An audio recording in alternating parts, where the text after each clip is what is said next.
Stop for a moment. Whatever you were about to do next, let it fall away.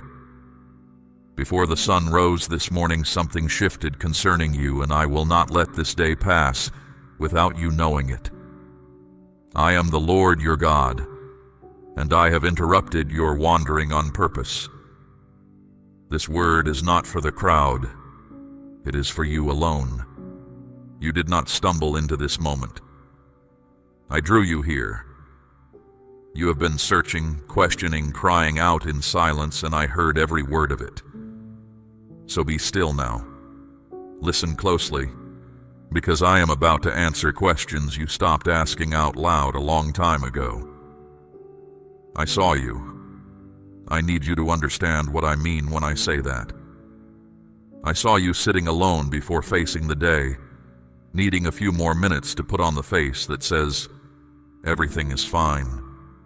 I saw the quiet arithmetic you keep doing over what you owe, moving one payment behind another, running numbers that refuse to add up no matter how many times you try.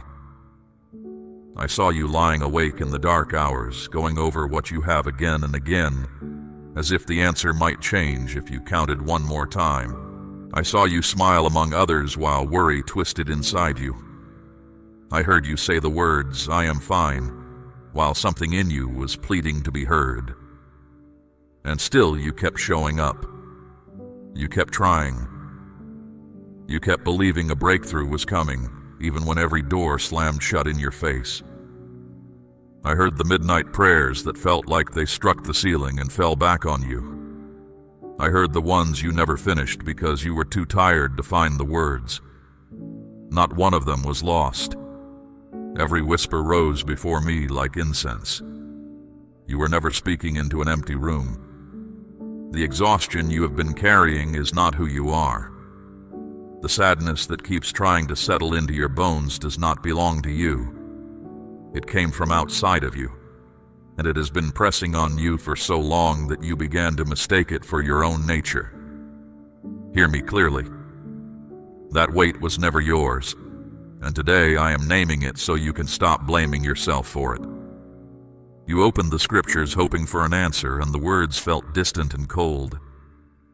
You are not the first of mine to know that silence. Many have cried out from caves and prison floors and dry wilderness places, and they too wondered if I had turned away. I had not turned from them. I have not turned from you. There is a reason this word is reaching you now, and not a year ago. A year ago, you would have taken it as a kind thought and let it go. Now you are worn enough to be honest and hungry enough to hold on. That honesty is not weakness. It is the open door through which I am about to speak. So do not treat these words lightly, for they carry weight you cannot yet measure. If you turn away now, you will walk past the very confirmation you asked me for, the sign you longed to see, the answer you begged me to release. Stay and let me finish what I have started saying to you. I know the battles you have fought that no one else has seen. I know the mornings you forced yourself to stand when your heart felt too weak to keep going.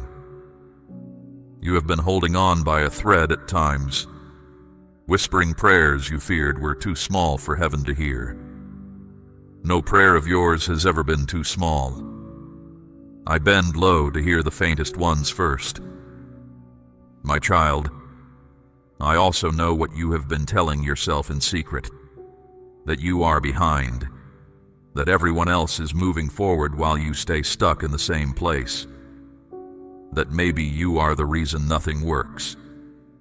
I am telling you now, those words are not mine, and I have never once spoken them over you. What I speak over you sounds different. I say that you are mine. I say that your name is engraved on the palms of my hands, and no delay, no debt, no closed door has ever loosened my grip on you. I say that the long silence you endured was never absence. I was nearer in the silence than you have ever dared to believe. You asked me if your effort was worth anything. You asked if your patience would ever bear fruit. You asked, sometimes in anger, why the road had to be this long. I did not despise a single one of those questions. I gathered them, and I have been holding your answer until this exact moment, when you were finally able to receive it without it crushing you. Something has broken open concerning you. A long chapter is closing, and I have chosen to tell you myself rather than let you discover it slowly. What held you is losing its hold. What blocked you is being moved aside. I am not describing a feeling. I am describing a decision that has already been made in my presence. In the days ahead, you will remember this moment. You will remember that you almost passed it by, and that something made you stay. That something was me. I stopped you here because I have a word to place in your hands, and I intend to finish speaking it over you before this hour ends. So take a breath. Loosen the grip you have been keeping on your own worry. You do not need to hold yourself together while I am speaking, because I am holding you. Let every other voice grow quiet. There is only you and me now, and I have waited a long time for your full attention. Say amen out loud if your heart knows this word is for you. Now let me show you what you have been walking through, because you deserve to understand it. The heaviness of these past years was not bad luck. It was not weakness in you. There has been a long and deliberate opposition arranged against your life, and it worked in the dark precisely so you would blame yourself for its damage. It pressed against your provision. Money that should have reached you was delayed. Expenses appeared at the worst possible moments. The math never worked, and you thought you were failing, when in truth you were under siege. It pressed against your rest. You were pulled from sleep in the smallest hours, and worry was waiting there like an ambush. It knew your weakest hour. It knew which fears to replay in the dark, and it played them over and over until morning. It pressed against your closest bonds. Misunderstandings were stirred where there should have been peace. Distance crept in between you and people you love. You felt alone in rooms full of voices, and you thought something was wrong with you. Nothing was wrong with you. You were being isolated on purpose because you are far less easily defeated when you are not alone. And it pressed against your prayers. Every time you reached for me, a whisper told you the reaching was useless. Every time hope began to rise, a fresh trouble arrived to knock it down. This was not your imagination. You were opposed by something that studied you and feared what you would become. Hear what I am telling you, and let it lift years of false guilt off your shoulders. You were not lazy. You were not cursed by your own failures. You were a target precisely because of what I have placed inside you. The enemy does not lay siege to an empty storehouse. But I want you to understand something greater. All that time, the opposition could only go so far and no further.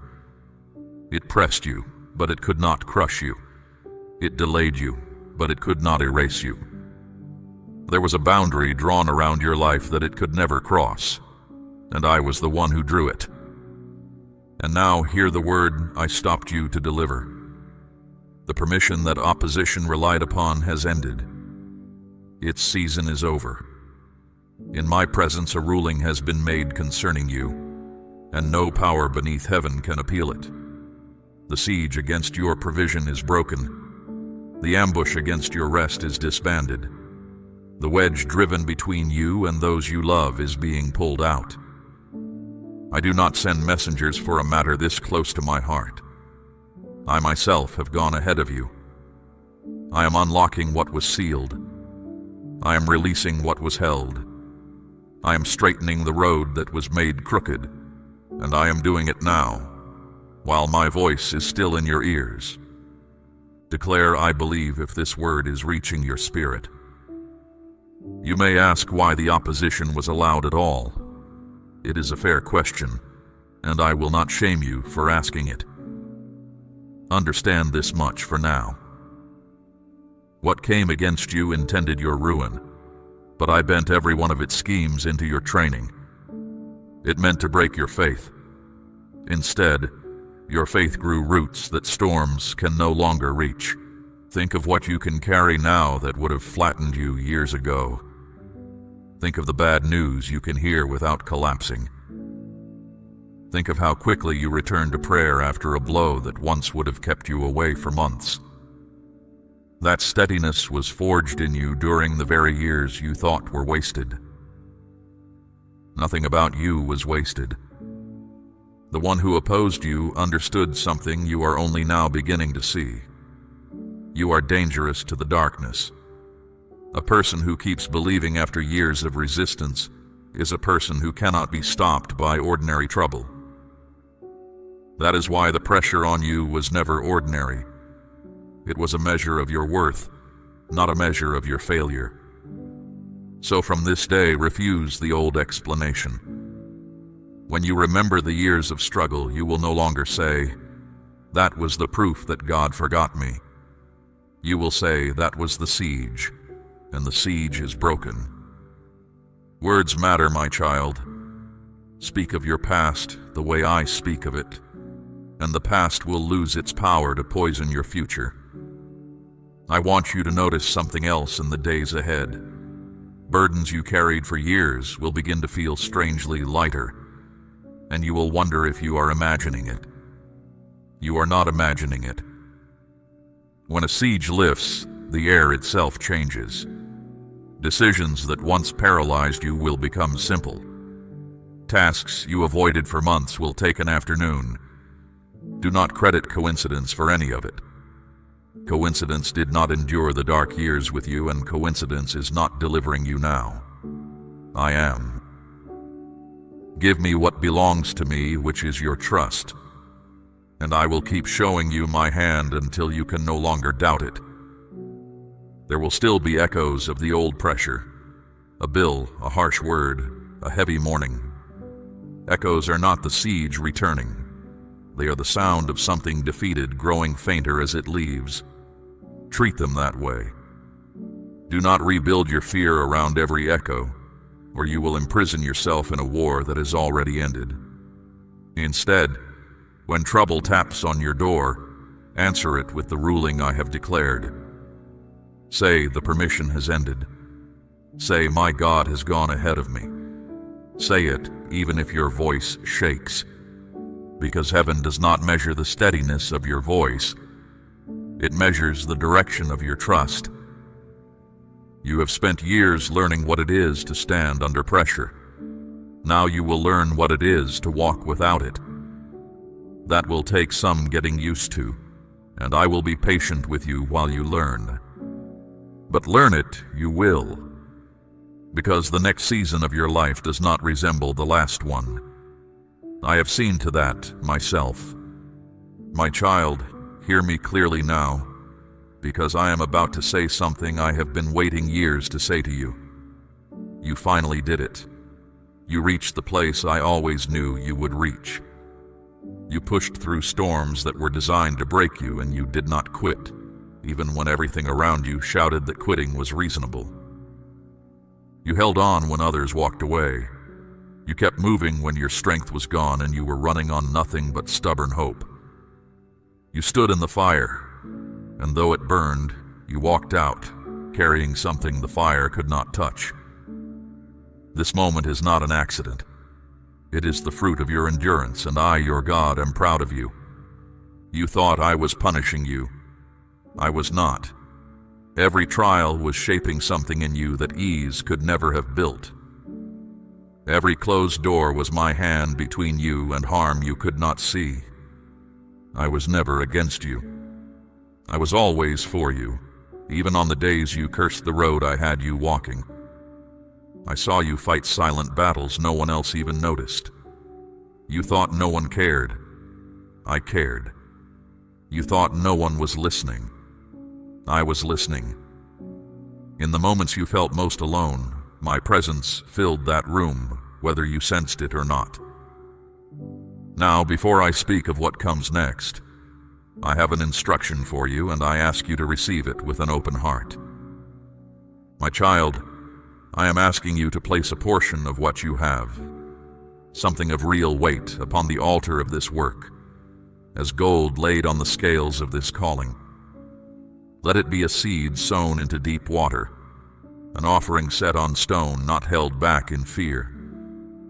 This is proof that your trust rests in my hand to provide, and that your heart no longer clings to lack. What you release in faith does not leave your life. It moves ahead of you into the harvest I am preparing. Now let me take you back down the road you have walked, so you can see that I was there at every step. You have carried pain you never asked to carry. You have felt the sting of betrayal from people you trusted with your whole heart. In those moments you wondered if I had turned away. I never turned away.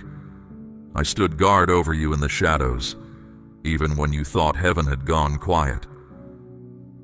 The people who left you did not all leave by accident. Some of them had to go, no matter how much it hurt, because their presence in your future would have poisoned what I am preparing for you. You could not see that then. You saw only the empty chair and the unanswered message. But I saw 10 years down the road, and I loved you too much to leave certain doors open. I know the wounds they're leaving left behind. I saw you question your worth because of it. I saw you blame yourself for endings that were never your fault. Hear me now. Their departure was not a verdict on your value.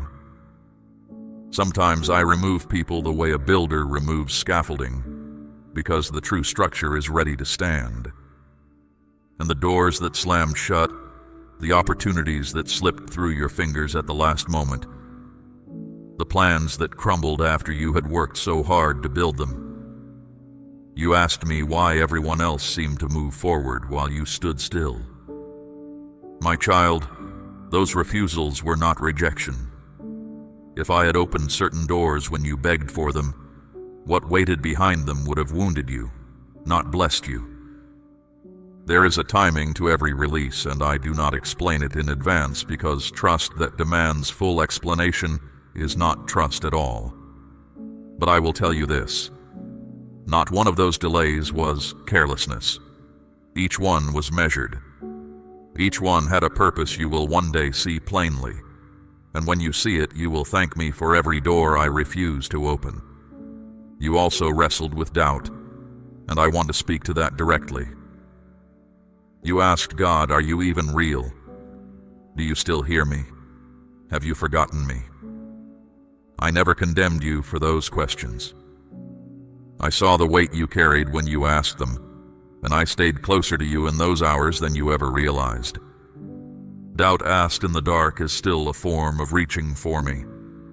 The one who has truly given up does not bother to ask anything at all. You kept asking. That means the thread between us never broke, no matter how thin it felt. I have held my end of that thread through everything, and I am holding it now. Do you remember the nights you sat in the dark and whispered words you thought no one would ever hear? I heard them. You thought you were speaking into emptiness, but those whispers reached my throne before they finished leaving your lips.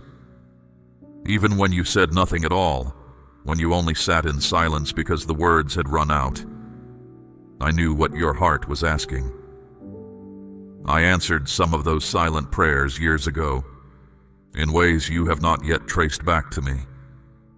So let this settle into your soul. You were never unseen. You were never forgotten. You were never unloved. Everything you endured has carried you to this exact moment, and this moment is not the end of your story. It is the hinge on which your story turns. I am not honoring you today because you were perfect. You were not, and I have never once required that of you.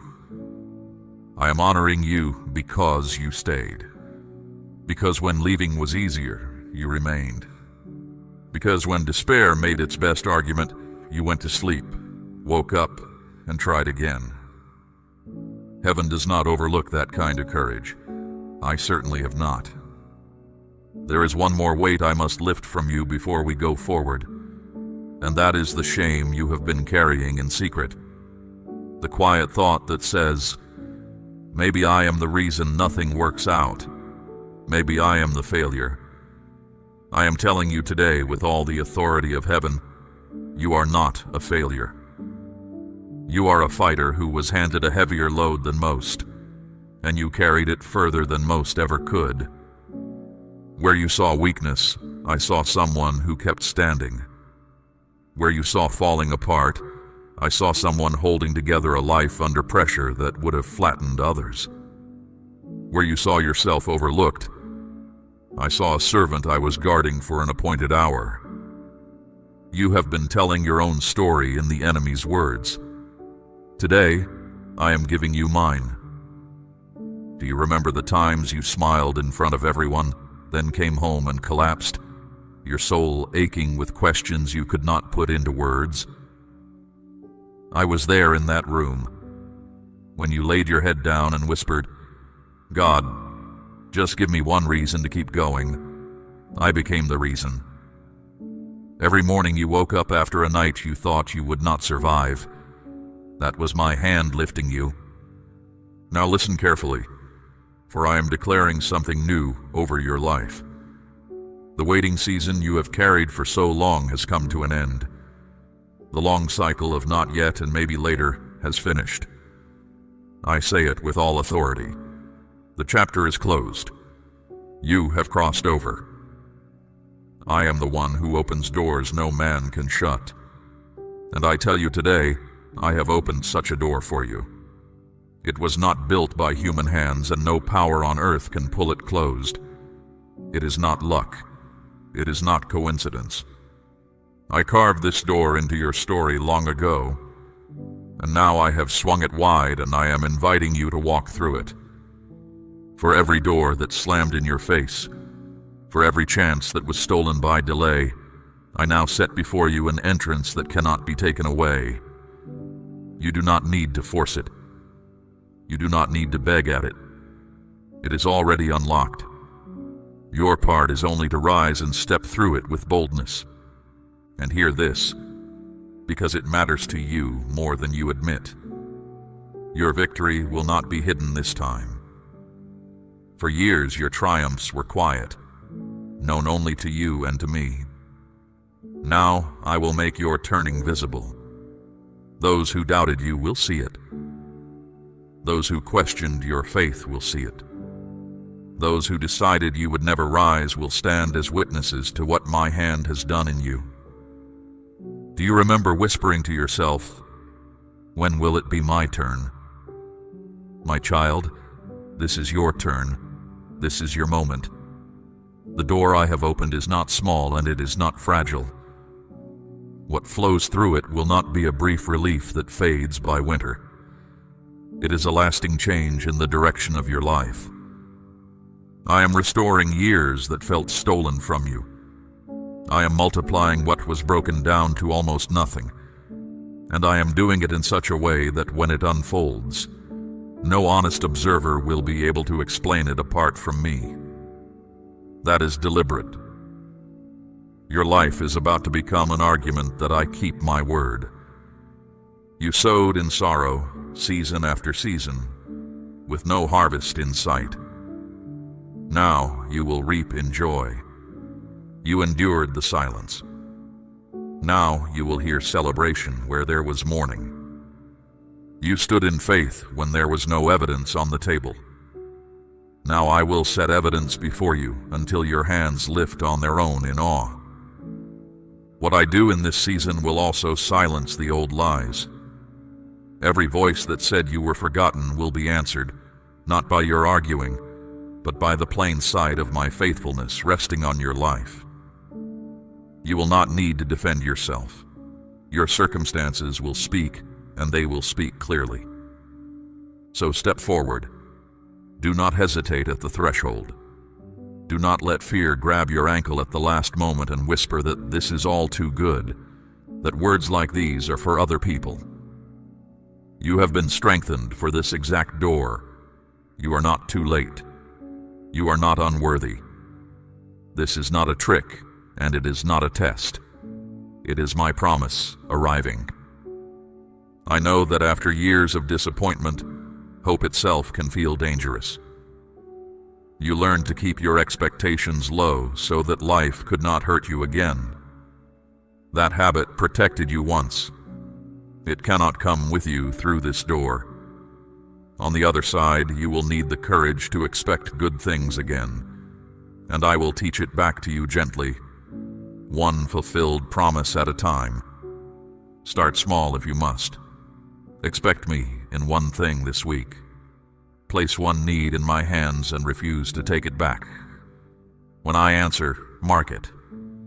Let that answer become a stone of remembrance and build on it. This is how a heart that was taught to brace itself learns instead to stand up straight. And when you walk through this door, do not look back over your shoulder as if the old season might chase you down and reclaim you. It cannot. A closed chapter has no authority over an open one. I have placed the ending myself, and what I end stays ended. And do not wait until you feel worthy to begin walking. Worthiness was never the price of entry. I opened this door because of who I am and because of what I have decided concerning you. Your feelings will catch up to the truth in time. Until they do, let the truth lead and let the feelings follow behind. Lift your head, my child. Straighten your back. You have spent enough years walking with your eyes on the ground, braced for the next blow. The next steps you take will be different, because the ground itself has changed. You are not walking toward the promise anymore. You are walking in it. Now let me show you what I am placing in your hands, so you will recognize each blessing as it arrives, and know exactly where it came from. These are not small things. They are not passing kindnesses. They are lasting portions, and I have set 5 of them aside with your name on each one. First, I am giving you peace, not the fragile calm the world offers, the kind that shatters at the first piece of bad news. My peace, the kind that stands guard over your mind like a soldier at a gate. You once lay awake dreading tomorrow. Now when your head touches the pillow, my peace will meet you there, and rest will stop being a battle. Where confusion ruled, clarity will guide you. Where fear whispered, courage will answer. This peace does not depend on your circumstances improving first. It arrives before the circumstances change, which is how you will know it is mine. The world's calm follows good news. My peace walks ahead of it. Second, I am bringing provision. The days of counting what you have and finding it lacking are closing. I fed my people with bread from the sky in a wilderness where nothing grew. I took a few loaves and small fish and fed thousands with baskets left over. I have not changed. What is in your hands right now looks small to you. Place it in mine and see what I make of it. Do not fear lack anymore. Fear of lack is a habit from the siege years, and the siege is over. I will supply what you need, and beyond that, I will surprise you. Provision will arrive from directions you never mapped, through hands you never expected, at moments so precise that you will laugh at the timing. That laugh will be worship, and I will receive it gladly. Third, restoration. What was lost, what was torn, what was broken while you were too tired to defend it, I am restoring. Joy will move back into the rooms where sorrow lived. Bonds that were wounded will be healed, some of them so completely that the wound itself becomes a place of unusual strength. Nothing is too broken for me to rebuild. Nothing has drifted so far that I cannot return it. Even the years themselves I will redeem. You have grieved the time you think you lost, the seasons that seem to produce nothing. But I waste nothing. not even the barren stretches. A field left fallow is not a dead field. It is a field gathering richness for a harvest the constantly worked ground could never yield. You are about to harvest from years you had written off. Fourth, healing. For your body, worn down by carrying tension it was never meant to hold. For your mind, tired of running the same anxious circles. For your heart, still tender in places you do not let anyone touch. I am the one who binds up the brokenhearted, and I am attending to you personally, not sending the work to another. Where sickness drained your strength, renewal is coming. Where grief pressed you down, I am lifting. You will notice it in small ways first. A morning without the familiar dread. A memory that surfaces without the old sting. Breath that comes easier. Do not dismiss those small mercies. They are the first drops before rain. Fifth, joy. Real joy. Not the thin kind that evaporates when trouble returns. This joy is rooted in my love which does not move. So it will hold in every weather. You will laugh again without checking over your shoulder. You will find yourself singing at odd moments and wonder where the song came from. It came from me. It was always yours. It is simply coming home. Speak the words, I receive it, if your hands are open today. Understand, my child, why this outpouring comes now. Your perseverance positioned you for it. Many gave up in the middle of the road. You did not. Many turned back when the way grew dark. You pressed on. Because you stayed, because you endured, because you kept rising, you are standing exactly where the rain is about to fall. The miracle you thought was delayed was never sitting idle. It was a seed beneath the soil the whole time. While you saw nothing but bare ground, roots were spreading deep and a foundation was forming in secret. What you prayed for in hiddenness is now breaking the surface, and what breaks the surface after that kind of rooting does not wither easily. And these 5 portions are not for a moment. They are the opening of a new chapter, not a brief festival before the old life resumes. You will walk in peace daily. You will live in provision without the old dread. You will carry restoration and healing that others can feel when they stand near you. You will overflow with a joy that cannot be explained by your circumstances.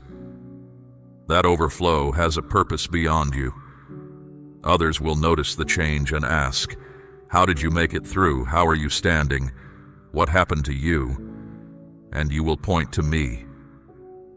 Your life will become a doorway through which weary people find their way back to hope.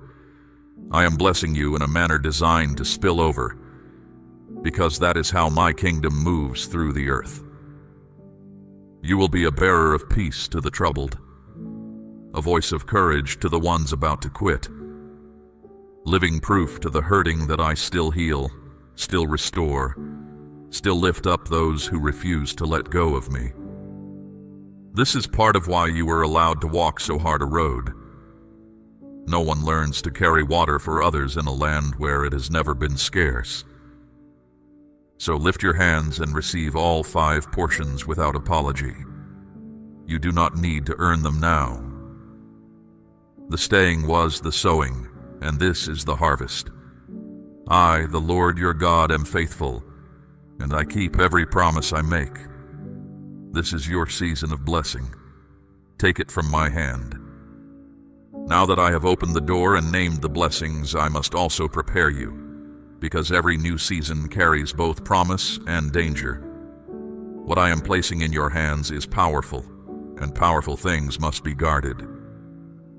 I tell you this not to frighten you, but because a shepherd who sees the wolf and says nothing loves no one. Be careful first of pride. When the change in your life becomes visible, when people begin to notice and ask questions, a quiet voice will suggest, you did this yourself. Your grit, your cleverness, your endurance. There is a grain of truth in it, which is what makes it dangerous. Yes, you endured, but it was my strength that held you together when yours ran out, and my hand that opened what no effort of yours could unlock.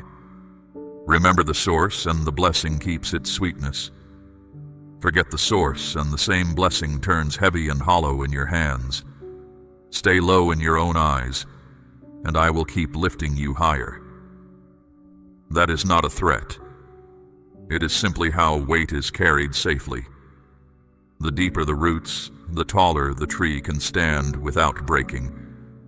Be careful next of fear. When I bless you, the whisper will change its approach. It will stop saying, "This will never happen," and start saying, "This will never last." What if it is taken away? What if you were never meant to have it? Fear always aims at the newest thing I have given, because new things have not yet grown their defenses. But I have not given you a spirit of fear. I have given you power and love and a sound mind. So when the what-ifs rise, do not negotiate with them. Answer them out loud with what I have said. What my hand gives, no thief can carry off. Fear will shrink a blessing if you feed it. Faith will enlarge the same blessing if you feed that instead. You choose the table. Guard also your tongue, and hear me carefully here, because few understand this. Not everything I give you is meant to be announced right away. Some blessings must stay hidden for a season, like a root taking hold, so they can grow strong before they are exposed to other eyes. Announced too soon, they draw envy, doubt, and interference before they can stand on their own. Remember Joseph. He told his dream to his brothers before its time, and the telling stirred a hatred that cost him years in a pit and a prison. I still kept every word of that dream, but the road there was made harder by an early announcement. Not everyone at your table can celebrate your rising. Some will misunderstand it. A few will quietly work against it. So keep certain things between you and me until I show you the moment to speak. This is not dishonesty. It is stewardship. Silence, rightly used, is a shield around a young harvest. When the blessing is strong enough to stand in the open, I myself will give you the words and the moment, and then no tongue will be able to talk it down. Stay close to me in prayer, closer than ever. Here is a trap that catches many in seasons of increase. The busyness of the blessing slowly crowds out the presence of the one who gave it.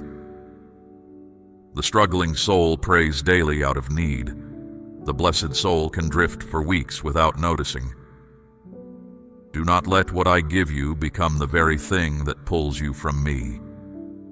Prayer keeps your spirit sharp and your heart in line with mine. When you pray, you return to the source and drink. When prayer fades, other voices grow louder, and you begin to take direction from your worries again. Come to me in the morning before the day makes its demands. Come at night before sleep takes you. Even a few honest words keep the road between us worn smooth. Remain in gratitude as well. It is a strange weakness of the human heart that it can pray for something for 10 years, receive it, and within a season treat it as ordinary. Do not let familiarity steal the wonder of what I am doing. Thank me for the small things as quickly as the great ones. A grateful heart never runs dry, because gratitude keeps the gate open through which more arrives. And above all, stay in faith. There will still be days of testing in this new season. Not the old siege, but the ordinary weather of a living faith. On those days, doubt will offer its old argument one more time. Let your answer be settled in advance.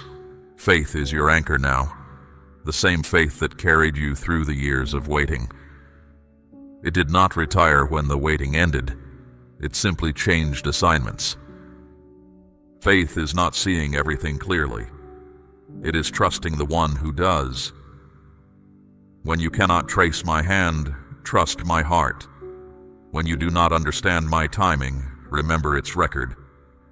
It has never once failed you, even in the years when you were certain it had. You have the proof of that now. Carry the proof with you into every dark day ahead, and no dark day will keep you. I entrust more to you now than you have ever carried, and with more comes greater keeping.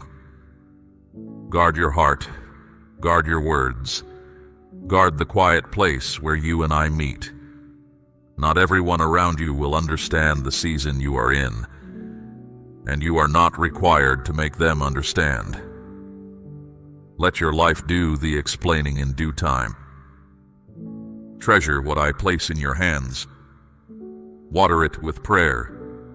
Surround it with gratitude. Shield it with humility, and grow it with faith.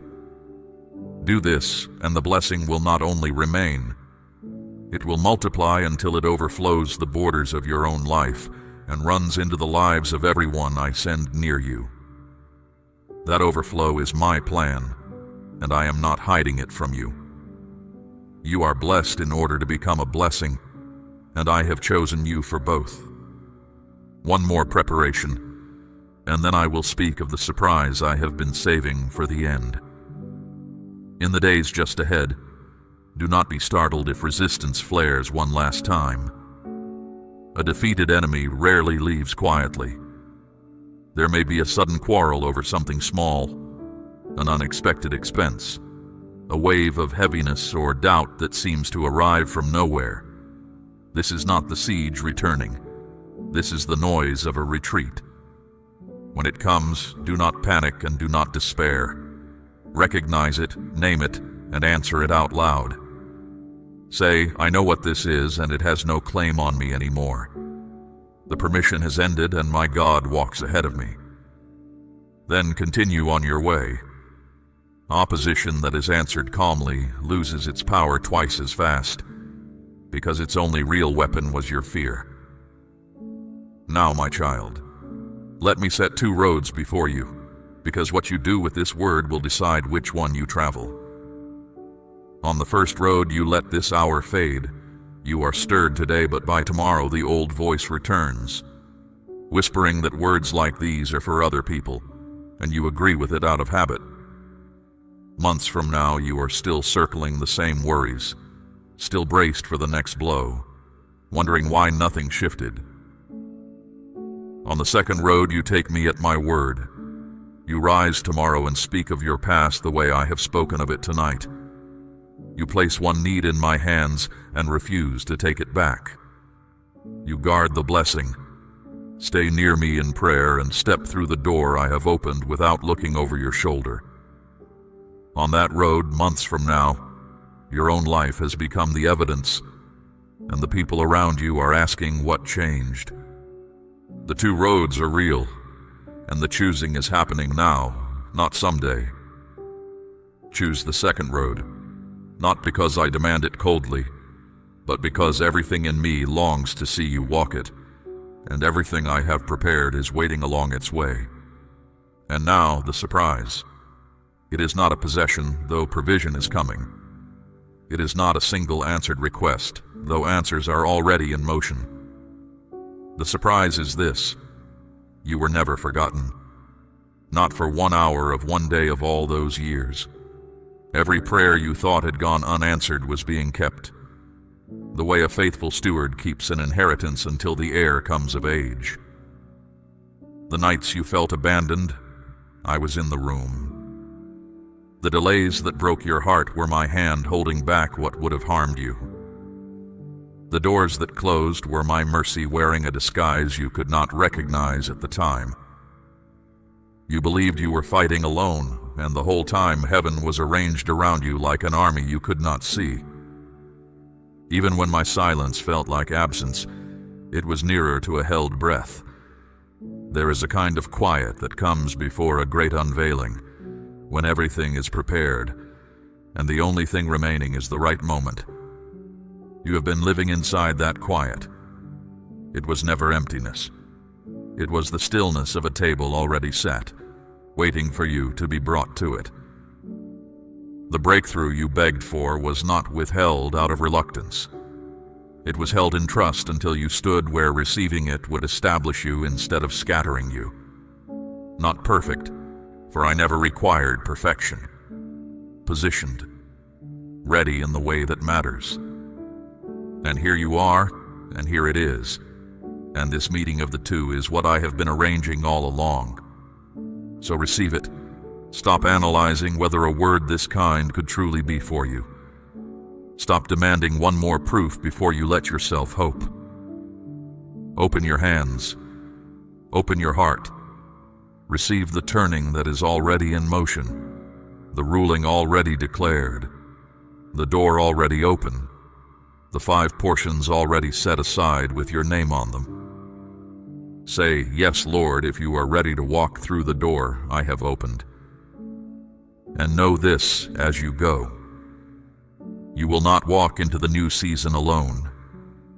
I did not carry you through the fire only to release you at the edge of the garden. As I was with you in the trial, I will be with you in the blessing. Closer, in fact, because you now know my voice in a way that only the long road could teach you. You once worried about what tomorrow would bring. Let that worry retire now. I hold tomorrow already. Every path you will walk, I have walked ahead of you. Every trouble you will meet, I have already overcome. What look like open questions to you are settled answers in my plan. I am the Alpha and the Omega, the beginning and the end, and nothing about your life is uncertain to me. Your story will not end in silence or in shame. I promise you that. The battles you thought would bury you will become the proof of my faithfulness, told in your own voice. The scars you carry will speak louder than arguments ever could, telling everyone who hurts that I heal, that I restore, that I lift up those who hold on to me. People will wonder how you are still standing, and standing with joy. And you will say, "It was the Lord. It was always the Lord." That is why you were chosen for this road, not as punishment, as trust. I needed a life that could carry this testimony without breaking under it, and I found that life in you. What you endured privately will now speak publicly, and many who are ready to give up will keep going because they heard what I did for you. So go now into what I have prepared, and go unafraid. When you rise tomorrow, rise as one who has heard from heaven. When the old thoughts knock, let the new word answer. When the door stands before you, walk through it without apology, because the one who opened it is walking through it with you. My peace I leave with you, not as the world gives, fragile and passing, but mine, deep and unmoved. Carry it into your home. Carry it into your work. Carry it into every room that once knew your worry, and let it change the air of your whole life. I have loved you with an everlasting love. I loved you through the years you felt unlovable, and I will love you through every year that remains and beyond them all. Nothing you did made me begin, and nothing you could do would make me stop. This is the ground you stand on now. It does not shake. The waiting is over. The door is open. The blessing is released, and I myself go with you. Rise, my child, and walk into it. Declare, "I trust you, Lord," if you believe this word belongs to your life today. We run on viewer support only. For exclusive member-only content, scan the QR or see the pinned comment. God bless you.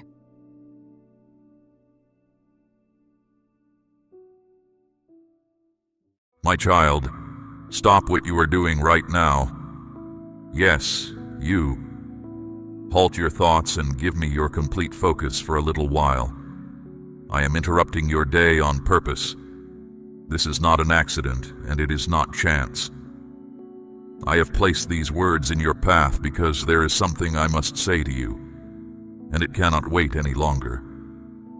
You have asked me for a sign.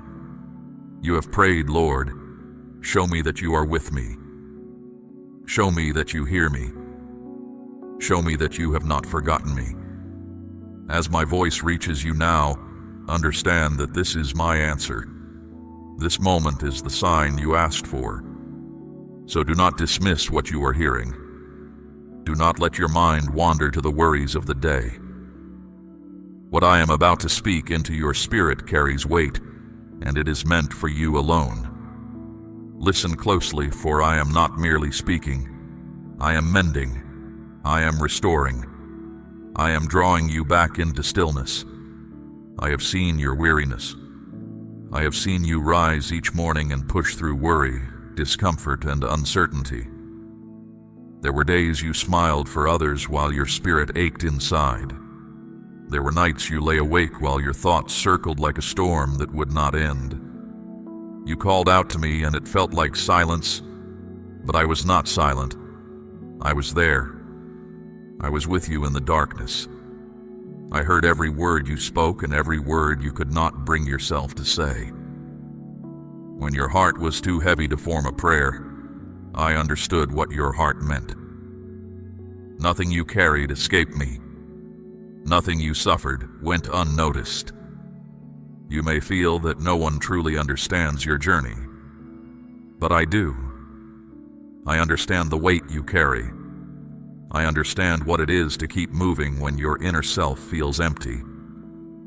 I understand the loneliness that presses in when the house grows quiet and there is no one left to pretend for. Hear me now. I did not bring you this far to abandon you. I did not deliver you, protect you, and sustain you through every season of your life, only to withdraw my presence at the end of it. I am still here. I have not changed. And I still have a purpose for your life that no failure has canceled and no delay has erased. Yes, you have made mistakes. You have stumbled. You have questioned me and you have questioned yourself. But my love for you was never tied to your perfection.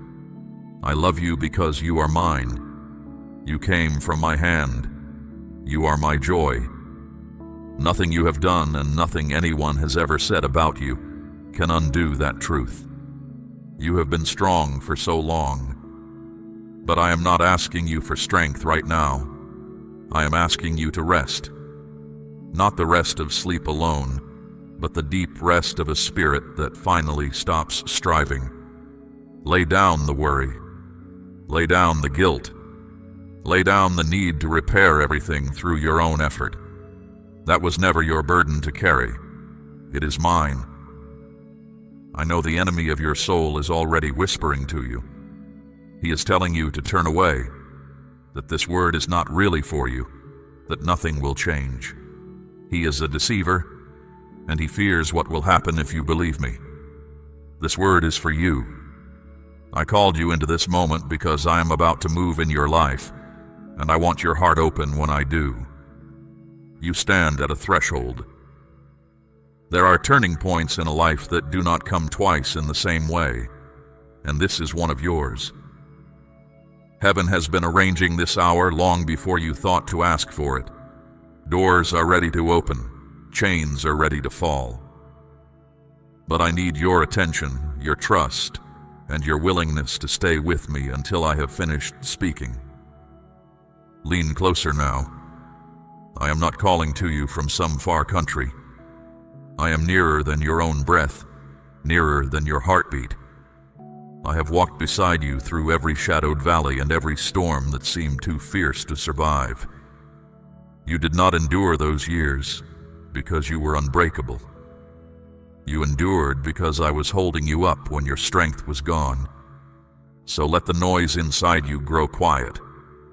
Let your shoulders come down from around your ears. Breathe slowly and know that you are standing in my presence. What I am about to say will touch the hidden places, the wounds you show no one, the questions you have stopped asking out loud. I know them all, and I have an answer for each one. Perhaps you have grown used to holding yourself together. You have learned to answer, "I am fine," before anyone can look too closely. You have carried burdens quietly so that those around you would not worry. My precious child, you do not have to perform for me. I have already seen behind the answers. Bring me the tired self, the confused self, the self that is running low on hope. That is the one I am speaking to now. And do not fear that you have come to me too late. You have not. My timing is not ruined by your delays, and my plans are not undone by your detours. The moment you turn your heart toward me, you are exactly where I can meet you. This hour is proof of it. You are here. I am here. That is enough for what I am about to do. Before we go further, I ask one thing of you. Receive this word with faith. Do not weigh it with suspicion or hold it at a distance. Take it into your heart the way dry ground takes in rain. If you will do that, you will not leave this moment the same as you came to it. If you believe I am with you in this very moment, whisper your amen now. Now let me speak to the wounds that others left behind. I have seen how people hurt you. I saw the moment trust was broken, when words that should have been kind became sharp instead. I saw promises made to you and then abandoned. I saw you give love that was not returned, and I saw what that did to your heart. I want you to hear this plainly. It was not your fault. What they did came from what was broken in them, not from what was lacking in you. Their choices do not define your worth. Their leaving was never a sign that I had left. In truth, while they were pulling away, I was drawing nearer. While your heart was breaking, I was already gathering the pieces. You wondered in those seasons whether you truly mattered. You looked at your life and asked whether anyone would notice if you simply faded into the background.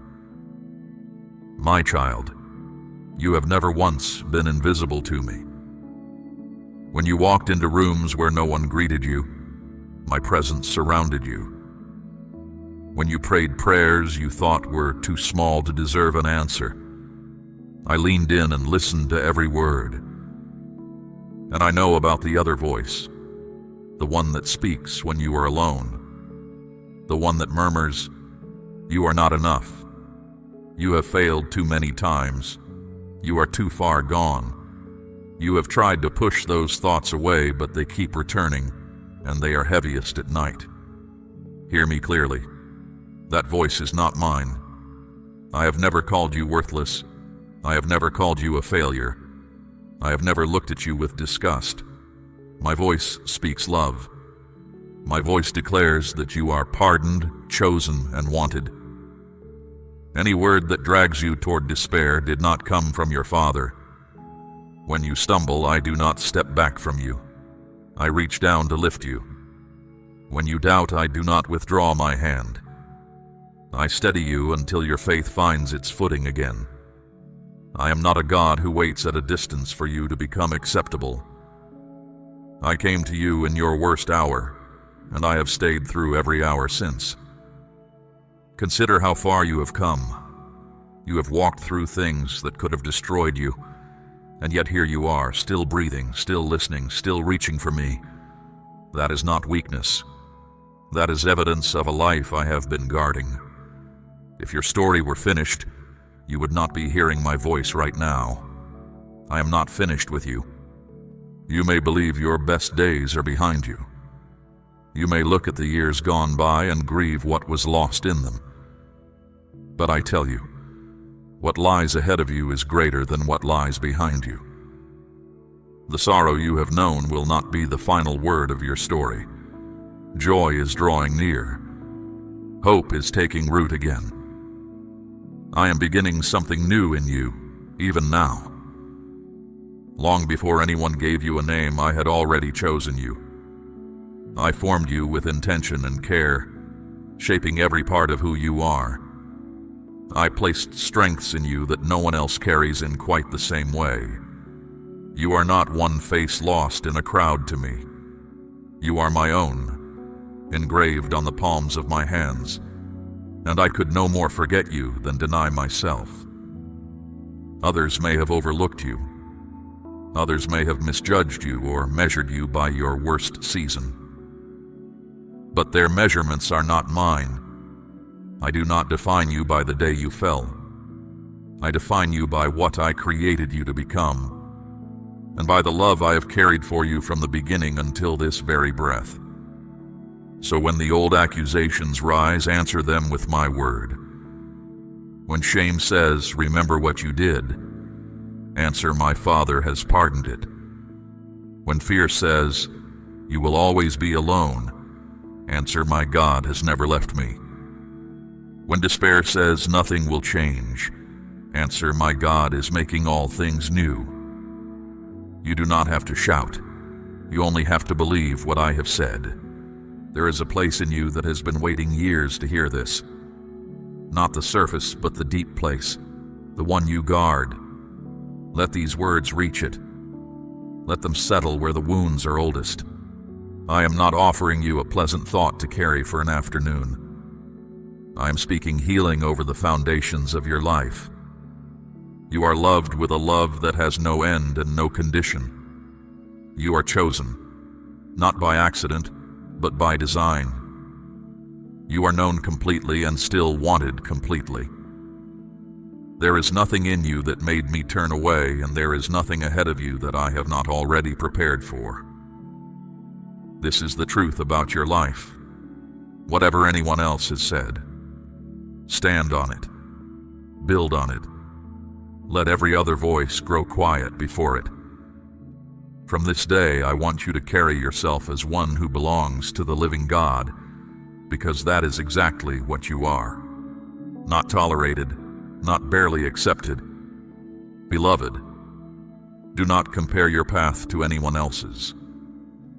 When you look sideways at other lives, you will always find someone who seems further along, more blessed, more settled.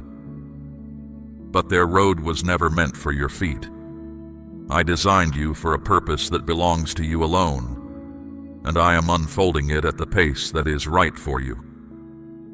Your appointed time has not passed you by. It is drawing near. And to those you love, the ones you carry in prayer, I extend the same faithfulness. I see them too. I know the concerns you lift up for them when no one is listening. Trust me with them. My reach is longer than your worry, and my care for them does not sleep when you do. The prayers you have spoken over their lives have not fallen to the ground. I have received everyone, and I am working in ways you cannot yet see. Say, Lord, I am yours, if you receive this truth over your life. Now I must speak to you about the waiting, because I know it has tested you more than almost anything else. You have asked for answers, and the answers seemed slow. You have asked for change, and the days kept passing unchanged. You have looked at the horizon so long that your hope grew tired, and somewhere in the waiting, a question took root. Lord, have you forgotten me? I have not forgotten you, not for 1 hour. While you were counting the days, I was working beneath the surface of them. Think of the seed hidden in the ground. To the eye, nothing is happening. The field looks bare and still. But under the soil, life is stirring. Roots are spreading downward, anchoring deep, drawing strength from places no one can see. Then one morning, the green blade breaks through, and everything the silence concealed is suddenly revealed. That is what has been happening in your life. The stillness you mistook for absence was the quiet of deep work. I have been arranging circumstances you cannot yet see. I have been positioning the right people along your path and moving the wrong ones out of it. I have been opening what needed to open and sealing what needed to close. None of it was visible to you. All of it was real. If I had handed you everything the moment you asked, some of it would have crushed you. There are blessings that require a certain strength to carry, and I love you too much to lay a full harvest on shoulders that were not yet ready for its weight. So I strengthened you first, not to delay your joy, but to protect it. My timing is not slow, it is exact. I know the very hour when each promise should arrive in your life, and I will not miss it. What I have spoken over you I will bring to pass.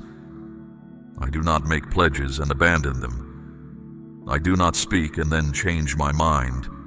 Heaven and earth will pass away before one word of mine falls to the ground. So what do I ask of you in this season? Keep believing. Keep speaking hope over your life even on the days when your voice shakes. Keep bringing me your requests, even the ones you have prayed 100 times. Faith is not the absence of tiredness. Faith is coming back to me one more time, and that you have done. I have seen it, and it moves my heart. My child, I am asking you to place a portion of what you have, something of real weight, upon the altar of this work, as gold laid on the scales of this calling. Let it be a seed sown into deep water, an offering set on stone, not held back in fear. This is proof that your trust rests in my hand to provide, and that your heart no longer clings to lack. What you release in faith does not leave your life. It moves ahead of you into the harvest I am preparing. Remember what I did with 5 loaves and 2 small fish. A crowd of thousands sat hungry on a hillside, and the little that was offered became more than enough, with baskets left over. I have never needed abundance to create abundance. I need only what is placed in my hands with trust. That has always been my way, and it has not changed. So do not measure what you hold by its size. Measure it by where you set it. The same hands that multiplied bread on a hillside are open toward you now, and nothing entrusted to me is ever diminished. When you loosen your grip on what you fear to lose, you make room to receive what I have been waiting to give. Fear closes the hand and closes the heart. Trust opens both. And after you have trusted me, rest. Do not lie awake calculating how the provision will come. That arithmetic belongs to me. The birds of the air do not store away grain, and yet they are fed. The flowers of the field do not labor at the loom, and yet a king in all his splendor was never clothed like them. Are you not worth far more to me than these? You are. Live like it. I see also how the waiting has taught you things that ease could never teach. You have learned to hear my voice in the quiet. You have learned which friendships hold and which ones fold. You have learned that your soul can survive far more than you once believed. These lessons are treasure. They will serve you in the season that is coming, when I entrust you with more. There is a certain peace that belongs to people who have stopped rushing me. I want that peace for you. It does not mean you stop desiring or stop asking. It means you ask from a settled heart instead of a frantic one. It means you can see others receive their answers and rejoice with them, knowing your own hour is appointed and cannot be stolen by anyone. So let today be the day the striving quiets down. Say to your own soul, be still. The one who promised is faithful. He has never lost a harvest he planted, and he did not begin this work in me to walk away from it. My child, speak those words when the old anxiety rises. Speak them at midnight. Speak them at dawn. They are true every hour. Remember, too, that waiting with me is not wasted living. The years you thought were lost were never outside my sight or my plan. Even the crooked stretches of the road were carrying you somewhere. You will understand some of it later, and some of it you will simply entrust to me. Either way, nothing is missing from your story that I intend for you to have. The season is turning. I tell you this not to soothe you, but because it is so. You have been faithful through the bare months, and the first signs of green are closer than you think. Stay near to me now. What comes next will ask for a steady heart, and I am making yours steady even as you listen. And now, my child, I must tell you something that may be harder to hear.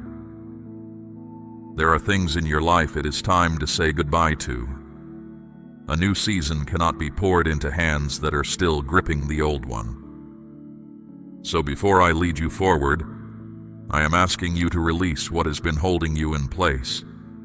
Say goodbye to the guilt you have been carrying. You have punished yourself long after I stopped counting the offense. You have replayed old failures as if rehearsing them could undo them. It cannot. I have removed your wrongs from you as far as the east is from the west.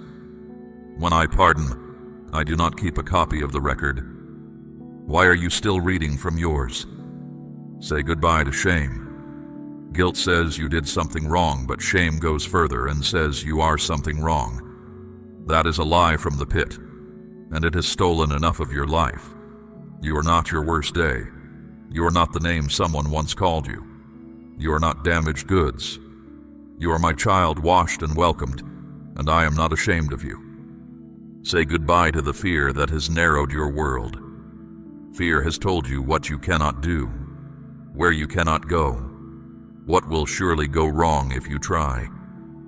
It has kept you small when I made you for wide places. I have not given you a spirit of fear, but of power, of love, and of a sound mind. Every time fear speaks, it is speaking outside its authority. You do not have to obey it. Say goodbye to bitterness. I know the root goes deep, and I know it grew from real wounds. But bitterness is a tenant that pays no rent and poisons the whole house. Forgiving those who hurt you does not declare that what they did was small. It declares that you refuse to drink poison over it any longer. Hand me the debt they owe you. I am a just God. I will deal with what was done, and I will do it rightly. Your part is to be free. Say goodbye to certain voices. Not every person who has access to your ears deserves it. There are those who mock what you hold sacred, who belittle your hopes, who speak to you in ways that shrink your soul. Step back from their reach. You can love people and still stop letting them wound you. Guard your heart, for everything you do flows from it. Where scorn is loud, walk quietly away and come sit where you are spoken to with truth and kindness. Say goodbye to the old patterns too, the habits you reach for when the ache rises, the ways of coping that cost more than they give. You know the ones I mean because you have asked me about them in the dark more than once. I am not condemning you. I am offering you my hand. These chains do not break through shame. They break through my presence, one surrendered day at a time, and I will be with you in every one of those days. And say goodbye to the version of tomorrow that despair has painted for you. You have imagined the worst so many times that it has begun to feel like prophecy. It is not prophecy. It is fear wearing a costume. I alone hold your future, and what I hold for you is good. Plans for peace and not for harm. A future and a hope. Let despair keep none of its paintings on your walls. I know that letting go feels like loss. You have held some of these things so long they feel like part of you. But you were not made to be a keeper of dead things. You were made for life, and life must have room. Every goodbye I am asking of you is making space for something I have been waiting to give. Think of my servant whom I called out of his father's house toward a land he had never seen. He had to leave before he could receive. Think of the fishermen who left their nets on the shore. The nets were their living, their identity, their security, and yet what they stepped into was immeasurably more. It has always been this way in my kingdom. The open hand receives, the clenched hand cannot. So do this with me now. In the quiet of your heart, name what you are releasing. Name the guilt. Name the fear. Name the person you are finally forgiving. Name the habit you are surrendering. You do not need eloquent words. Simply say, "Lord, I give this to you," and mean it. That simple act, done in faith, moves more in the unseen world than you can imagine. And when the old things come knocking again, and they will, do not panic. Their return does not mean your release failed. It means they are testing whether you meant it. Stand at the door and say, "That no longer lives here." Say it as many times as you must.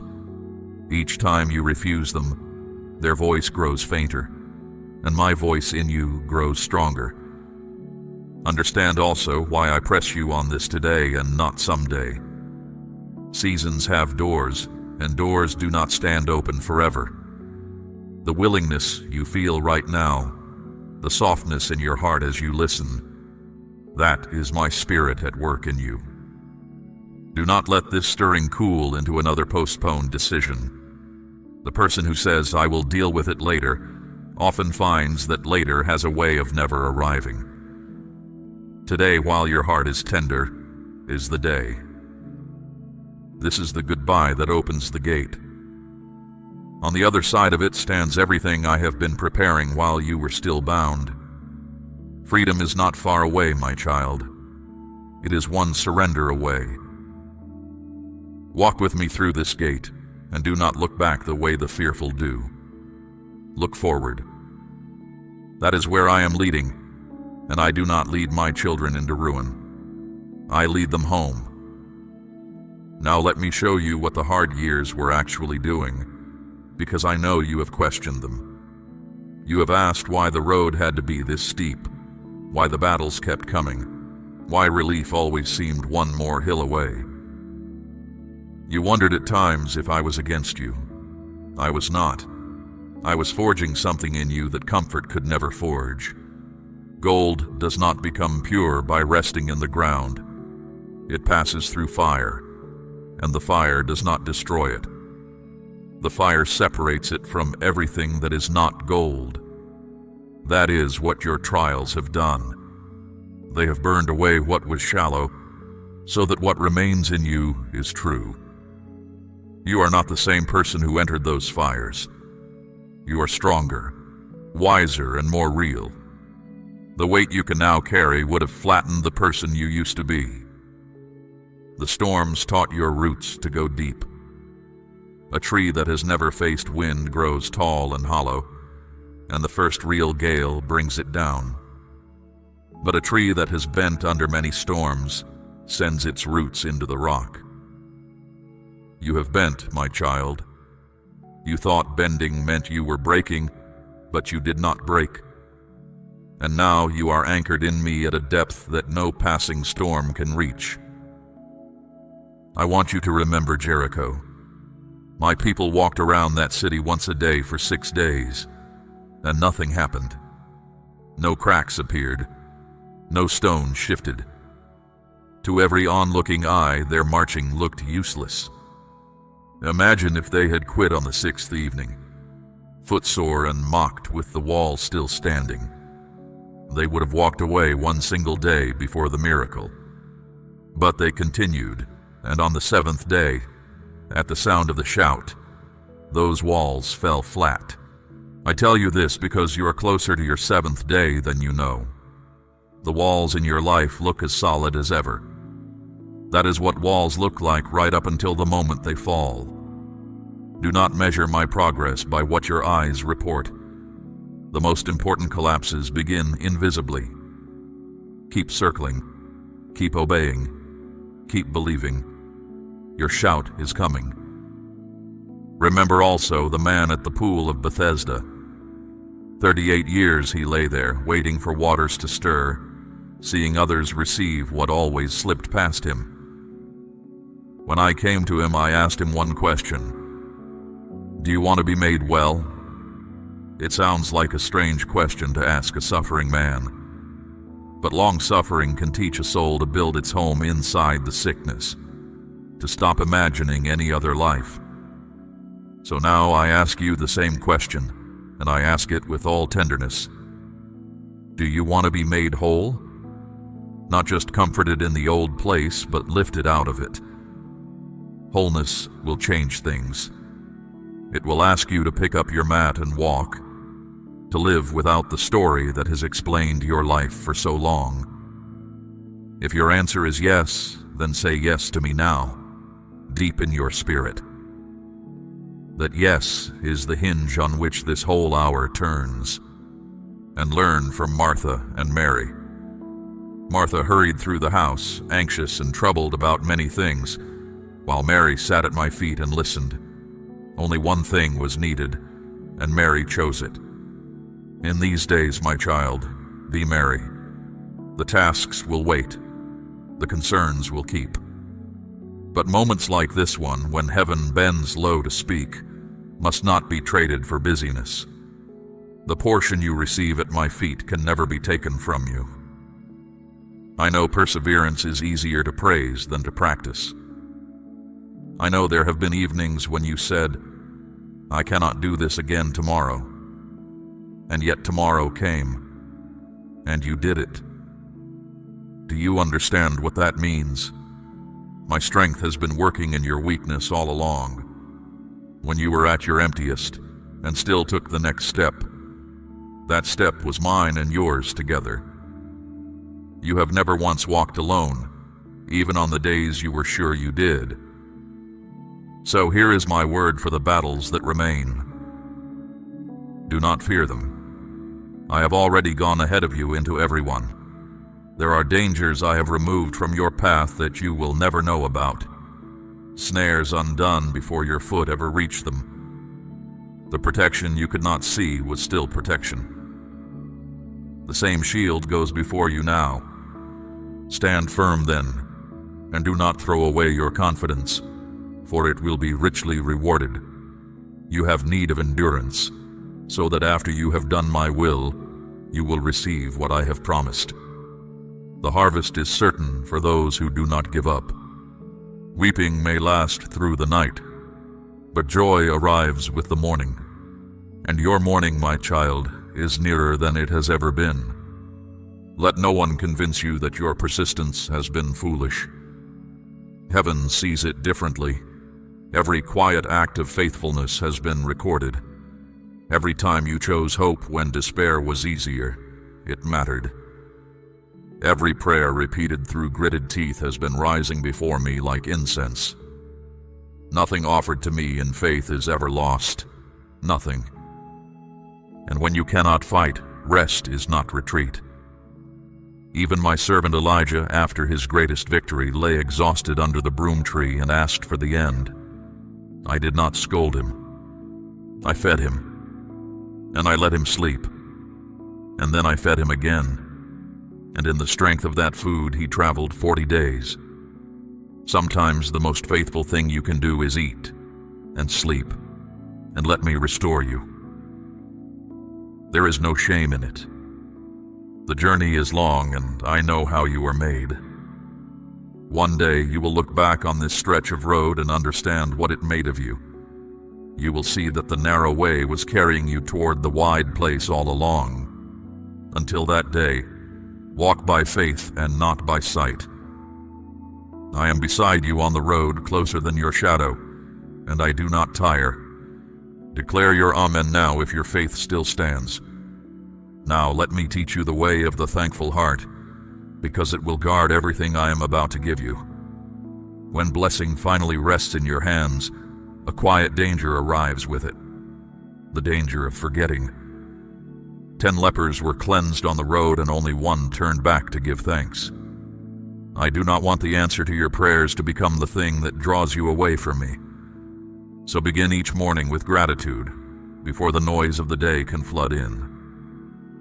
Thank me for the breath in your chest. Thank me for the people who brighten your hours.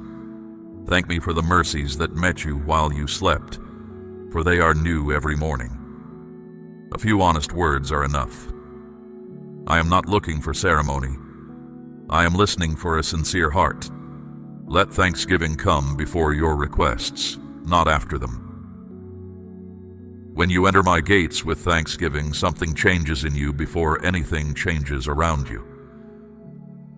Gratitude clears the eyes. It reminds you of every past faithfulness, and remembered faithfulness makes present trust easier. The soul that counts its blessings finds its burdens easier to count as well. And guard against pride, my child.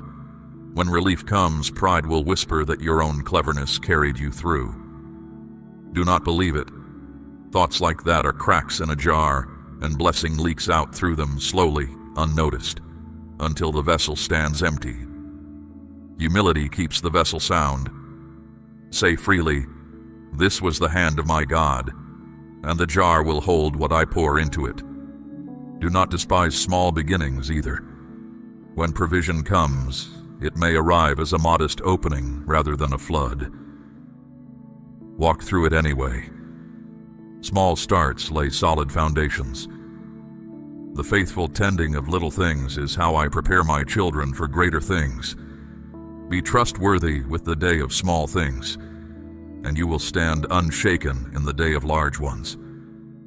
For your household, I am making a way toward honest and meaningful work, where effort is met with dignity. Learn all you can in every opening I provide. Treat each task with care, as work done for me and not merely for people. Steady effort joined with gratitude turns earnings into security, and security into the joy of sharing with those still finding their footing. This is the quiet road to plenty, and it is a good road. If what I give differs from what you asked, receive it with trust rather than reluctance. I see the whole landscape of your life, the parts behind you and the parts still hidden from view. Sometimes the thing you requested would have narrowed your path, and the thing I gave instead will widen it. My choices for you flow from deep care.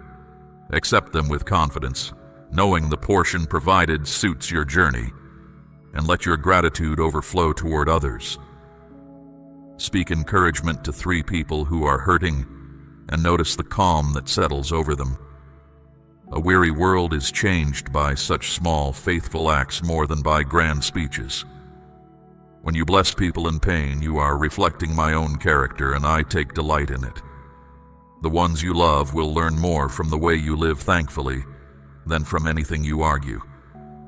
Be careful, though, whose words you build your life upon. There are voices that promise much and deliver nothing, glittering teachings that miss both truth and love. Stay rooted in what you know is faithful. My guidance always leads toward kindness, wisdom, and integrity. If a voice leads you elsewhere, however impressive it sounds, it is not mine. You know my voice as sheep know their shepherd, and I will keep tuning your ear to it. There is a radiance about a grateful life that cannot be counterfeited. People sense it. They may not know its name, but they are drawn to its source. So do not hide the light I have placed in you. Let your steadiness in trials and your thankfulness in blessings point quietly to me. A calm life that overflows with gratitude leads more hearts home than a loud one ever will. When challenges appear, and they will still appear, ground yourself quickly. Breathe slowly.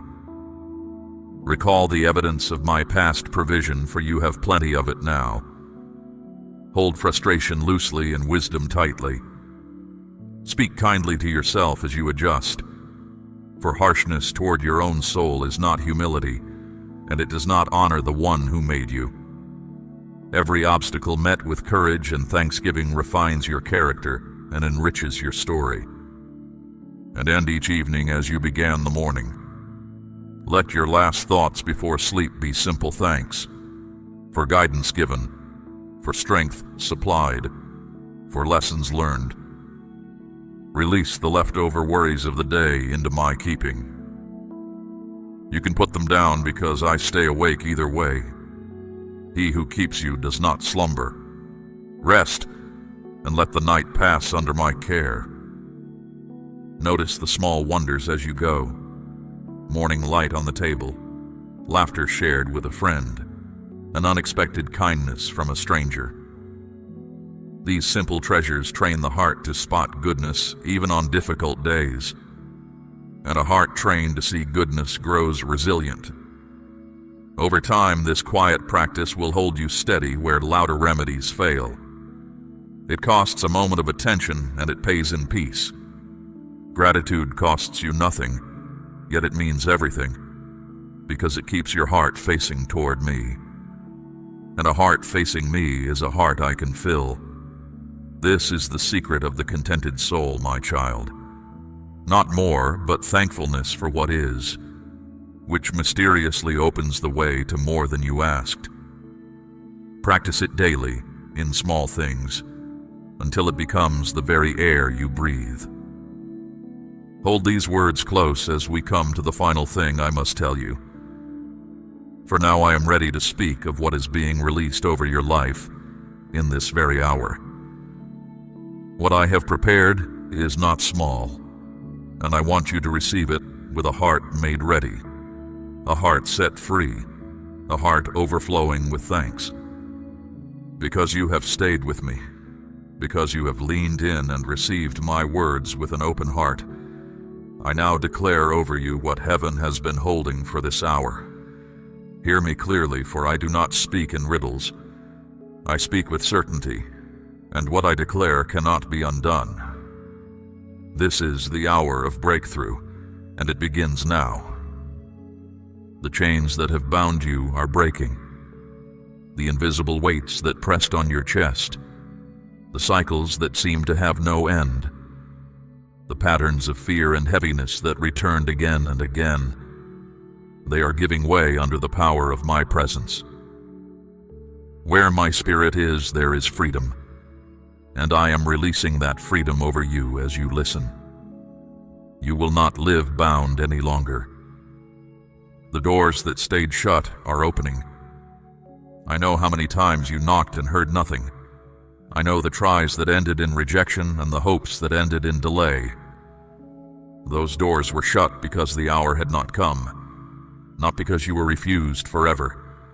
Now the hour has come. Openings no man can seal are being set before you. Paths you never imagined are being cleared. When it happens, you will know beyond doubt that it was my hand, because no other explanation will fit. Healing is moving toward you, for your body, your mind, and your heart. I am the God who restores.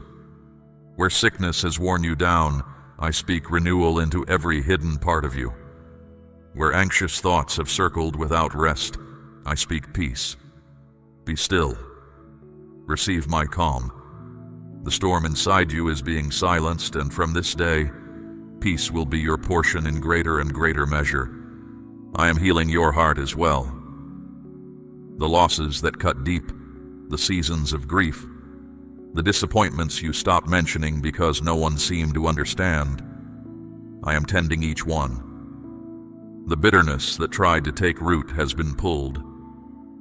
The heaviness you thought was permanent is lifting. You will not walk in the shadow of yesterday any longer. You will walk in the light of what I am doing now. And I am not only restoring, I am multiplying. In your relationships, where there has been distance, I will bring reconciliation. Where there has been loneliness, I will bring true companionship. People who will stand with you in prayer and believe with you. People who care nothing for your past because they can see your future. Open your heart to receive them. Isolation was never my design for you. In your provision, I am opening streams. The lack you have known was a season, not a sentence. I am bringing increase where there was decrease, and enough where there was never enough. Remember the loaves and the fish, and remember what you placed in my hands with trust. I am the God who multiplies what is offered in faith, and the harvest I spoke of is already growing toward your door. Receive also my rest for your mind. You have carried questions that have no quick answers, and you have grown tired of asking them. Set them down at my feet tonight. Some answers will come with time, and some will wait for eternity, but none of them are lost. You do not need every explanation to have peace. You only need to know that the one who holds the answers loves you, and he does. Let that be enough for tonight, and you will find it is enough for tomorrow as well.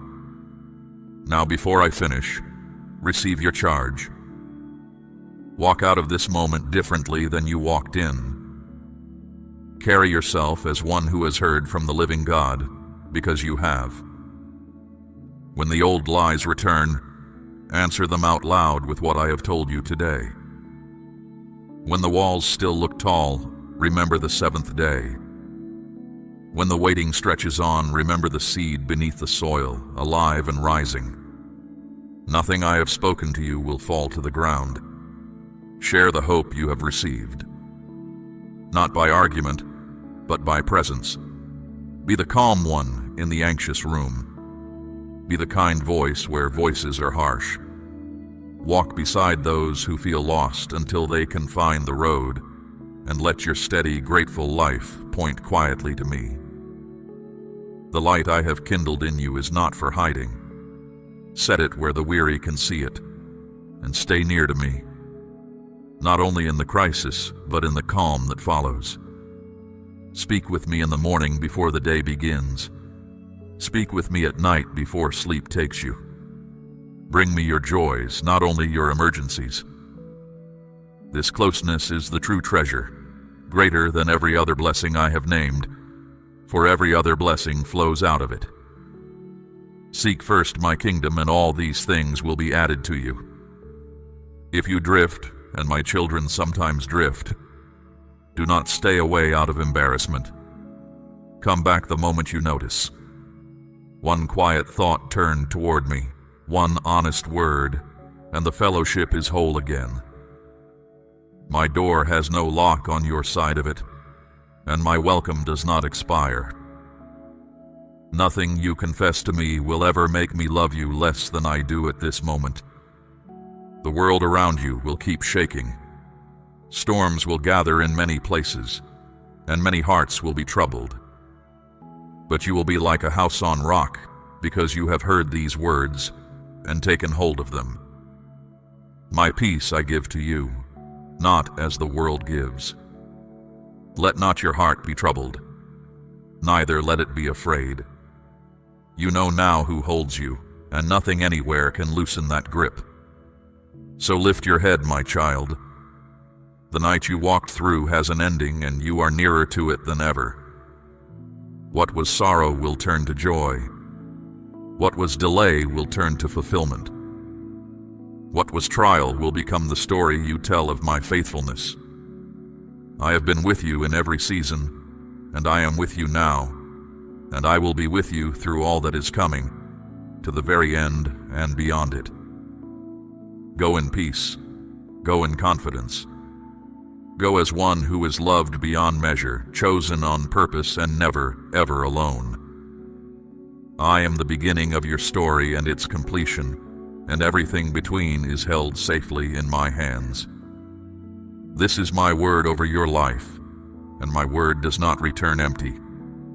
If you trust me for all that is coming, let your amen be the last word you speak tonight.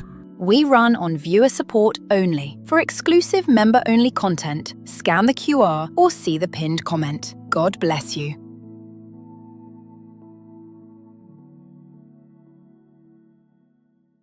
My dear child, stop whatever you're doing right now and let these words reach the deepest part of your heart. What I'm about to say is not just a message. It is a letter from my heart to yours, spoken so you can hear it, feel it, and carry it for the rest of your days. I have been waiting to tell you this, and today is the day you need to hear it clearly. You didn't find this moment by accident. You were not led here by chance. I drew you here because I have something to say to you, and I need you to listen with your whole heart open. Let the noise of the day fall away. Let it be just you and me for a little while. You are not alone. You have never been alone. Not on your hardest day. Not in your loneliest night. Not in those quiet hours when you sat in the dark and wondered if anyone in this universe cared about you at all. I was there. I am there still. I will never stop being there. This is not a comforting thought to help you sleep. This is the absolute truth, and I want it to sink into your soul like water soaking into dry ground. Let it settle. Let it stay. I want you to walk in my light today, not tomorrow. Not when things get better. Not when you feel more ready or more worthy. Right now, exactly as you are. Lift your head as you walk. The one who set the stars in their places, who paints the sunrise morning after morning, who breathed life into everything that lives, is walking beside you. That is not a small thing. That is everything. I want you to feel it in your bones. Hear this about your home. You and the ones you love are safe under the cover of my love. I have set a shield around your walls, around your loved ones, around every person you carry in prayer. There is no darkness strong enough to break through what I have built around you. There are battles being fought for you that your eyes will never see. I fight them myself. I stand guard over your life while you sleep, and I win wars on your behalf before trouble ever reaches your door. The enemy plans, and I overturn his plans before they take a single step toward you. So let go of the fear that has been gripping your heart. You are not exposed. You are not defenseless. You are covered by the strongest force in all of existence, and that force is my love for you. Nothing gets past it. I know fear has been loud lately. It has whispered to you at night and followed you through your days. It has told you that the worst is coming, that you cannot cope, that you are one bad day away from falling apart. Fear is a liar. It always has been. I do not speak to you the way fear speaks. Fear pushes and panics. I steady and strengthen. When you hear a voice that crushes you, that is not my voice. When you hear a voice that calls you higher while holding you close, that is me. My precious one, I see how hard you have worked to hold everything together. I see the weight you carry that no one else knows about. I see the smile you wear when your heart is heavy. You do not have to perform for me. Come as you are, and let me carry what you were never meant to carry alone. There is a reason this word is reaching you now, in this season, on this very day. Something is shifting in your life. You have sensed it, even if you could not name it. I am moving pieces into place that you cannot see yet, and I needed you to know it before tomorrow arrives. Before tomorrow arrives, I need you to know this. You are mine, not because of anything you did, not because you earned a place in my heart. You are mine because I chose you, and my choice does not change with your moods, your failures, or your fears. Tomorrow does not belong to your worries. It belongs to me. I am already there, standing in it, arranging it, preparing it for your arrival. When you step into it, you will not be stepping into the unknown. You will be stepping into a day I've already walked through on your behalf. So do not spend tonight rehearsing everything that could go wrong. Spend it resting in the one who holds everything that will go right. I have never once been surprised by your circumstances. I have never once run out of answers. And I am not about to start with you. Listen closely now, because I want this to go deep. The hard road you have walked did not disqualify you. The mistakes you made did not cancel my plans. The delays you endured did not mean I forgot you. I have been with you through every mile of it, and every mile has mattered. You are standing at the edge of something new. I will not tell you every detail, because I want you to walk with me, not just with a map. But I will tell you this much. What is ahead of you is good. It is worth every step it takes to reach it. I know you have questions. You wonder why some doors closed and why some prayers seem to hang in the air unanswered. You do not need every answer tonight. You need to know that the one who holds the answers also holds you. And I do. Firmly, gently, and without ever letting go. So breathe, my child. Let your shoulders come down from around your ears. Let the tension you have carried all day loosen its grip. This moment is safe. I made it safe so that you could finally hear me without the world shouting over my voice. If your heart is open to receive this, declare your amen now. Come near to me and let me tell you what happens when you do. When you quiet the noise of the world and sit still in my presence, I pour something into you that nothing on this earth can give. I fill you with peace that makes no sense to your mind. I fill you with wisdom no teacher could hand you. I fill you with strength that will surprise even you. I do not ask for your worship because I need it. I ask because of what it does in you. When your heart turns toward me, something opens. The weight redistributes. The fog thins. You begin to remember who you are, because you're standing near the one who made you. Every word I speak carries life in it. Not pleasant sounds, not empty comfort. Real, living power that changes things. When my word takes root in your heart, your whole world begins to shift. You begin to see differently. You begin to think differently. You carry yourself differently, and the atmosphere around you responds. Doors open that were sealed. Healing moves through places that were numb. What was stuck begins to move. I know there have been times when I spoke promises over you, and you found them hard to believe. I know the gap between what I said and what you could see felt impossibly wide. I am not angry about your doubt. I know how heavy life can be. I know how long some seasons stretch. But today, gather up every piece of courage you have and choose to believe again. Choose to trust me one more time. I am not a man that I should lie. What I say, I do. What I promise, I fulfill. The only question is whether you will hold on long enough to see it arrive. I am steady. I am the same in the morning as I am at midnight. I do not love you more when you succeed, and less when you struggle. My love is not tied to your performance. It is not a wage you earn. It is a river that keeps flowing, whether you feel worthy of it or not. I see everything inside you, every hidden thought, every secret longing you have never spoken aloud. I know the dreams you buried and the prayers you stopped praying because the silence wore you down. None of it makes me love you less. Knowing it all only makes me lean in closer. I am not a God who watches from a distance. I am a father who bends down to listen.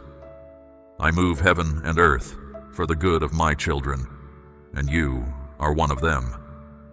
That is not poetry. That is how I govern your life. Right now, in this very moment, I am handing you peace. Not the thin kind that shatters at the first piece of bad news. A deep, settled peace that sinks into the center of who you are and holds, no matter what the day looks like. Let it wash over you now. Let it push out the anxious thoughts that have been pacing the halls of your mind. You were not built to carry all of that. Hand it to me. I am strong enough to hold it, and I want to. Beautiful things are happening in your life right now, even though you cannot see them yet. I know that is hard to accept when everything looks messy or stalled. But hear me. Just because you cannot see what I am doing does not mean I am doing nothing. Behind what your eyes can reach, I am working. I am arranging. I am setting things in order. I am moving people and circumstances into position. I am preparing things for you so good that if you saw them now, you would not be able to take them in. So keep going. Keep trusting. Keep your heart open with expectation. What is coming is worth every day of the wait. Say, I believe, if this word is reaching the deepest part of your spirit. Take one step forward today in faith. Just one. You do not need to see the whole staircase.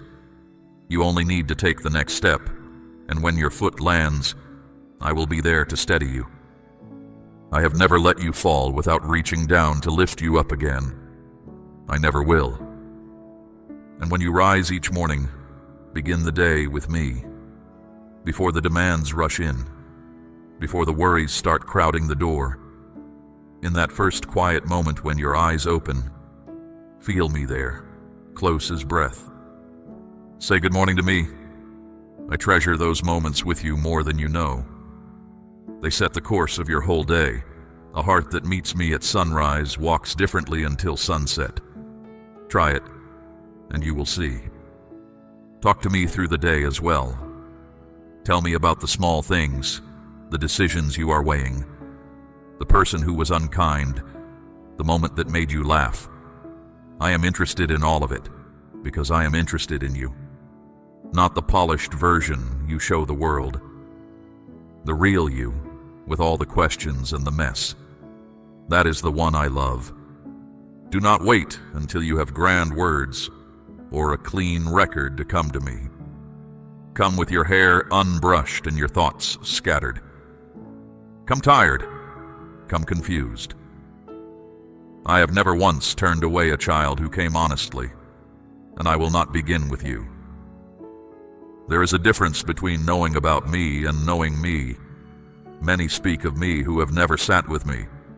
I am inviting you deeper than information.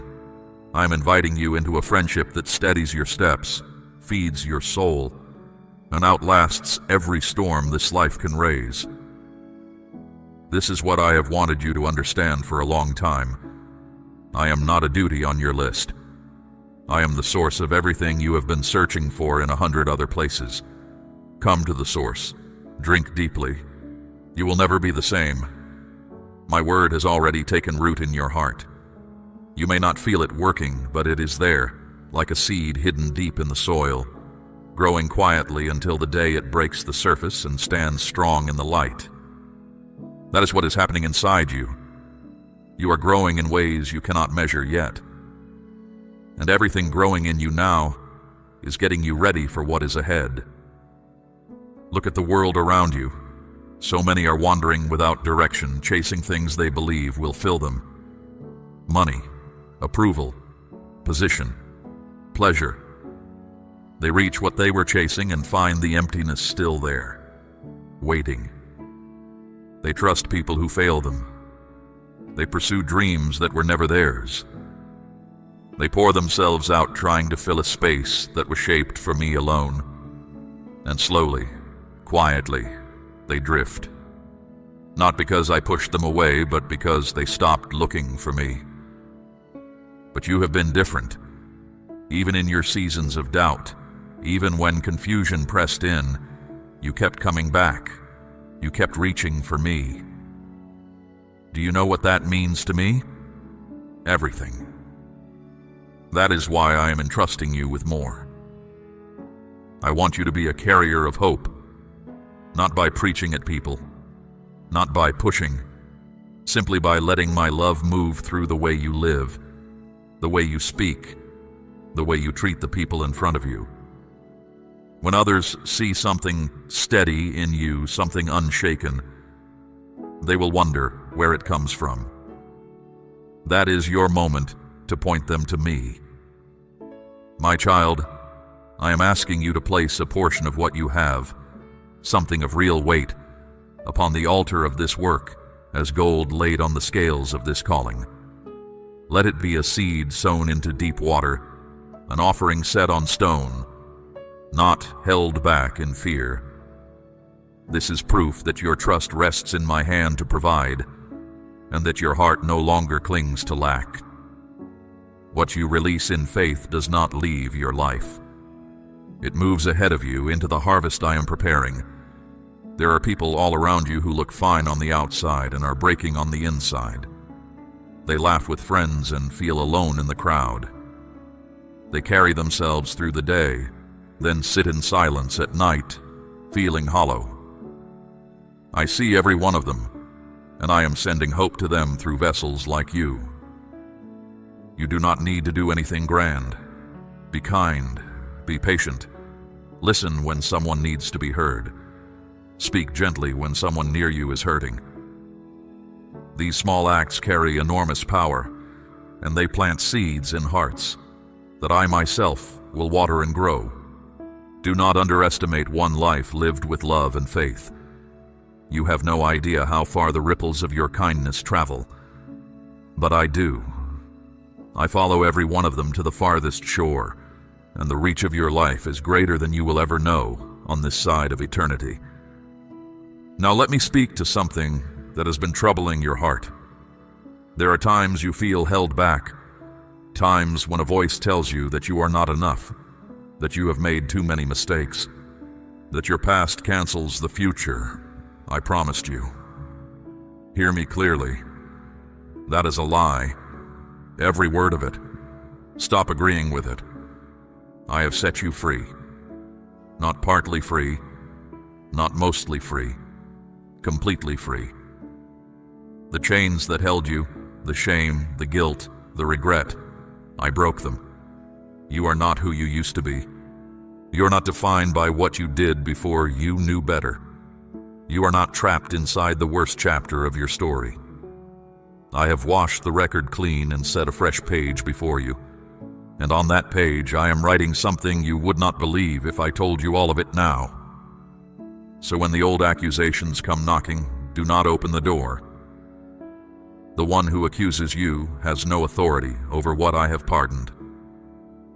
My verdict stands above every other voice, and my verdict over you is forgiven, free, and mine. Be careful then what you allow into your mind and heart, the things you listen to, the conversations you keep, the thoughts you entertain. All of it either builds you or wears you down. Guard your inner world. It is the field where your future is growing. When a fearful thought arrives, answer it with what I have said. When doubt speaks up, counter it with my promises. When bitterness looks for a place to settle, fill that place with gratitude before it can unpack. You have the strength to do this because my spirit lives in you, and my spirit has never lost a battle. And when the day is done, do not carry its weight to bed. Lay it all down at my feet.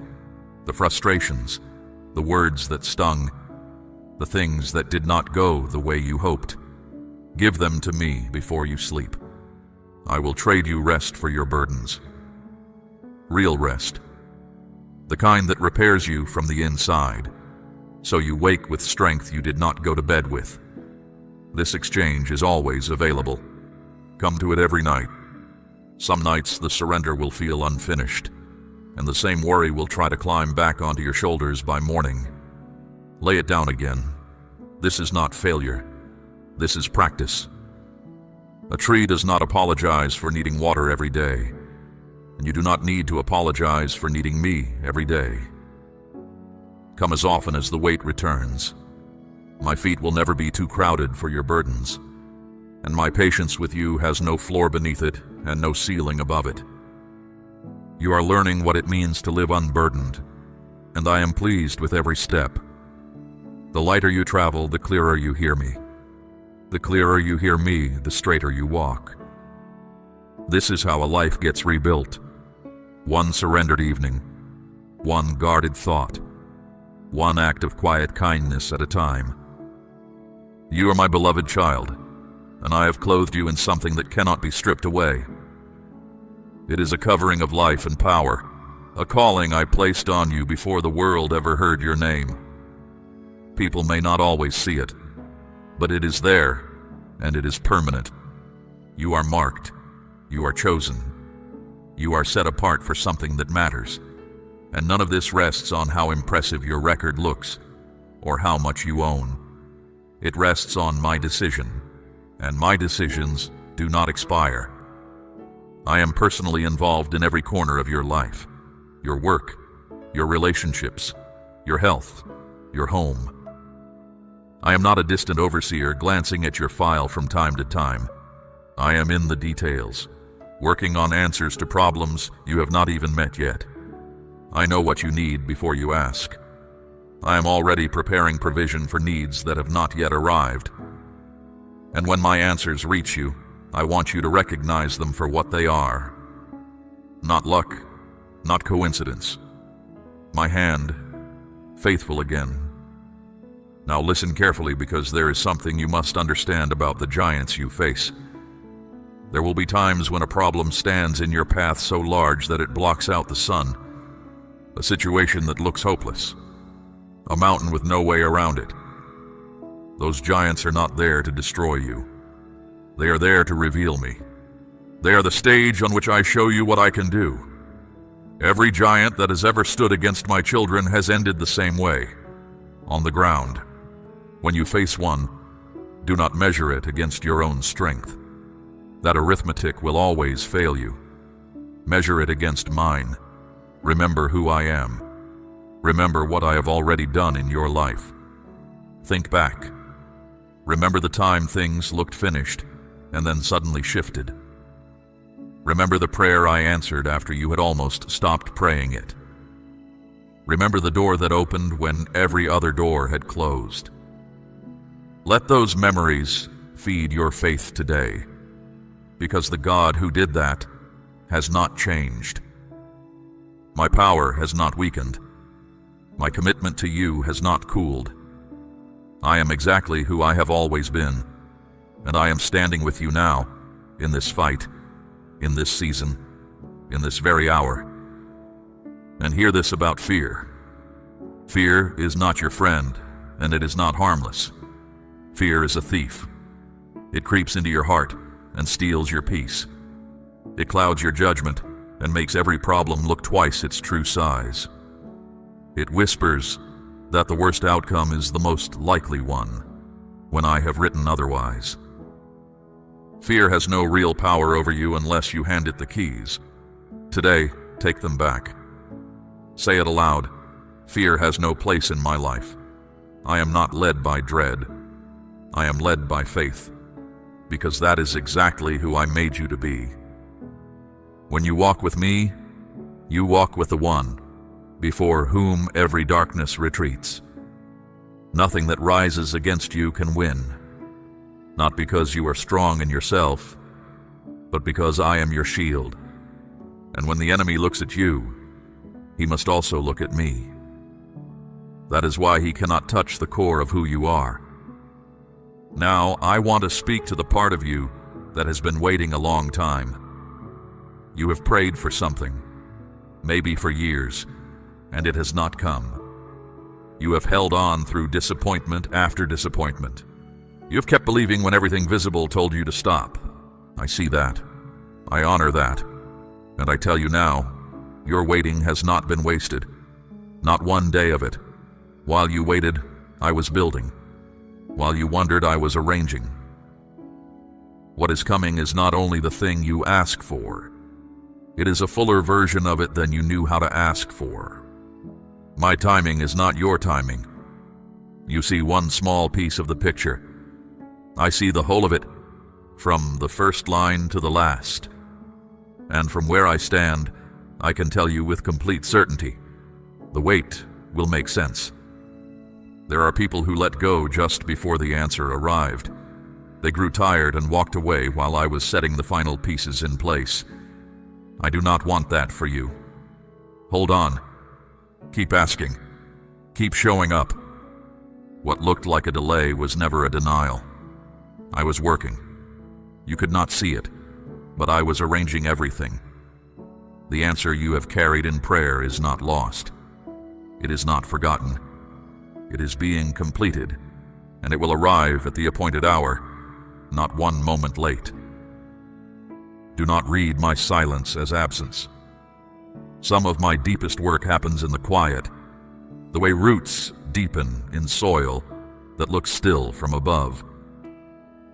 When I am quiet, I am not gone. I am concentrating on something that concerns you. And when the answer comes, you will understand why it could not have come sooner.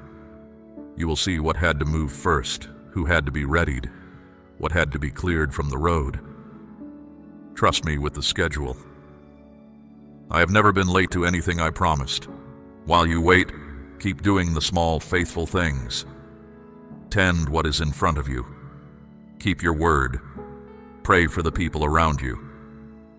These quiet acts are not filler between now and your breakthrough. They are part of it. Kings are shaped in fields before they stand in palaces, and the shepherd years are never wasted years. I watched David guard sheep no one else counted, and I was preparing a throne the whole time. What you do in hidden places, I see. And what I see in secret, I reward in the open. So stand firm today, not because the circumstances have changed yet, but because you know the one who changes them. Steady your heart, set your face forward. The season you are entering is one I have already walked ahead of you, and I would not lead you into it without also making you able for it. Now let me touch a wound that has been aching for a long time. The words other people have spoken over your life.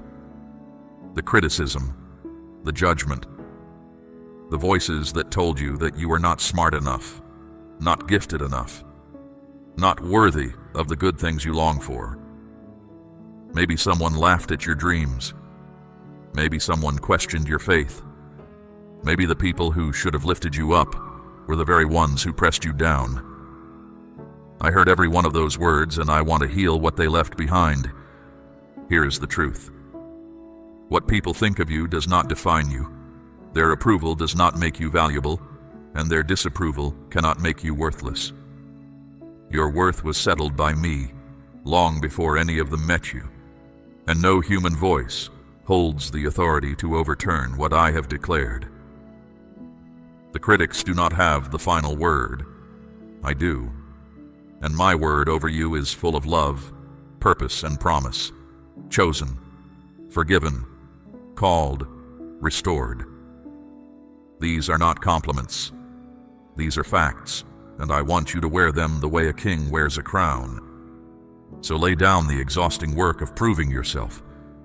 Stop pouring your strength into winning approval from people who may never give it. You already have mine. Step out of the shadow of their opinions and into the light of what I say about you. And now I must ask something of you that is not easy. The people who wronged you, who misjudged you, who used your kindness against you, release them. Not because what they did was acceptable, not because they earned it. Because bitterness is a poison you drink with your own hands, and I want it out of your life. Forgiveness does not excuse them. It frees you. It takes the whole matter out of your grip and places it into mine, where justice is handled perfectly. No one who wounds one of my children escapes my attention. Let me carry that account and walk out from under its weight. When you forgive, something breaks open in the unseen. Old chains fall. Closed doors unlock. Seasons that were stuck begin to turn. It takes real strength to forgive someone who never asked for it. But you have that strength because my spirit in you is greater than the hurt behind you. Breathe out the bitterness. Breathe in my peace. Do it as many times as it takes. Some releases happen once, and some happen every morning for a season. Either way, I am with you in the releasing. And do not carry shame about how long your healing is taking. Hearts do not mend on a schedule, and I have never once stood over you with a measuring rod while you grieved. I move at the pace of your trust. Where you can only give me a small yes today, I will honor that small yes and build on it tomorrow. What matters is the direction of your face, not the speed of your feet. Keep your face toward me. That is the whole instruction. The rest, I will supply. There is also a quiet dignity growing in you that you have not noticed. You ask for help sooner than you used to. You tell the truth about your limits. You no longer pretend to be fine when you are not. Do not mistake this honesty for weakness. It is the beginning of real strength, and it opens the door for me to work. My child, there is something else I want you to hear today, and I want you to receive it slowly. I am proud of you. I know that may be hard to take in. I know there are things you regret, choices you would remake if you could. But when I look at you, I see someone who kept getting up. Someone who kept reaching for me through seasons that would have hardened other hearts. Someone who chose faith again and again when quitting would have been easier. That kind of perseverance is rare, and it has not gone unnoticed by me. The road you walked did not only cost you, it formed you. You understand the weary now because you have been weary. You are gentle with the broken because you know what breaking feels like. That understanding in you is real treasure, and I will use it in ways you cannot yet imagine. You are not simply a person moving through days. You carry an assignment that belongs to you alone. The blend of your story, your gifts, and your scars fits a purpose that no one else on this earth can fulfill. I did not make a general design and stamp your name on it. I built you for this, deliberately. So do not compare yourself to anyone. Comparison will either puff you up or press you down, and both are lies. My plans for you are custom-made. My timeline for your life matches no one else's, and it was never supposed to. Run your own race. When a runner keeps looking sideways at the other lanes, two things happen. He slows down and he stumbles. Keep your eyes on the path I set before you, and you will keep both your speed and your footing. Run with endurance, not with panic. Some things I am building in you can only be built slowly, the way an oak grows, ring upon ring, year upon year. Do not despise the slow seasons. They are adding strength where you will need it most, and run with joy. Joy is not the same as happiness.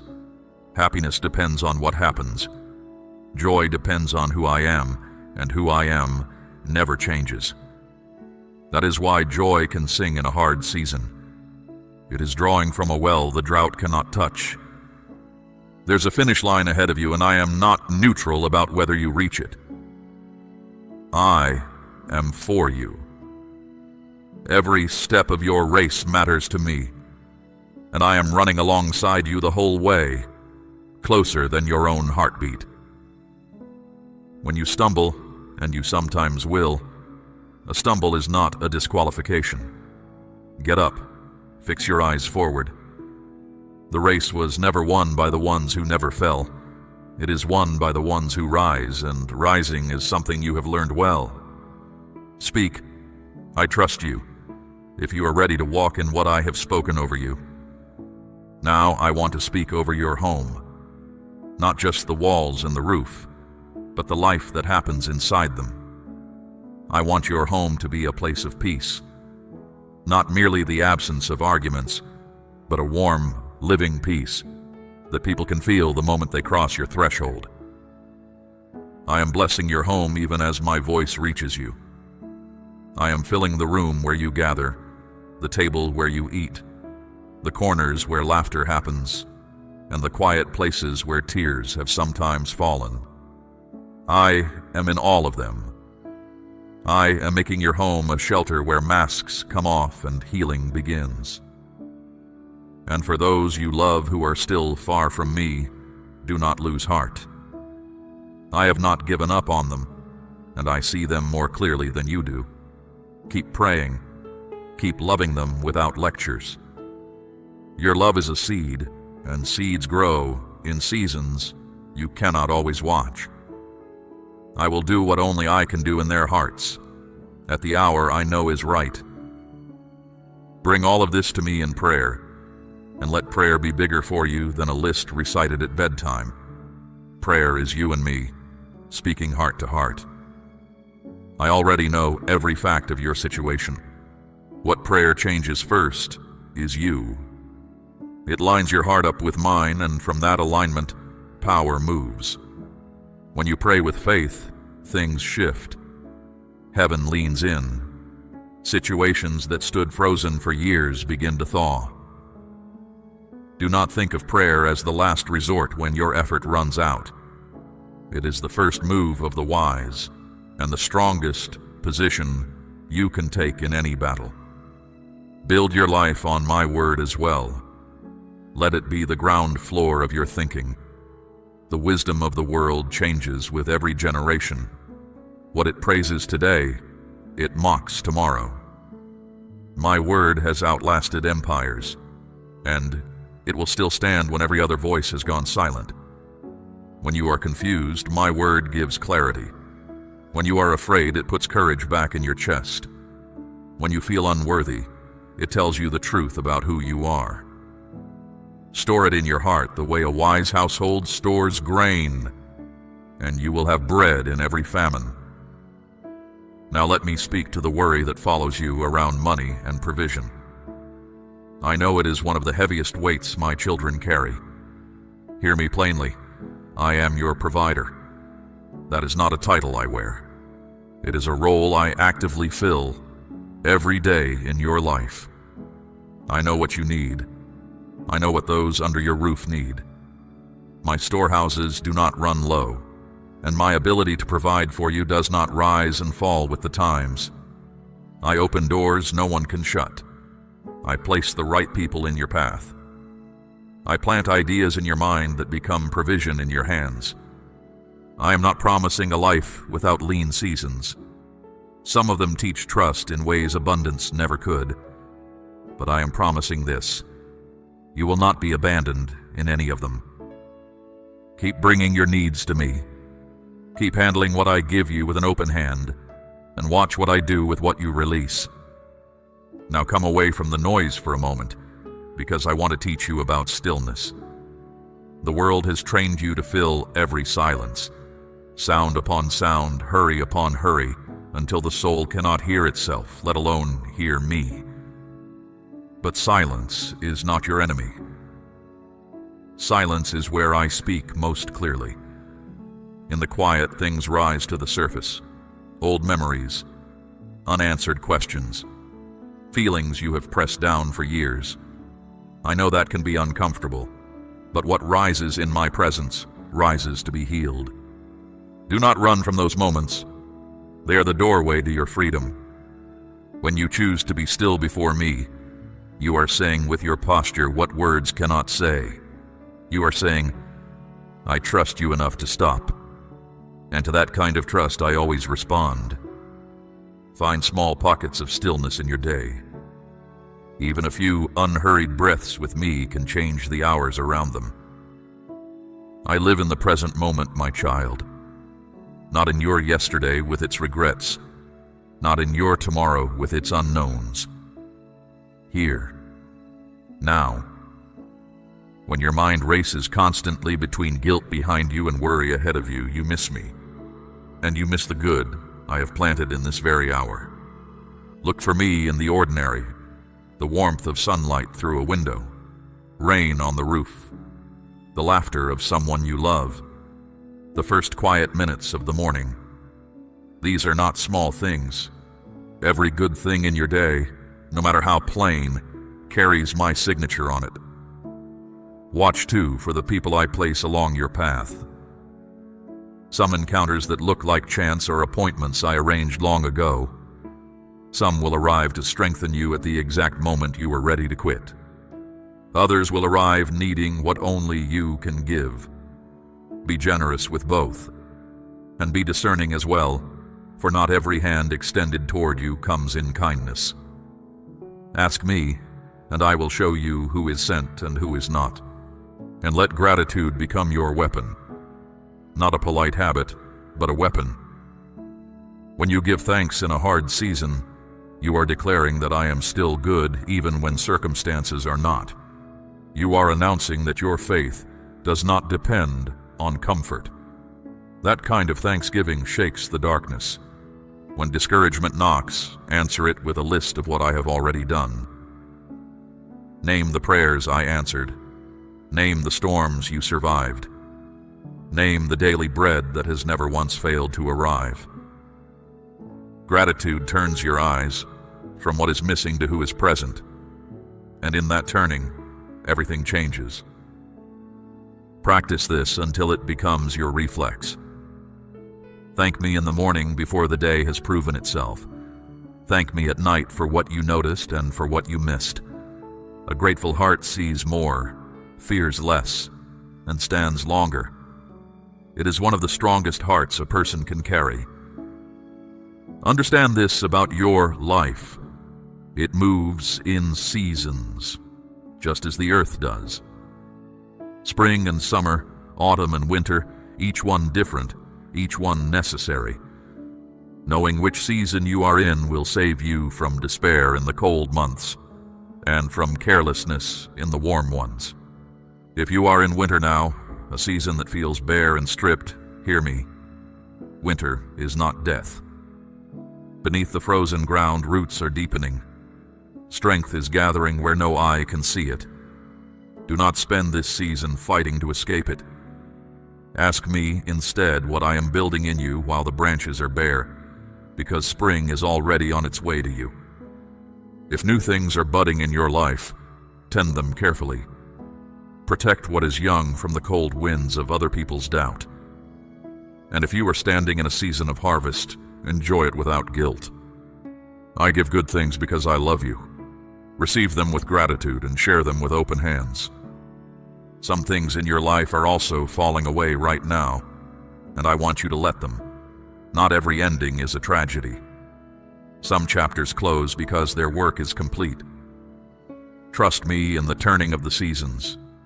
I know the way forward, even when the path bends out of your sight. Now look at what is already in your hands, because many wait for something distant, while overlooking what I have already given.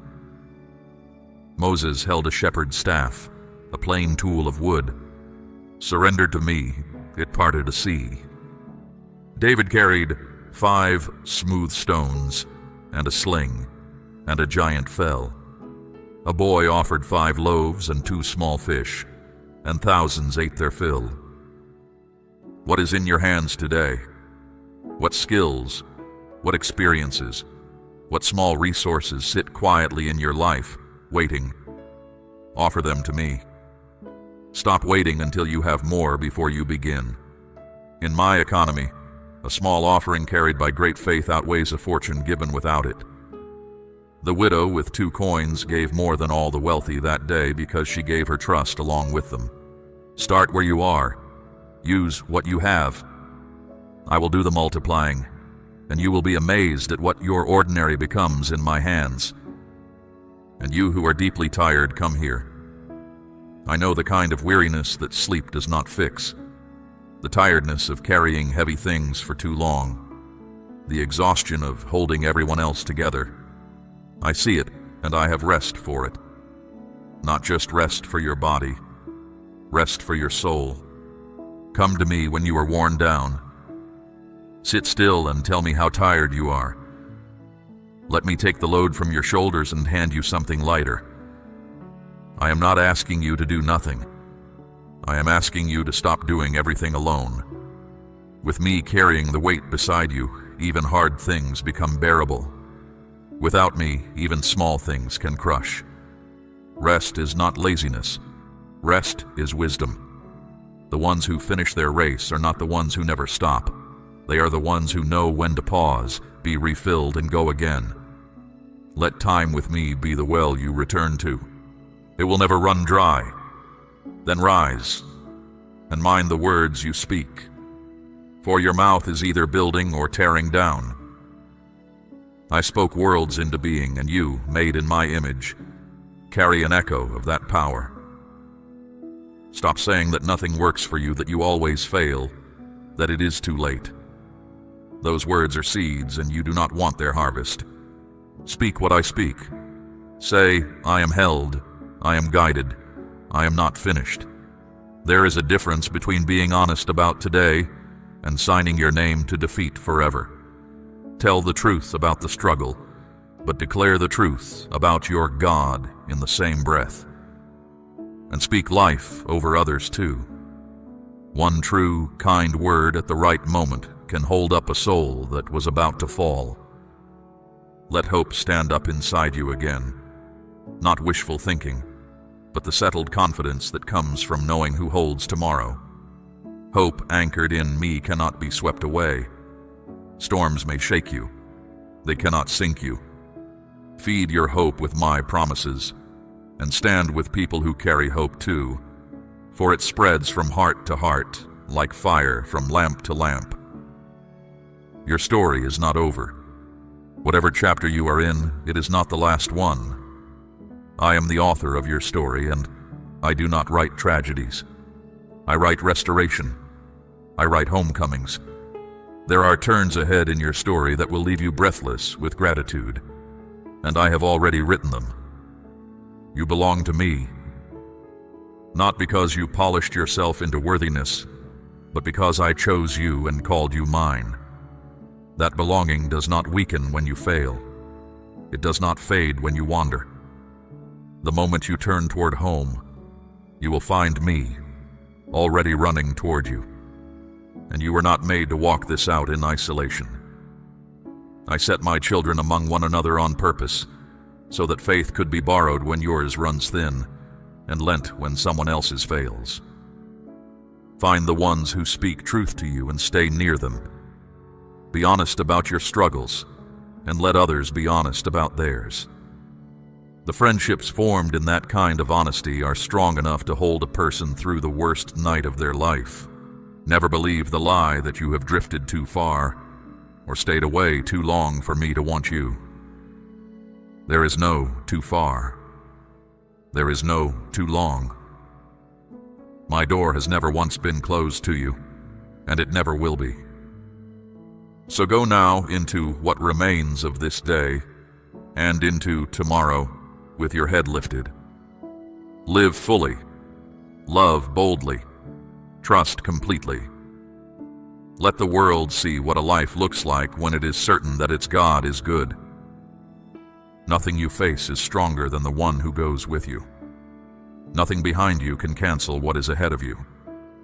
My word over your life will finish everything it was sent to do, and my love will hold you until you see it with your own eyes.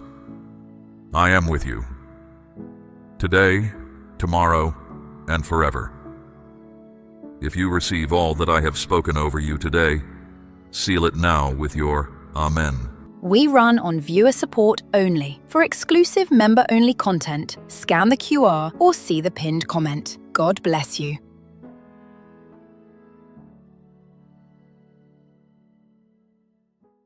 Stop for a moment, my child. Whatever your hands are holding, let it rest. Because what I am about to tell you will change the way you see everything you have walked through. While I was preparing this word for you, I paused over your life. Something I saw in you made all of heaven grow quiet. Not something you planned. Not something you did to be admired. Something that rose out of you so naturally that you never guessed the weight it carried in the unseen world. I want you to hear this in stillness, because it will not settle into a hurried heart. This is not a word for a crowd. It is for you alone, the one whose heart is beating a little faster right now without knowing why. Your spirit recognizes my voice even while your mind is still deciding whether to believe. That quiet stirring you feel is not these words placing something new inside you. It is my spirit confirming what you have sensed for days. Let me tell you what I saw.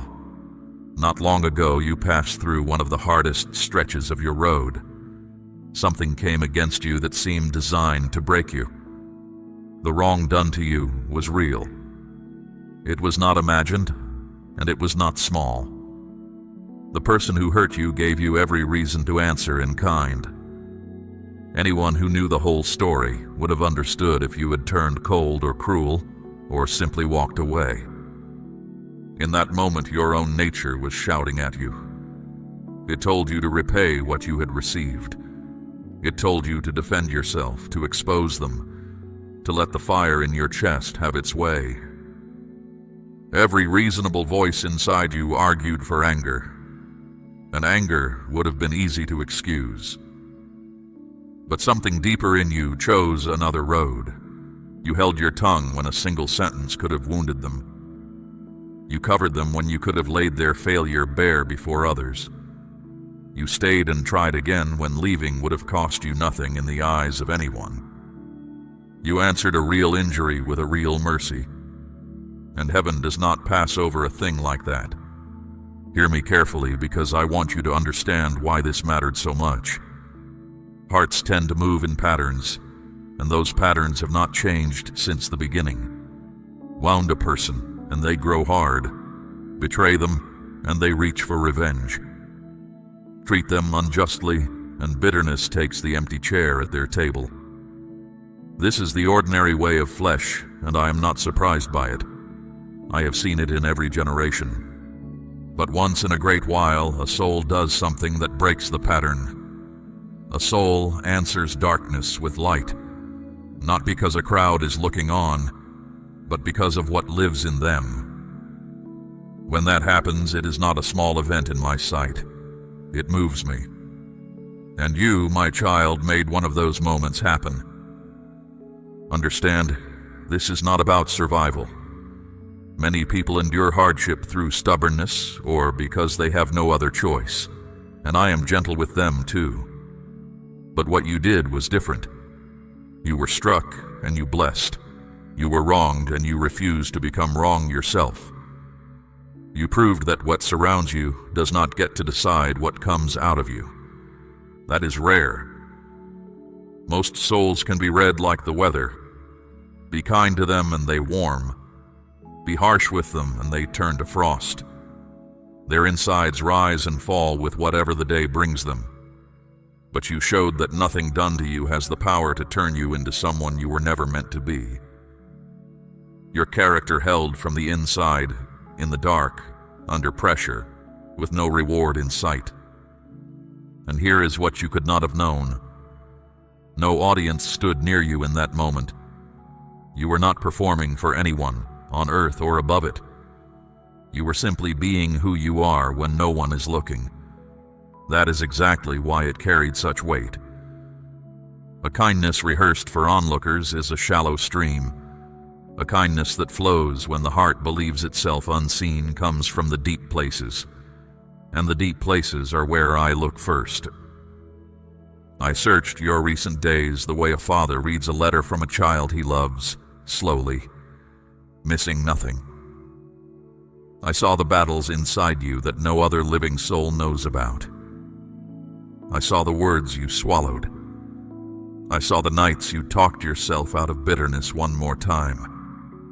I saw the mornings you rose and chose gentleness again with no evidence that it was working. Each of those choices was recorded. Not one of them fell to the ground. And I will tell you what I said over you in that hour, so you can carry it for the rest of your days. I said, this one reminds me why I made the human heart. Think slowly about that. The one who spoke light into being, who set the stars in their courses and measured the waters in the hollow of his hand, looked at your hidden choices and was moved. Even my messengers, the mighty ones who stand in my presence and carry out my commands, cannot do what you did. They serve me while beholding my glory. Obedience costs them little, for they live in the full light of what is true.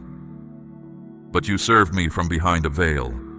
You cannot see my face. You chose mercy without proof that mercy would win. You kept faith in the dark, where faith actually costs something. That is a glory the angels themselves stop to consider.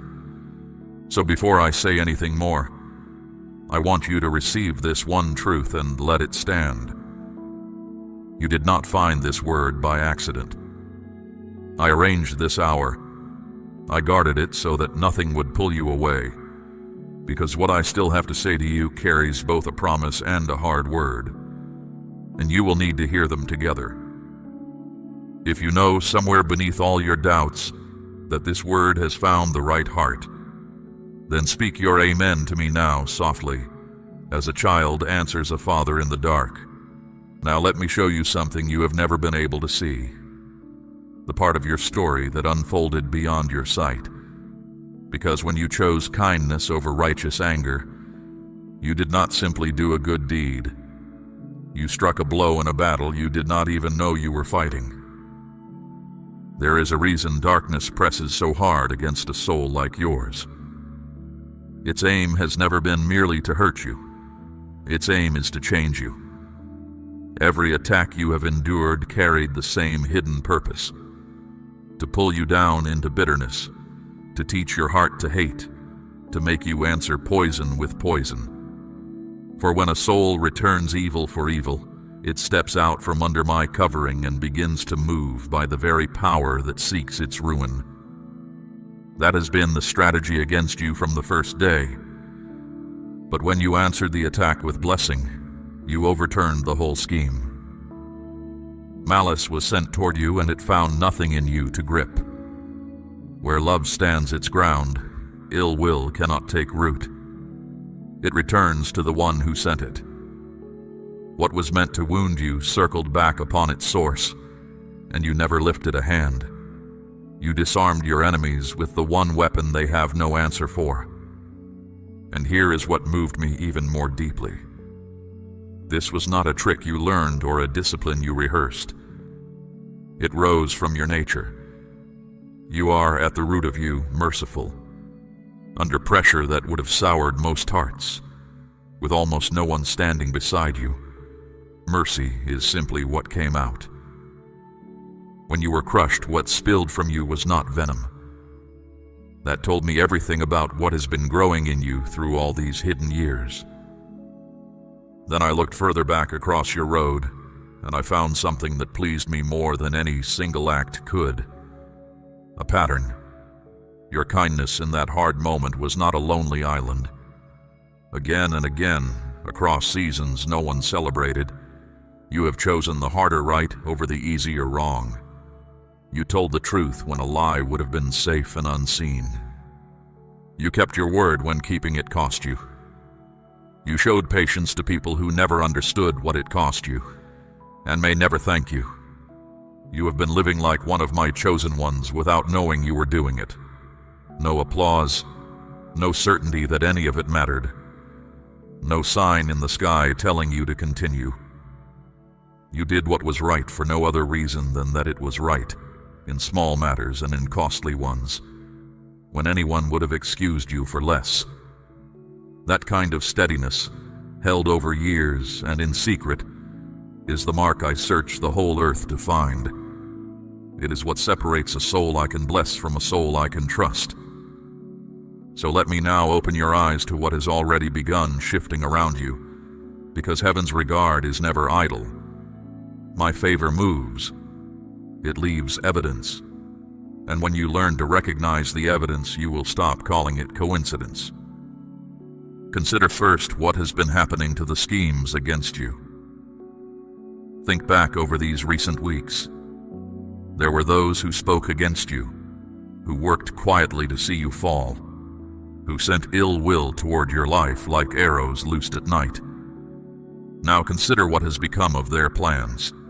Efforts that should have succeeded came apart for no reason anyone can name. Matters they believed were firmly in hand slipped through their fingers. Doors they meant to shut against you would not stay shut. That is not luck, and it is not chance. When I am moved by a soul, my protection around that soul thickens like a wall. Arrows do not merely fall short of it, they turn. The trouble your enemies intended for you has been arriving at their own gates, and they cannot understand why. You may have noticed it already and wondered at it quietly. Now you know what you were seeing. Consider also the peace that has been finding you in the middle of the storm. By every reasonable measure, The weight you have carried lately should have flattened you. There were days when the ground shook under everything you had built, when anyone else would have been swallowed by dread. And yet, in the very center of it, a strange calm kept visiting you. Not because your problems dissolved. They did not. The calm came anyway, out of all proportion to your circumstances. That peace has no earthly explanation, and you know it. You have felt it and asked yourself where it could be coming from. It comes from me. It is the quiet that settles on a life when heaven is leaning close. I set it upon you like a hand on the shoulder of a soldier, so that you would know before any other proof arrived that you are not walking through this season alone. And there is more evidence still, which I will show you in a moment. Signs already present in your days that you have not yet read rightly. Your eyes are being opened in this very hour. But before I go on, I want something to be settled between us, plainly and without hurry. Everything I am telling you asks for one response. Not excitement, not curiosity, but trust. The kind of trust that keeps listening when the word turns hard, and keeps standing when the promise seems slow. I am not asking you to feel something. Feelings rise and fall like tides. I am asking you to set your heart, the way a builder sets a stone, and let it remain where you set it. For I have not come today only to comfort you. Comfort alone would leave you exactly where you stand, and I love you too much for that. I have come to lift you, to correct you, to prepare you, and to place something in your hands that you have stopped expecting. All of it is real, and all of it is nearer than you think. If your heart is open and you are willing to hear every word I have for you today, the gentle and the firm alike, then answer me now and say, I am listening, Father. Then hear the rest of the evidence, because your life is already speaking, and I want you to understand its language. Notice how your seeing has sharpened. Decisions that once left you tangled for days have begun to resolve themselves quickly. Questions that sat in fog are standing now in morning light. You have found yourself simply knowing things, not through any voice from the clouds, but through quiet impressions, sudden understanding, a sureness in your chest that keeps proving right. That is not your imagination improving. That is my counsel reaching you along a channel that has been swept clear. I am guiding you more closely than before, and this is only the beginning of it. Notice, too, who has been leaving. Certain people have drifted out of your days, and certain doors have closed with a finality that startled you. Companions who drained you are gone. Arrangements that quietly held you back have dissolved. At the time, some of those departures stung like loss. But look again with the eyes I am giving you. I have been clearing the ground. A new season requires a cleared field, and I have been removing one by one whatever could not travel where you are going. Do not chase what I am carrying away from you. My hand is in the removal as surely as it will be in the arrival. And notice the sense that has been growing in you that something is near. You have felt an expectancy you cannot name, a leaning forward in your spirit, the way the air changes before rain. You have tried to dismiss it as wishful thinking, but it will not be dismissed. It returns at quiet moments and stands beside you. Trust it. Your spirit is sensing what your mind has not yet been told. Something is indeed approaching your life, and it is connected to everything I have been telling you in this hour. Now, before I open the next door of this word, I must speak to you about trust, because trust is the hinge on which everything ahead will turn. And trust, my child, is not proven by feelings. It is proven by the open hand. Long ago, I sat across from the treasury of my house and observed the people bringing their offerings. The wealthy came in their fine robes and gave from their overflow, and it cost them nothing, and it moved me not at all. Then came a widow with 2 small coins, all she had in the world, and she laid them down and walked away without ceremony. Heaven still tells her story. It was never the amount that stirred me. It was the open hand. An open hand is the sign of a heart that has stopped guarding itself against its own father. My child, I am asking you to place a portion of what you have, something of real weight, upon the altar of this work, as gold laid on the scales of this calling. Let it be a seed sown into deep water, an offering set on stone, not held back in fear. This is proof that your trust rests in my hand to provide, and that your heart no longer clings to lack. What you release in faith does not leave your life. It moves ahead of you, into the harvest I am preparing. Understand what is really happening when a hand opens. It is not a transaction, and I am no merchant. It is a posture of the soul. The clenched hand says, "My security lies in what I can hold." The open hand says, "My security lies in the one who holds me." Between those 2 postures runs the whole difference between a life of quiet fear and a life of quiet power. I am forming the open hand in you, not only toward provision, but in every room of your life, because a hand that has learned to release is the only kind of hand that can fully receive. Abraham stood on a mountain with everything he loved bound upon the stones, and he did not withhold. And when I saw that his heart kept nothing back from me, I swore to him a blessing that is still unfolding upon the earth to this day. The measure of his trust became the measure of his inheritance. It has always worked this way in my kingdom. Not because I need anything from your hand, for the cattle on 1,000 hills are mine, but because your release makes room. What you cling to stays the size of your grip. What you entrust to me enters my economy, where seed becomes harvest and 2 coins outweigh a treasury. So let this settle in you gently. I am not asking you for proof of your love. Your love is already known to me. I am inviting you into freedom, the freedom of a soul that has stopped negotiating with fear. Fear whispers that there will not be enough, that tomorrow must be hoarded against, that safety lives in the storehouse. But you have seen by now where fear leads. It leads to shrinking, and you were not made to shrink. Now, having spoken of trust, I must go further in, because this hour holds more than affirmation. I told you at the beginning that I carry 2 words for you today. The first you have been hearing. Heaven has been moved by you. Favor is gathering around you, and evidence of it already marks your days. That word is true, and nothing I say next will take 1 grain of it away. But there is a second word, and it is a firm one. I will not soften it, because you need it whole. A father who stays pleasant while his child drifts toward a cliff does not love that child.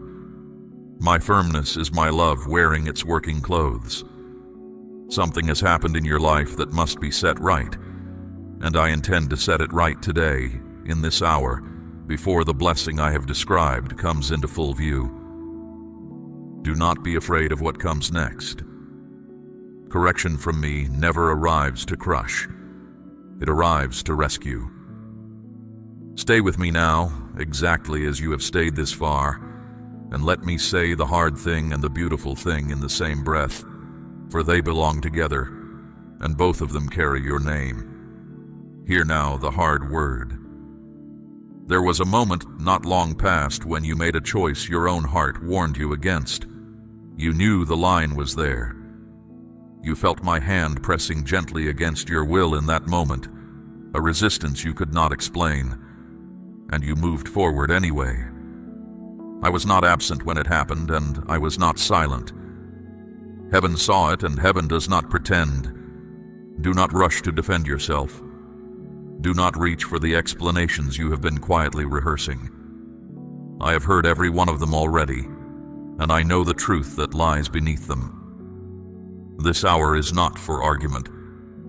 It is for honesty, and honesty is the only thing I require of you right now. Understand how it truly happened, because it did not begin where you think it began. It did not begin with your hands. It began with a thought. A thought arrived at the door of your mind, and it did not carry my peace, and you knew it did not. But instead of turning it away, you gave it a room to live in. You returned to it. You let it stay past the hour when you knew it should go. And the thought became a leaning, and the leaning became a decision, and the decision became an act. By small degrees, the way it always happens. No one falls all at once. They drift, one quiet warning at a time, each one a little easier to ignore than the last. And when it was done, you felt the change at once, though you told no one. The peace inside you turned unsettled. Your prayers grew heavier in your mouth. A low restlessness followed you from morning into night, and you called it stress, and you called it weariness. But your spirit knew its true name. That churning was your own heart telling the truth while your lips stayed silent. Now hear what my firmness is aimed at, and hear it clearly. It is not aimed at you. It is aimed at the road you had stepped onto, and at the slow ruin I could see waiting further along it. A shepherd who sees a wolf circling his flock does not whisper. He shouts. The sharpness in my voice today is a shepherd's shout, and every edge of it is protection. And mark this as well. I do not correct what means nothing to me. The field a farmer has given up on is the field he leaves alone. The one he walks, clears, and prunes is the one he expects a harvest from. You are being corrected because you are valued. This firm word is itself the proof that I have never let you go. Let me also tell you what your stumble did not do. It did not cancel your calling. It did not lower your worth by a single measure. It did not make me love you less, and it did not make me turn my face away. What it changed was your direction, and direction is what I have come to set right. A traveler on a wrong road is not worthless. He is simply headed somewhere he must not go, and I refuse to let you go there. The greatest danger before you now is not the stumble itself. It is pride. Pride will tell you this word belongs to someone else. Pride will murmur that it was not so serious, that everyone does it, that you can quietly manage it alone. Pride has walked stronger souls than you into places from which they never returned. Do not let it speak for you today. There is a weight resting on you as you hear this. I know you feel it. It is not condemnation. Condemnation crushes a soul into the dirt and leaves it there. What you feel is conviction, and conviction is a mercy. Confusion wanders in circles for years, but conviction points to one thing and says, "Here, this is the matter, deal with this." I have made it that clear because I refuse to let you miss it. Remember the shepherd king. He fell far harder than you have. He took what was not his and he covered it, and for a season he called the covering peace. But when my word finally cornered him, he did not argue. He spoke 4 plain words. I have sinned against you, and that broken honesty opened a door to mercy that his crown could never have purchased. I am listening for those 4 words from you. Not a performance of sorrow, not endless self-punishment.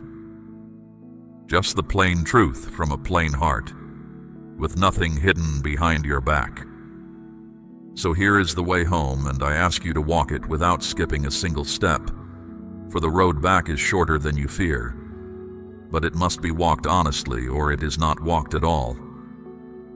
The first step is honesty with yourself. Name what happened fully, with no excuse stitched to it.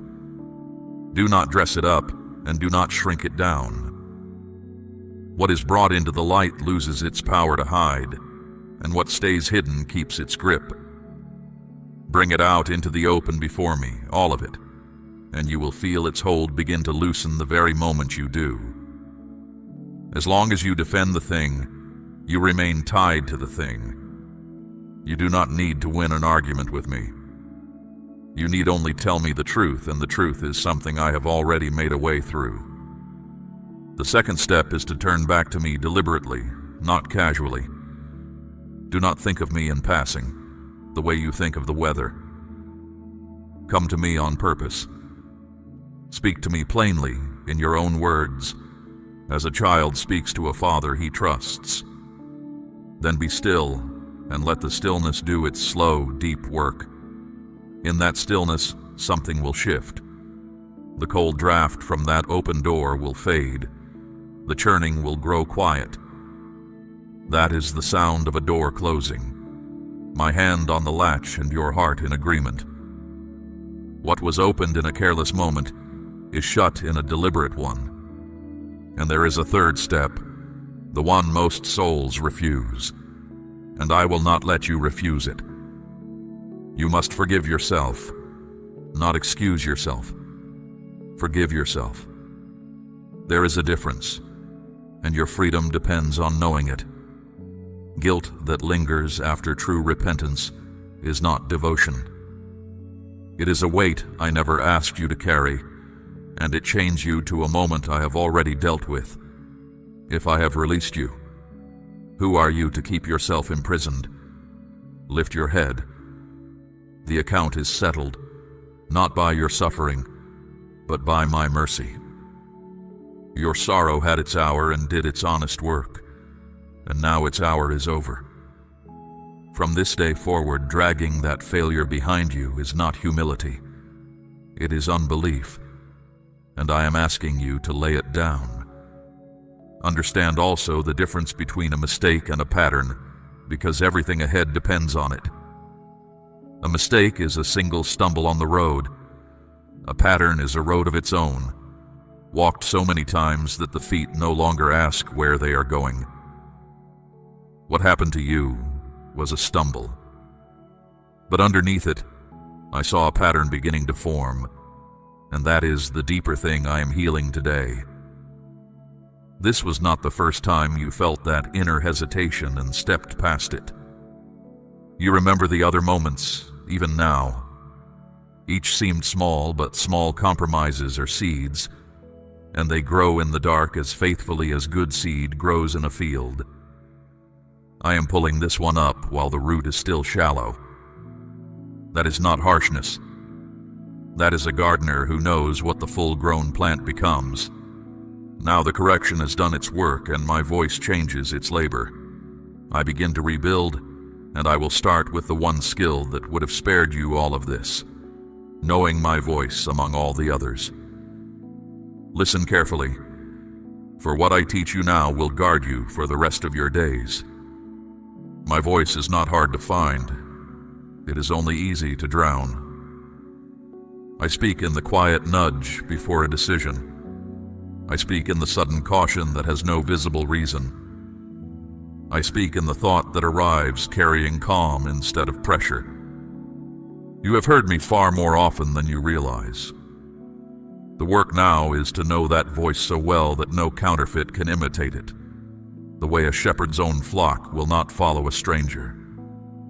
Here is the first mark of my voice, and I want you to hold it for the rest of your life. My guidance carries peace, not always comfort and not always ease, for I sometimes ask hard things. But even my hard words arrive on steady ground. When peace is present, you may move. When peace lifts, stop where you stand. Peace is not merely a feeling I give you. It is a signal I speak through. You felt that signal leave you in the very moment we have been speaking of. One breath there was stillness, and then there was churning, and you moved anyway. Never again treat that churning as a mood to push through. It is a sentry on your wall, and when the sentry calls out, the gates are to be shut, not argued with. Here is the second mark. My voice leads. It does not shove. The pressure that says now, quickly, before you think, before you pray, that urgency is almost never mine. I created time, and I am never late within it. When something is truly from me, it survives a pause. What cannot survive a pause was counting on your haste, and whatever counts on your haste fears your clarity. So build the pause into your life. Before the decision, before the answer, before the step, be still for one moment and ask me. Sometimes a single, honest breath is enough for the fog to lift. The stumble we have dealt with today happened in the space where that pause should have been. Guard that space from now on as you would guard a treasure, because that is what it is. Now hear me about your attention, for your attention is the gate of your whole life. Whatever you behold, you are slowly shaped by. Whatever you nourish grows, and whatever you starve weakens. There are voices and influences near you that seem harmless on the surface, yet each one leaves a residue, and residue builds. Some of what you have allowed close to you lately has been pulling you off course by slow degrees. I am not asking you to fear the world. I am asking you to keep the gate. Ask of everything that wants your attention one simple question. Does this leave me nearer to my Father or further away? The answer will come quicker than you expect. What you have lacked was never discernment. It was decision. Some things will need to be stepped away from, and I will show you which ones. Do not mourn them. This is not loss. It is pruning, and pruning is done only to branches meant to bear more fruit, never to branches that are finished. When the vine dresser cuts, the vine does not shrink.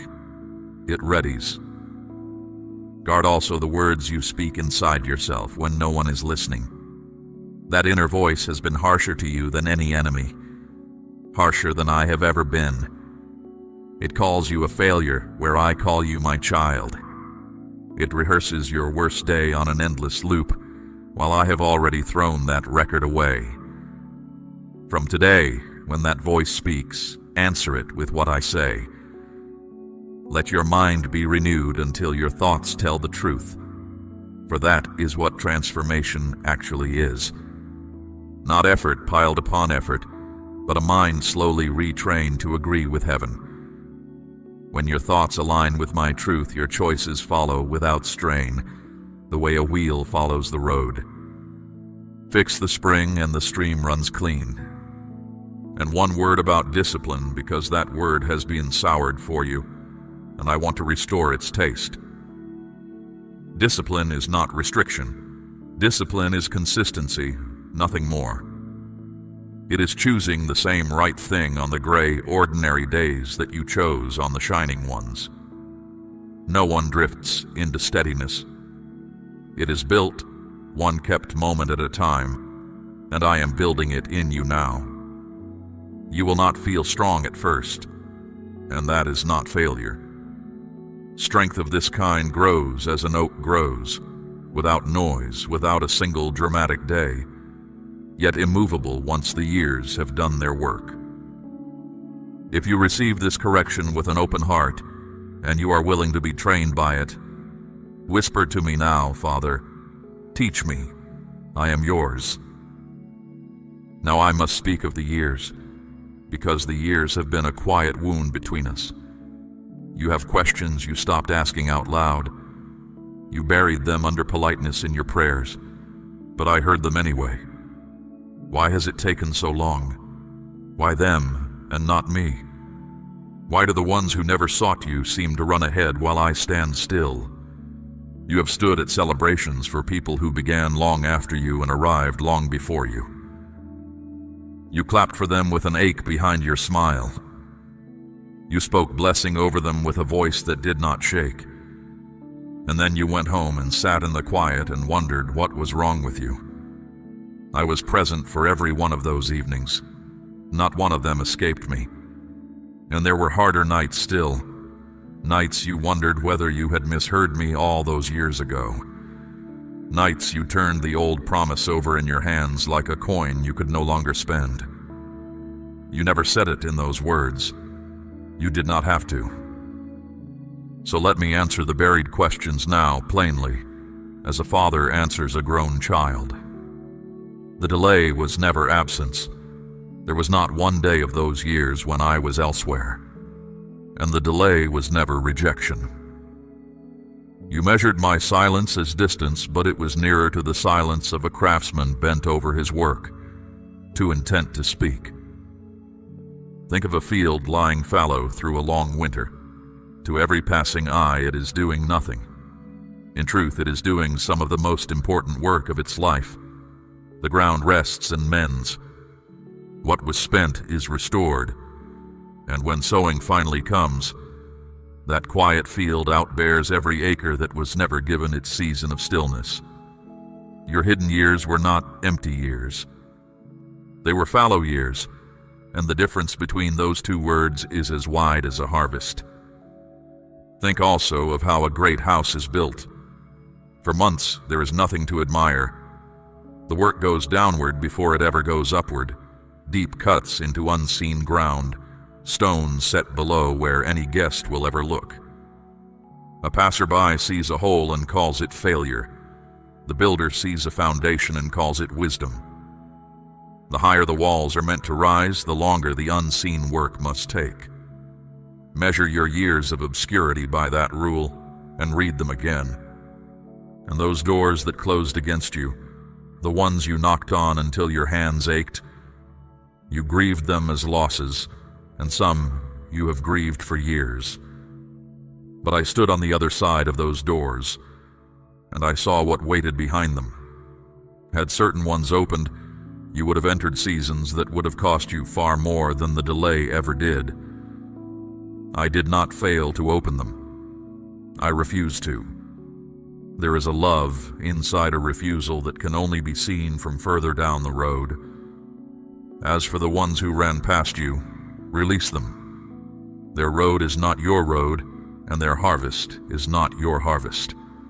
The vine does not envy the wheat for being gathered first.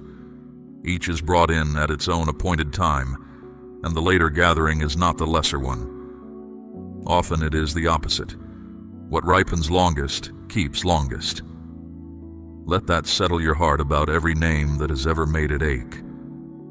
Here is what those years actually built, since you could not read the ledger. They built a compassion in you that ease could never have produced. You notice the overlooked now, because you know that seat. They built an endurance that does not snap at the first contrary wind. They taught you to keep trusting me with empty hands, a lesson the early blessed rarely learn. These are not consolation prizes. These are the exact tools of the assignment ahead of you. And one more thing the long road proved, and I want you to hear it named. You stayed. Bent, questioning, tired, sometimes barely, but you stayed. Do you know how rare that is? Many have walked away from me over lighter disappointments than yours. You carried yours into my presence again and again, and kept speaking to me from underneath it. Heaven does not overlook a faithfulness like that. It is written where nothing is ever lost. And now I tell you what this whole day has been leading toward. The fallow season is closing, not winding down slowly over years. Closing. The field has rested long enough. The foundation is cured and will bear the weight it was dug for. What I set in motion before you ever knew to ask for it is arriving at its appointed hour, and no hand in heaven or on earth can hold it back now. This is why the correction could not wait. This is why I interrupted your day, and why my voice has carried such fire. A man may drift in the middle of a long, flat road and lose little. He must not drift at the bend. You are at the bend, my child. Everything I have taught you in this hour, the honesty, the pause, the guarded gait, the steady discipline, all of it was fitted for what stands just ahead of you. I know the years have taught your heart to flinch at hope. I know you have braced yourself before, only to stand down again. So I'm not asking you to summon a feeling. I'm asking for something smaller and far greater. Take my word against the evidence of the years, on the strength of my voice alone, the way a sailor trusts the star he cannot touch. Then hear what is coming, because I do not send my children toward a horizon without telling them what to look for. The blessing I have prepared arrives in 3 streams, and when they reach you, you will recognize my hand and not call it luck. The first stream is sudden favor. Doors will begin opening that you never knocked on. A conversation that seems ordinary will turn, in a single sentence, into the connection your path required. People who never noticed you will find you resting on their minds and not know why. But you will know why. I go ahead of my children. I speak their names in rooms they have not yet entered. What years of striving could not force open, one appointed moment will. When it happens, do not stand doubting at the threshold. Recognize it, thank me, and walk through. The second stream is restoration, and it runs deeper than you expect. Things that were taken from you are coming back, and they do not return as they left. They return increased, the way seed returns as harvest. The seasons the devourer consumed I am repaying. Even dreams you buried will stir. There is a vision you once carried that circumstances put into the ground years ago. You mourned it and moved on. But in my hands, buried things have a way of becoming planted things. It is rising again, and it rises in a wiser form, fitted to who you have become. Yet understand the boundary of this promise.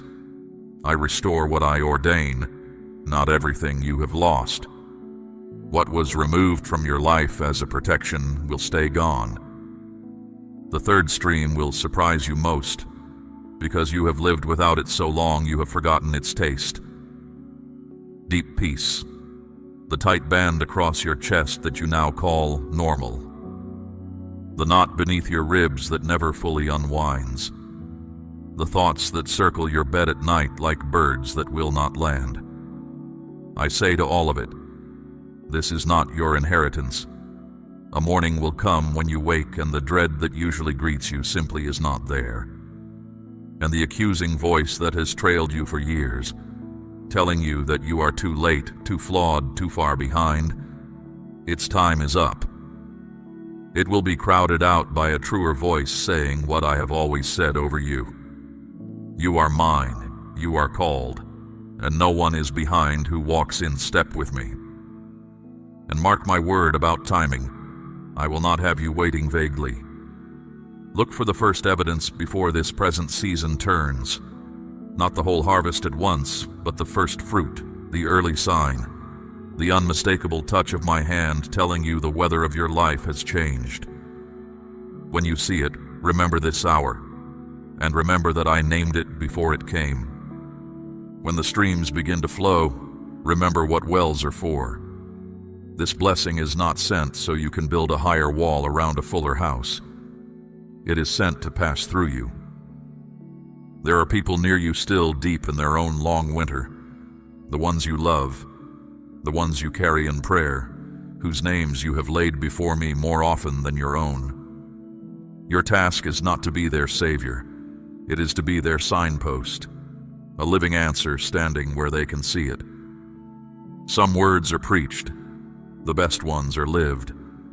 The measure you use for others becomes the measure used for you, pressed down, shaken together, running over. One caution, and receive it as tenderly as I speak it. When favor comes quickly, the old pattern will whisper that you no longer need the pause, the stillness, the daily returning to me. Full hands drift more easily than empty ones. Keep the same nearness in harvest that you learned in famine. For the goal was never the streams. The goal was always the fountain. If ever you must choose between what fills your hands and what fills your soul, choose me, and you will find you have lost nothing worth keeping. And here is the final truth, the ground beneath every word of this day. You are chosen, not vaguely favored, not one face lost in a crowd. Chosen deliberately, by name, for work that fits no other life but yours. Being chosen is not a decoration, it is an assignment. Consider whom I have chosen before, a stammering fugitive to stand before a king, a shepherd boy overlooked in his own father's house, a fisherman whose courage failed him in a courtyard. I have never chosen the polished, I choose the willing, and I do the polishing myself, often through the very corrections they feared would disqualify them. That is what today was. The fire in my voice was not the fire of rejection. It was the fire a refiner keeps close to the silver he intends to use. The tests will come. I have never lied to you. The old thought will knock again wearing new clothes. When those days arrive, do what you have learned. Stop. Breathe. Turn your heart toward me and wait for the steadiness. If peace holds, walk on. If peace lifts, stand still, though the whole world calls you foolish for standing. And if you stumble, do not vanish from me for weeks, as you once did. Come at once, come mid-fall if you can, for the door between us is never locked from my side. So rise now, my precious child. Lift your head, square your shoulders, and step back into your life as one who has been sent, not merely dismissed. I am before you to lead, behind you to guard, and within you to make you able. Not one day of what is coming will you walk alone. I have spoken, and my word does not return to me empty.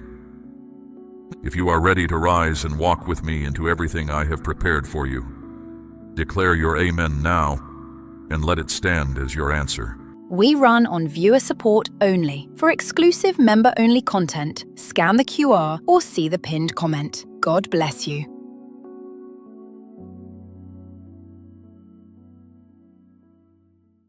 My beloved, I am here with you. I want to speak with you right now because what has been waiting for you is no longer waiting in silence. You were chosen to hear something rare tonight. Keep this close, for it is taking place at this very moment. The answer you have carried in quiet hope has reached the edge of your life, and it needs your attention, your openness, and your willingness to receive it. Do not turn away from this hour. Stay with my voice, because these words are meant for you. Not later, not someday, now. I have been calling you for a long time. Tonight you are ready to listen, so I will speak plainly. You are not hearing this by accident. If you feel even a small pull to remain, it is because something important is about to reach you. I am acting now because things are already in motion. If you stay with me, you will see what many have waited for and never recognized. I know how this finds you. You have been carrying more than anyone around you understands. You have kept your household steady, watched over the ones you love, held your worries behind a calm face, and asked me in the dark whether anything was ever going to change. I heard every one of those quiet questions. Not one of them was lost on the way to me. This night is my reply. Listen well, because a change is starting inside you before it shows on the outside. What I am making is taking shape even where you cannot see it. I am arranging things you could never manage on your own, so that you will know it was my hand and not your striving. Slow down now. Be still with me.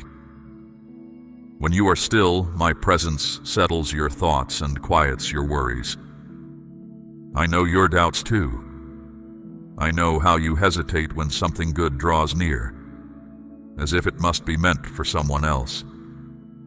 That hesitation was learned through long disappointment, and I do not scold you for it. but I am asking you to lay it down tonight. What is coming needs you open, not braced for another letdown. Many hear a call like this and feel something stir, yet they step away, telling themselves they can return to it later. Do not make that mistake, my child. Timing matters more than you realize. Your blessing is not only about what you receive, it is about when you receive it and how. A door opened at the right moment leads somewhere. A door forced at the wrong moment never could. This is the right moment. That is why I am holding your attention so firmly. You have wondered why things took so long. You wondered why certain doors would not move, why answers seemed to stall just when you needed them most. From where you stood, it looked like silence. From where I stand, it was mercy in motion. I was guiding you away from what would have wounded you, and I was finishing what was not yet ready to hold you. Nothing about the length of that road was carelessness. I never move without a reason, and I do not hand you what you are not yet able to carry. Hear this clearly. The season of waiting is closing. The season of receiving has begun to unfold. What was stuck is starting to move. You are entering a stretch of time where things you asked for in secret begin to stand in plain view. I am not speaking of a vague comfort or a distant idea.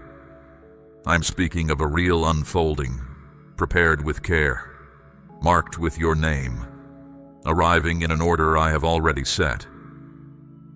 You do not need to understand every detail for it to be true. My works do not wait for full explanations. Noah heard before he understood. Abraham walked before he saw where the road led. Understanding often follows obedience, and sight often follows trust. So tonight I am not asking you to figure anything out. I am asking you to remain, to listen, and to let your heart stand open while I speak. Something in you already knows this is true.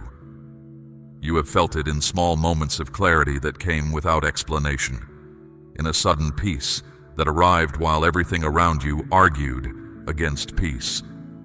You could not always name it, but you could not deny it either.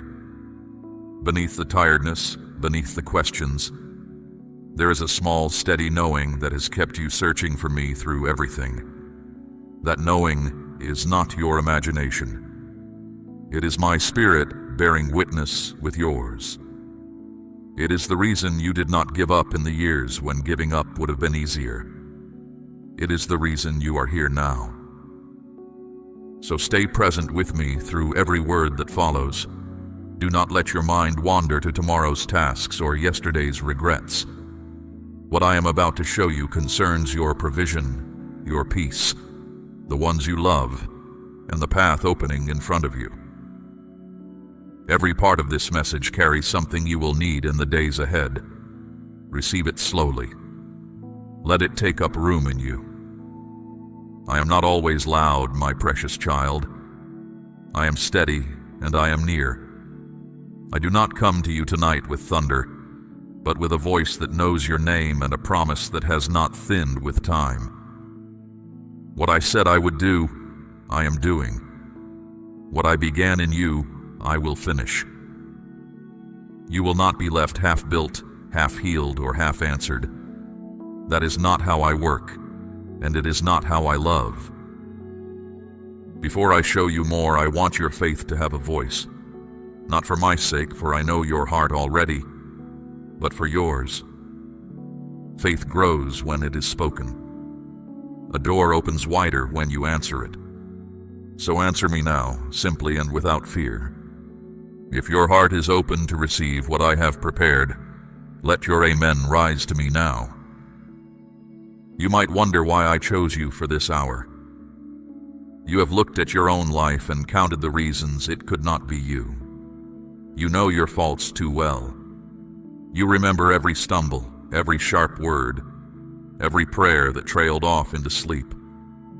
My child, I do not choose the way people choose. People look at the surface. I look at the heart. And your heart, through everything, kept turning back toward me. Think of David.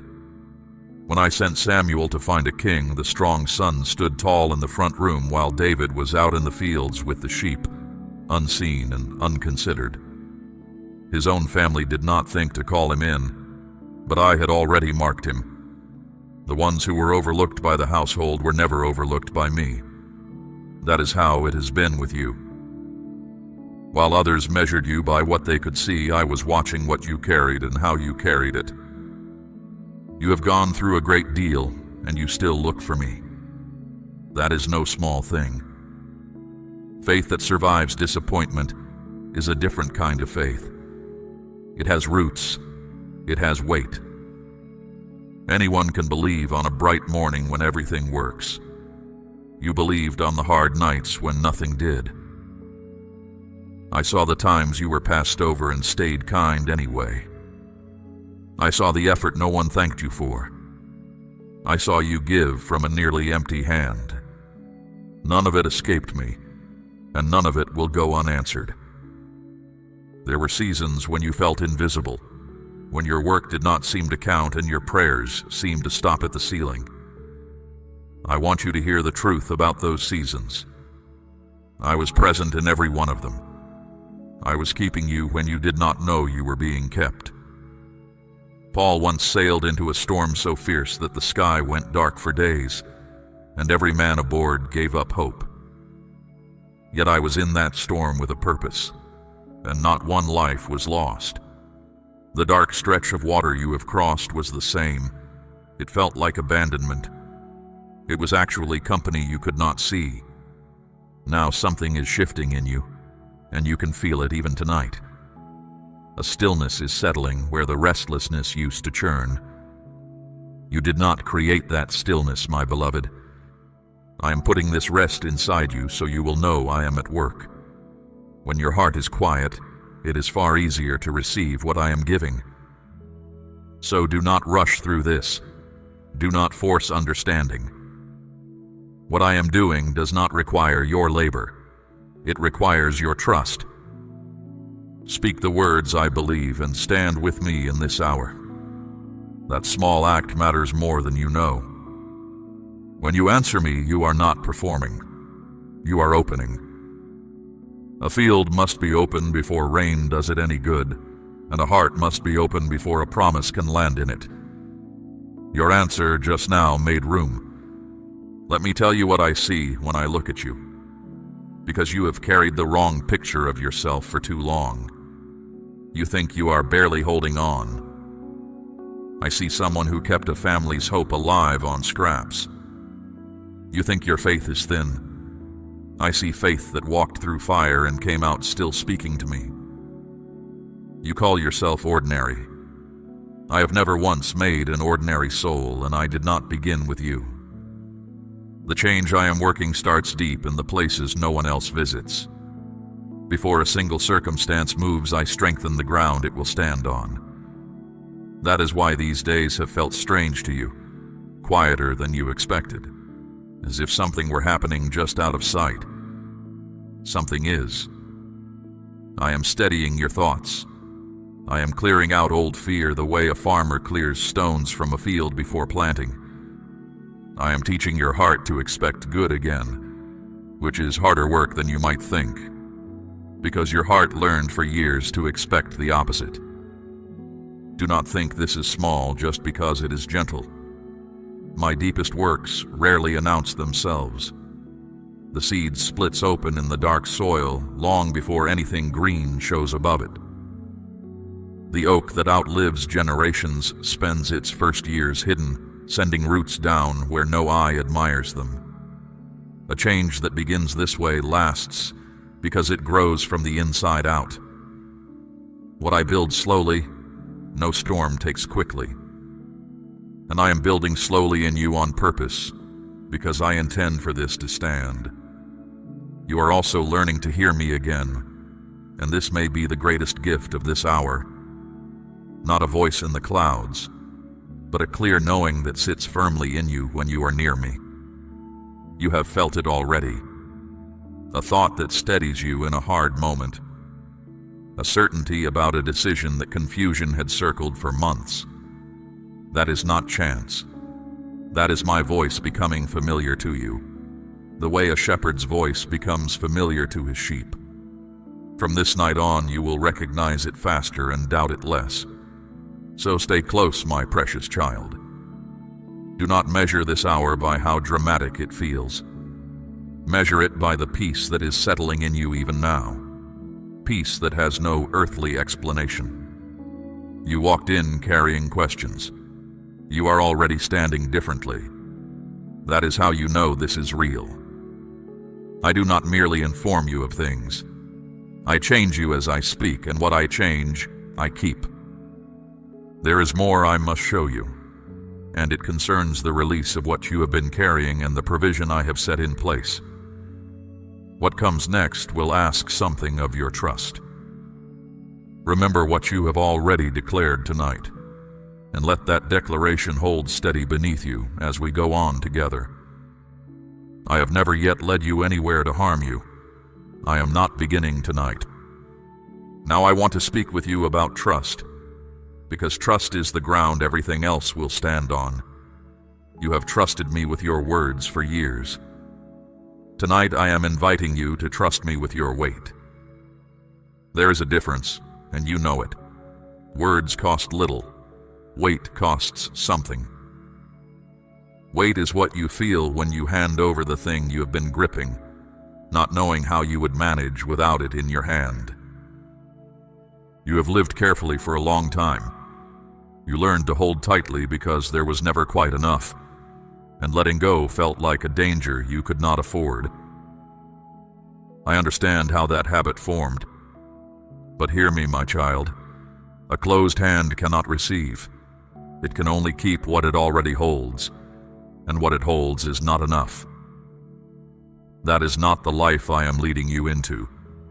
I am leading you into open-handed living, where what you release makes room for what I supply. Throughout the generations, my people have marked their trust in me with an act. Abel brought the first of his flock. Abraham built altars at every turning point of his journey. The widow at the temple dropped in 2 small coins, and I declared her offering greater than all the gold of the wealthy, because she gave from her trust and not from her surplus. The act was never about what I needed. I own every hill and every harvest.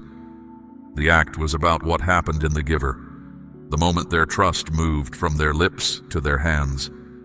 My child, I am asking you to place a portion of what you have, something of real weight, upon the altar of this work, as gold laid on the scales of this calling. Let it be a seed sown into deep water, an offering set on stone, not held back in fear.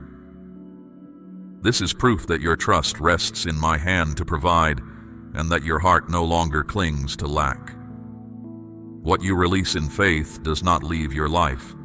It moves ahead of you into the harvest I am preparing. Now let your heart settle, because I have more to give you than I have asked of you. That has always been my way. No one has ever placed anything on my altar and walked away poorer in the end. The measure you use is the measure returned to you, pressed down, shaken together, running over. I said that long ago, and I have never once broken it. Feel what is happening in you even now. There is a letting go taking place. I am lifting the load your thoughts have carried for too long. The strain you stopped noticing because it had become part of you. You did not know how heavy it was until it began to move. This is the release I have been preparing. It does not come with noise. It comes the way morning comes, gradually and then unmistakably. The heaviest things you have carried were never assigned to you. Somewhere along the road you picked up burdens I did not hand you. The burden of managing outcomes that belong to me. The burden of being strong for everyone with no place to set your own load down. The burden of old guilt for matters I settled and forgave long ago. Tonight I am taking these back. You may feel strangely light in the coming days, even unsure what to do with the room left behind. Fill it with peace. That space was always meant for peace. Rest will return to you as well, and I mean true rest. Your sleep will begin to change. The hours that once filled with circling thoughts will grow quiet. You will lie down without rehearsing tomorrow's troubles, because you will know the one who holds tomorrow is awake all night anyway. Two of you do not need to keep the watch. Let me keep it. I neither slumber nor sleep, and I watch over you and over the ones you carry in prayer. Now hear my instruction, because it matters. Keep what is forming in your life quiet for a while. Not out of fear, but out of wisdom. New things are delicate. They need trust, not the noise of people who do not understand. When something is still taking shape, speaking of it too early invites doubt and confusion into a place where they have no business. Joseph told his dreams to his brothers before the time was right, and it cost him years. Mary, when the promise was growing in her life, kept these things and pondered them in her heart. Be like Mary in this season. Hold it, ponder it. Let it become strong before you let it become known. This quietness between us is not loneliness, it is closeness. Some things I will do in your life are for the crowd to witness, and in time they will. But some things are for you and me alone, and those are the ones that bind your heart to mine. The friendship of the Lord is for those who fear him. I am offering you that friendship, not merely my works, but my ways. Not only what my hand does, but what my heart intends. So walk gently through the next days. Watch what begins to loosen. You may hear from someone you had stopped expecting to hear from. A matter that dragged on without answer may suddenly find its answer waiting. A need you had braced yourself to face alone may be met before you even name it aloud. Notice the first small movements in matters that stood frozen for years. When you see them, do not explain them away. Thank me quietly and keep walking. Every small movement is a messenger telling you the larger ones are coming. What I have set in motion tonight cannot be called back, and no hand but mine is steering it. Your part is not to push. Your part is to trust, to rest, and to stay near enough to hear my next instruction when it comes. That is the whole of your assignment, and it is enough. Let me speak now about time, because time is where your faith has been bruised the most. You asked, and the answer did not come when you thought it should. You knocked, and the door stayed shut past every date you had circled in hope. Little by little, a quiet suspicion crept in, one you never said aloud. Maybe I had heard you and simply decided not to answer. My child, that suspicion has robbed you of more peace than any enemy ever did, and tonight I am taking it from you. I move on a calendar you cannot see, and my calendar is not slow. It is exact. Noah built for years under a clear sky with no sign of rain and no shortage of mockers. The rain was never late. It fell on the very day the ark was finished and the family was inside. Moses stood before a sea with an army behind him, and the water did not part a moment before his foot reached the shore. To every watching eye, both men were in trouble. In truth, both men were exactly on schedule. So were you. The years that looked like delay had order in them. Some of what you asked for was not yet ready for you. Some of it you were not yet ready to keep, and I will not hand you a blessing, only to watch it crush you or slip away. And some doors, hear me, I shut myself.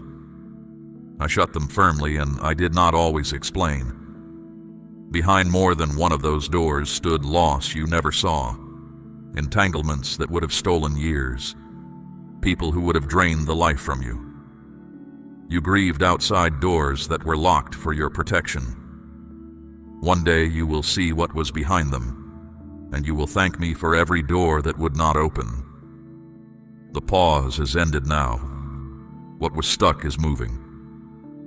And so I give you an instruction that may sound strange while nothing yet looks different. Make your home ready. Prepare as those who expect what they asked for.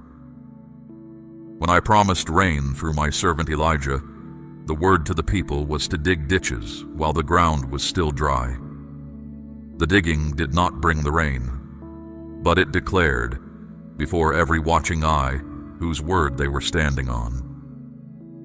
What does this look like for you? It looks like planning as one who expects provision instead of bracing as one who expects lack. It looks like speaking of the days ahead with hope in your mouth instead of dread. It looks like clearing out the habits of scarcity, the constant rehearsing of worst outcomes, the apologizing for hoping. Adjust your understanding, my beloved, for your former measures are too small for what I am bringing. You have been asking me to fill a cup. I am bringing what needs a storehouse. Widen your expectation in every quarter. You expected relief. I intend restoration. You hope to catch up. I intend to set you ahead. You prayed to survive the season. I am making you someone who carries others through their seasons. This is how I answer, not measured to the size of the request, but to the size of my heart toward you. Eye has not seen and ear has not heard all that I have prepared for those who love me. I know what long waiting does to a soul, and I'm undoing it gently. You learned to hold hope loosely, so it would not hurt as much when it failed. That reflex will not vanish in a night, and I am patient with it. But practice believing me in small things this week. When a small good arrives, receive it fully instead of bracing for it to be taken back. Each time you do, the old reflex weakens and trust takes another step. Trust is rebuilt the same way it was broken, one experience at a time, and I intend to give you experiences. Watch also for my markers along this stretch of road. I rarely move without leaving signs for the one walking with me. A conversation that answers the exact question you prayed about that morning. A provision arriving the very week of the need. A stranger's word that lands so precisely you feel known. People call these things coincidence. You will know better. They are markers, set out the way lamps are set along a dark path. Each one saying, you are on the road, keep walking. Do not stumble over how ordinary the beginnings may look. Almost everything I do enters the world small. A shepherd boy with a sling. A jar with a little oil left in it. 5 loaves in a boy's basket.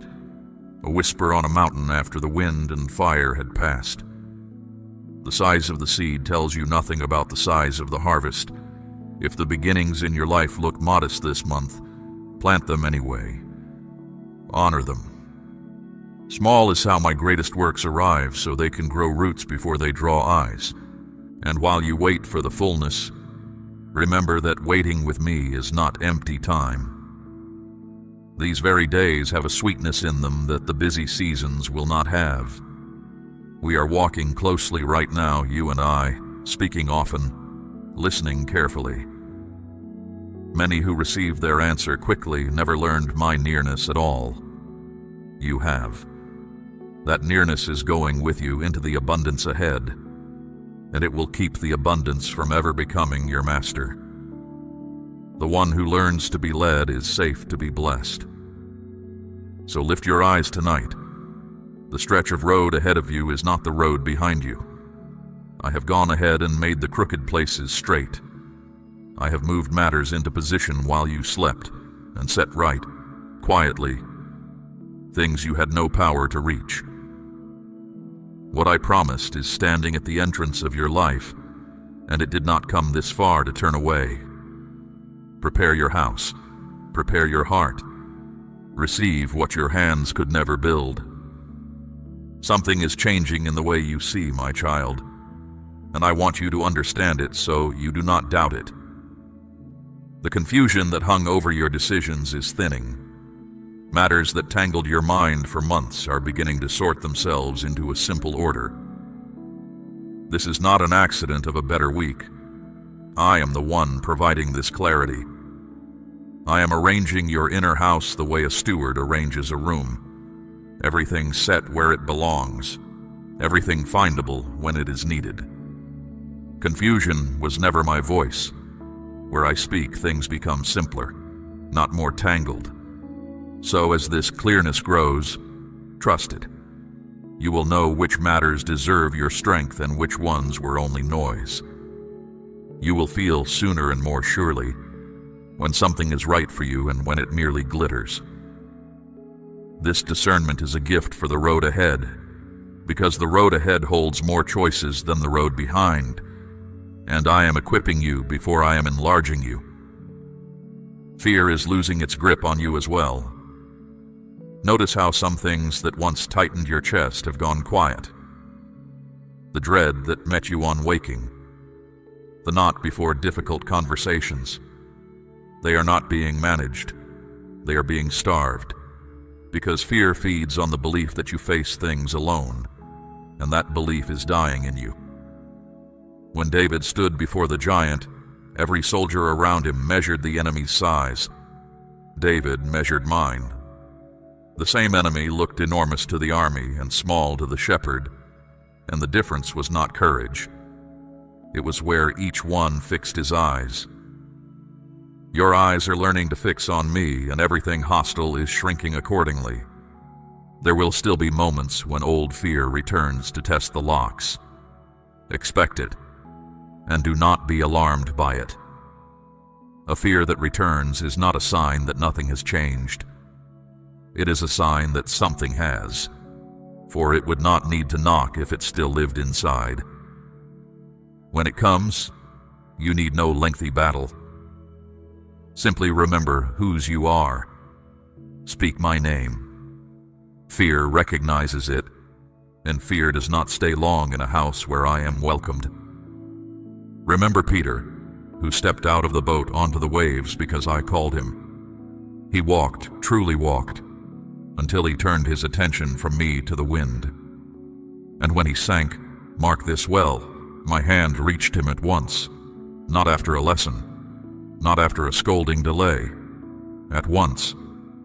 That is what your moments of sinking will look like in this new season. Not proof that you should never have stepped out, but proof that the hand is always within reach of the walker.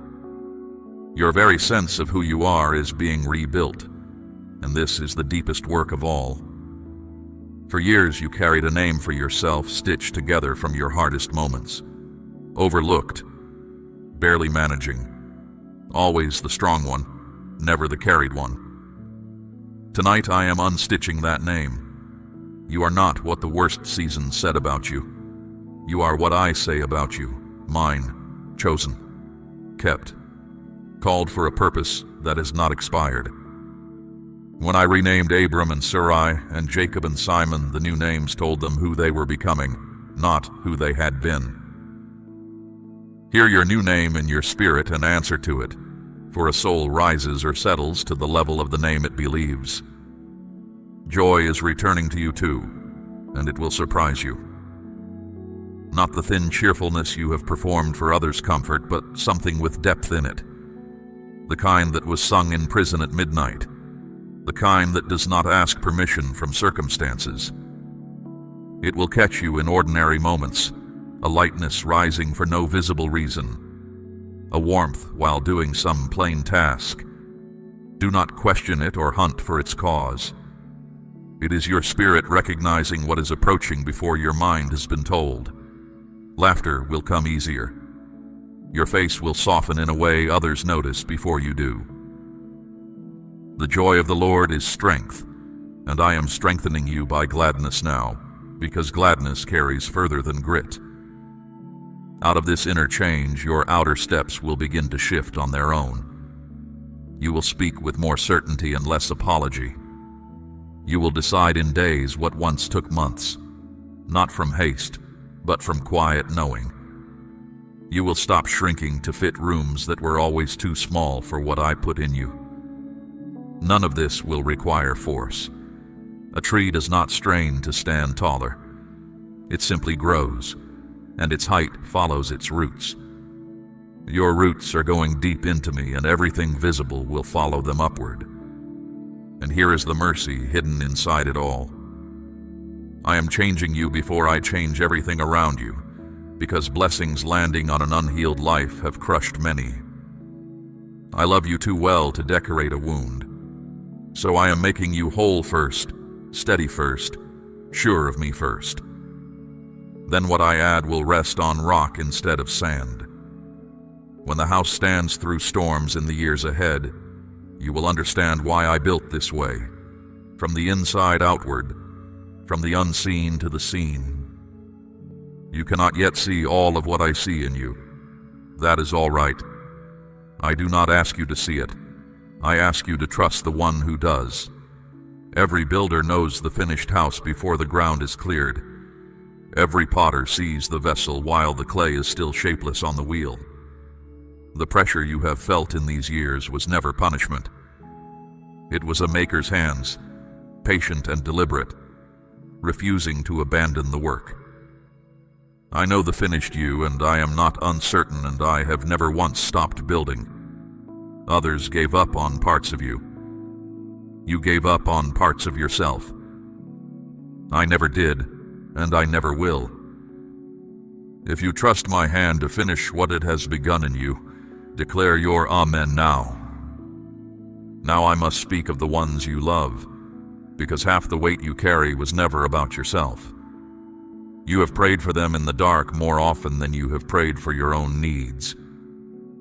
There are people so woven into your heart that their dangers frighten you more than your own, and you have felt at times that you could not protect them no matter how tightly you tried to hold everything together. Hear me on this, and let it settle deep. While you were watching over them, I was watching over you all. I give you peace about them tonight. The ones you carry in prayer are under my eye. I have spread my covering over your loved ones and made dangers you never saw lose their way before reaching them. There were harms headed toward your household that simply never arrived, and you will not know until the next life how many. Do not let fear for them eat your days. Your prayers for them are not scattering into the air. They are stored before me, and I am answering them in ways and times you cannot yet trace. Keep praying, and hand me the outcomes. I can be trusted with what you love. I loved them first. I am also setting your friendships and companions in order, because the new season needs a different circle than the old one. You have known the ache of pouring into people who valued what you did, but never who you were. You gave understanding and received demands. You showed up and were not shown up for. I saw every one of those uneven exchanges, and I am ending that pattern. It ends not with bitterness, but with rearrangement. Some connections will quietly fade in this season. Let them. Do not chase what is walking away, and do not force what is finished. Not everyone can travel where you are going, and some were only ever meant for a stretch of the road. Release them with kindness and without blame. At the same time, I am preparing new people for you, and I have been preparing them for some time. Companions with whom you will not need to perform or shrink or explain your scars twice. Around them you will feel a strange ease, the ease of being understood without labor. When you meet them, you will recognize my hand in it, because they will arrive too precisely to be chance. The time has come for you not only to pour out, but to be poured into. What was giving without return will become shared strength. There is also a matter of honor I intend to settle. You were misjudged. Words were laid on your name that you did not deserve, and versions of past events were told in ways that were not true. You swallowed the injustice because answering it would have cost more than bearing it. I saw that too, and I have not forgotten. I am a God who sets records right. You will not need to argue your case or raise your voice. When I lift a life, the lifting itself answers every question. Joseph never argued with his brothers about the pit or chased down the lies of his accusers. I simply raised him, and the truth stood up with him. Those who questioned you will watch what I do in your life, and they will draw their own conclusions in silence. Vindication is sweeter from my hand than from yours. Leave it in mind. There is one more release I ask of you, and it is for your own sake. Forgive the ones who wounded you, including those who never admitted the wound and never will. Unforgiveness is a debt you keep collecting on your own account. The record sits open on your table, and you are the one made to read it every day. Close it now. Hand me the account, and let me be the judge of what is owed. This is not pretending the wrong did not matter. It is refusing to carry it another mile. The moment you release them, you will find it was your own hands that came free. As matters begin to move, you will need wisdom about your words. So hear this instruction again with fresh ears. When the first evidences appear, the urge to tell everyone will rise in you. Be slow. Not everyone can celebrate you rightly, and early blessing shared in the wrong room draws envy where you expected joy. Some hearts will rejoice with you. A few will quietly begin to measure and resent. You already sense who is who. Guard your peace and speak of the deepest things sparingly. Let the fruit of your life do the speaking in its own time. What I have built in secret can be seen in public without ever being explained. Know also that your choices in this next stretch carry more weight than before. This is not a reason for fear. It is the mark of a promoted life. When I enlarge a territory, every decision in it matters more, the way a captain's choices matter more than a passenger's. You will make these weightier choices well, because you will not make them alone. Bring them to me while they are still small. In the quiet, I will incline your heart toward the right path, and you will notice that the right doors feel strangely unforced. What is of me will not require you to trample your peace to seize it. That is one of the surest ways you will tell my opportunities from imitations. Mine come with peace in the package, and in your own house expect a softening. Places where tension had become the daily weather will begin to calm. Conversations that always found their way to conflict will find another way. What felt heavy in the walls will lift. I am setting harmony where there was strain, and you will feel the difference before you can explain it. You will become an anchor for others in that house, steady without absorbing every storm as your own. There is a way of caring that does not require drowning, and I am teaching it to you. You may hold a hand without climbing into the flood beside them. I am the rescuer. You were never asked to be. All of this, the protection, the new companions, the vindication, the harmony, flows from one source, and it is not chance, and it is not your careful planning finally paying off. It is not your improved management. It is my presence taking its place at the center of your life. When I am given the center, everything around it finds its orbit. Things stop colliding. You have lived long enough at the center, holding it all by will and worry. Step aside now and watch how much better it holds when the everlasting arms are doing the carrying. Now, my child, we come to the part of this hour that matters most, because a message received and never walked in is a lamp left unlit. Everything I have spoken tonight is meant to be lived. So let me show you how to step into it, plainly and simply, the way a father shows a beloved child the path through a field he has walked 1,000 times. Begin tomorrow with me.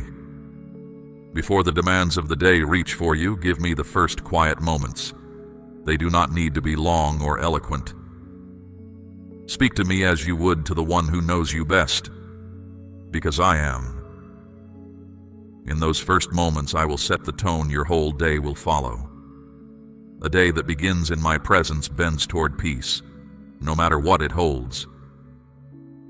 This one habit will do more for you than 100 resolutions, because it keeps us close. and closeness is where everything you receive tonight stays alive. Then walk at my pace, not the frantic pace the world demands, and not the frozen pace of fear, but the steady rhythm of a soul that knows who leads.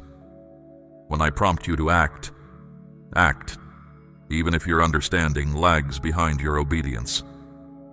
When I counsel stillness, be still, even if everything in you itches to push. You will feel the difference between the two if you stay near me. My promptings come with a quiet certainty. Pressure and panic are never my messengers. Anything that shouts hurry before it lets you pray did not come from me. Expect confirmations because I will send them. In the coming days, watch for moments that answer this night. A word from an unexpected mouth that repeats what I have told you. Provision meeting a need with timing too perfect to be luck. An old stuck matter shifting on its own. When these arrive, do two things. Thank me at once, for gratitude keeps the channel wide open. And let each one strengthen you for the next step, the way each stone in a stream bears you toward the far bank. I do not confirm to entertain you. I confirm to build you. Be patient with the unfolding. Some of what I have promised will meet you quickly, and some will come in stages, each stage arriving when you are ready to keep it. Do not measure my faithfulness by the first week. A harvest is not judged the morning after planting. If a day comes when nothing seems to move and the old doubts lean close and whisper that this night was only a feeling, return to these words. Stand on them again. Feelings visit and leave. My word, once given, stays and works, and it does not return to me empty. You will also find, perhaps sooner than you think, that you have become an answer to someone else. The comfort you receive tonight is not meant to end with you. Someone near you is walking the same dark stretch you have just come through, certain that no one sees them. You will recognize the look in their eyes because it lived in yours. When that moment comes, do not preach. Simply be kind and speak a little of what you know now to be true. What I poured into you tonight will pour out of you then, and you will discover one of my oldest secrets. The comforted become the comforters, and in giving the comfort away, they keep it. Carry yourself from this night on as one who has heard from me, not proud, for you did nothing to earn this hour, but unafraid, for you did not imagine it either. Let your manner be gentle and your hope be stubborn. When others speak of dread over the days to come, you need not argue. Simply hold your peace like a lamp in a doorway. People will notice that something rests on you that the news of the day cannot shake. Some will ask. Then you may tell them of the one who speaks in the night to ordinary souls who will listen. Hold on to gratitude as your daily bread in this season, not gratitude as a duty, but as a way of seeing. The thankful eye finds my fingerprints everywhere, and the soul that finds me everywhere is never poor. Even before the fullness arrives, thank me in advance, as those who have already seen the harvest standing in the field. Faith speaks that way. It counts what is promised as surely as what is held. Know also that what you are receiving reaches beyond your own days. The faithfulness you have shown and the trust you have renewed tonight plant something that will outlast you. Wells dug by one generation give water to the next. Long after this season has passed, those who come behind you will drink from choices you made in the dark, when no one stood by to praise you for them. Live then, as one who builds further than the eye can see. Nothing placed in my hands is spent only once. And now, receive my blessing, for I do not end this hour without laying my hand upon it. I bless your going out and your coming in, from this day forward. I bless the work of your hands, that it may prosper past its natural reach. I bless your table, that it may know plenty, and your door, that it may open to peace and close against harm. I bless your body with strength and your night with rest. I bless the ones you love, near and far, the ones you carry in prayer and the ones you have entrusted to me through many seasons. I bless the road ahead of you, every mile of it that I have already walked and prepared. What I spoke tonight, I will perform. I am not a man that I should lie, nor a son of man that I should change my mind. Heaven and earth will pass away before one word I have given you falls to the ground. You came to this hour carrying questions. Leave it carrying promises. You came weary. Leave held. The long silence is over, my beloved. The answer is at the door. All that remains is for you to live like one who believes it, one ordinary faithful day at a time with your hand in mine. I am with you always. Not with you until the next hard season. Not with you while the path is clear, but always. When you rise in the morning, I am there before you. When you lie down at night, I keep the watch.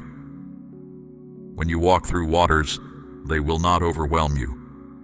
And when you walk through fire, it will not consume you. For I have called you by name, and you are mine. Let every fear hear it plainly this night. You belong to me, and I do not lose what is mine, and I do not leave, and I do not fail. Go now into your rest, and let these words keep working while you sleep, for my word labors even when my children cannot. Tomorrow you will rise into the first day of the season we have spoken of, and I will be there to meet you in it, as I have met you here. Seal all you have received tonight with one final amen of faith. We run on viewer support only. For exclusive member-only content, scan the QR or see the pinned comment. God bless you.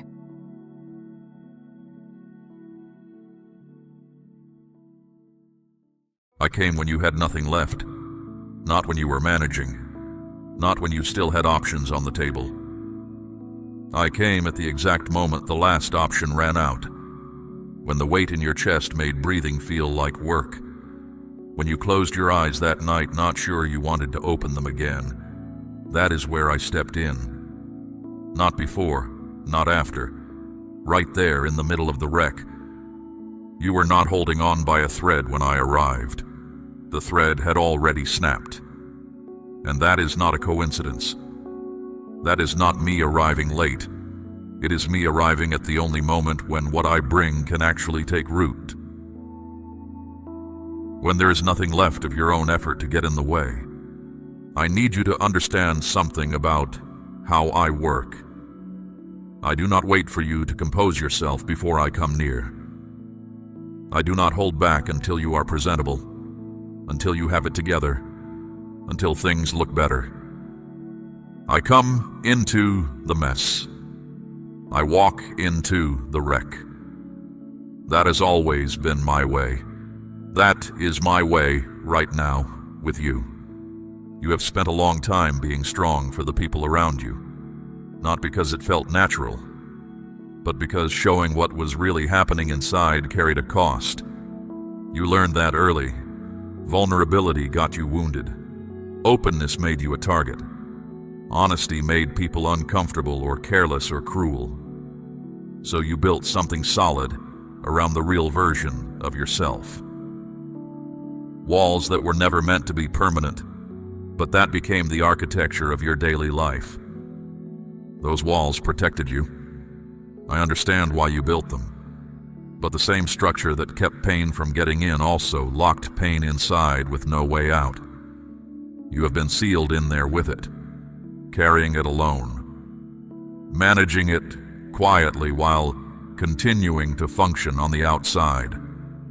Over time, the weight of that became heavier than the original wound. Declare, I receive this, if these words are reaching your spirit right now. Today I am asking you to bring those walls down. Not for the world. The world does not need to see this, but for me. Because I cannot reach what stays buried. I cannot restore what you will not let me touch. The healing I am bringing is not surface level. To get to what is underneath, I need access to what has been locked away.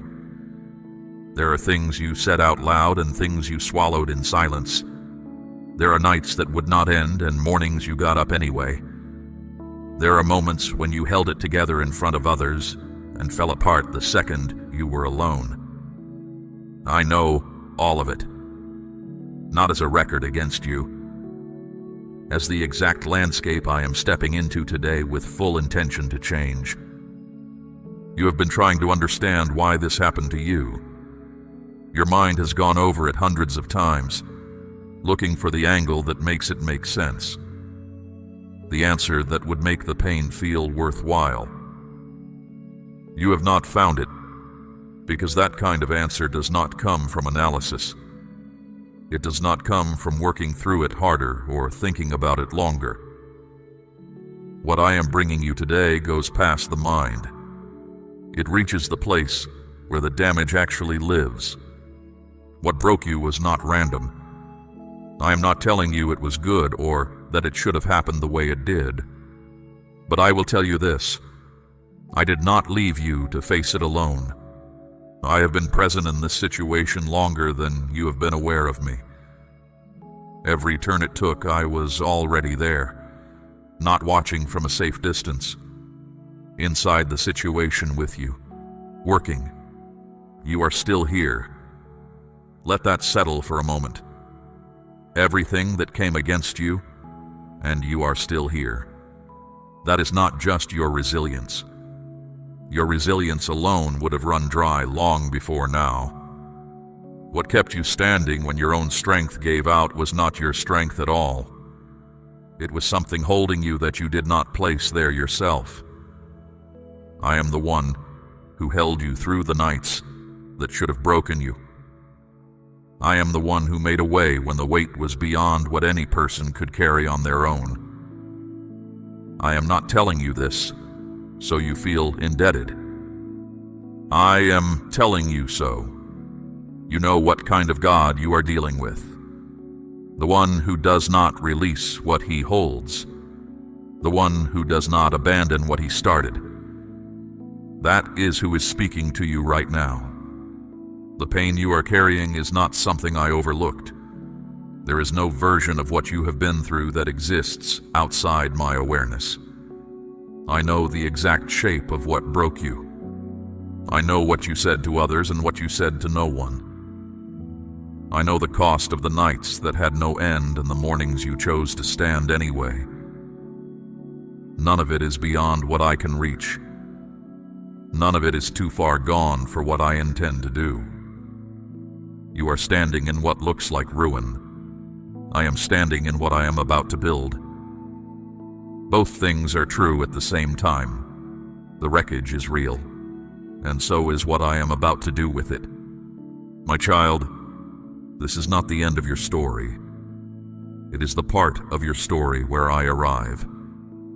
There is something that needs to be said about this moment you are in. Not every person who reaches this point stays long enough to hear what I have to say. Some leave, some shut down. Some manage the pain into numbness and go on without it ever really changing. You stayed. Whether that was a decision you made consciously or just the absence of enough strength to go anywhere else, you stayed. And that matters, because what I am bringing into this space requires you to be here for it. And you are here. The loneliness of suffering is its own category of pain. You can endure tremendous things if someone is walking alongside you. You can bear almost anything if the weight is shared. But when the pain is yours alone, when you carry it invisibly, when no one around you can see it or fully understand what it is costing you, that is when it becomes almost unbearable. That is the kind of pain you have been living with. You tried to describe it. You looked for the words, and either the words were not there, or when you found them, the person you gave them to could not hold them properly. They offered advice when you needed presence. They told you to be stronger when you needed acknowledgement. They moved on before you were ready. And after enough of that, you stopped trying.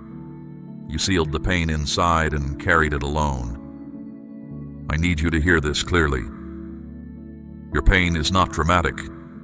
It is not an overreaction. There is nothing excessive about what you are feeling. You are genuinely hurt.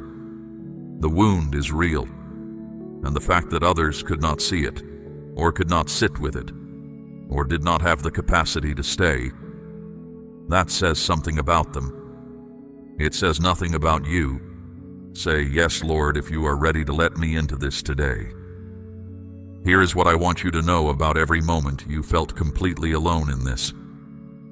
I was there, not in a distant way, not as a passive observer recording what happened. Present, engaged, close. In the silence of the nights that had no end, I was in that silence. In the moments you could not speak what you were going through, I already knew. You were not unheard simply because no human voice answered. I moved quietly in those seasons. A thought that arrived out of nowhere and steadied you for one more day. A moment of unexplained peace in the middle of the worst stretch.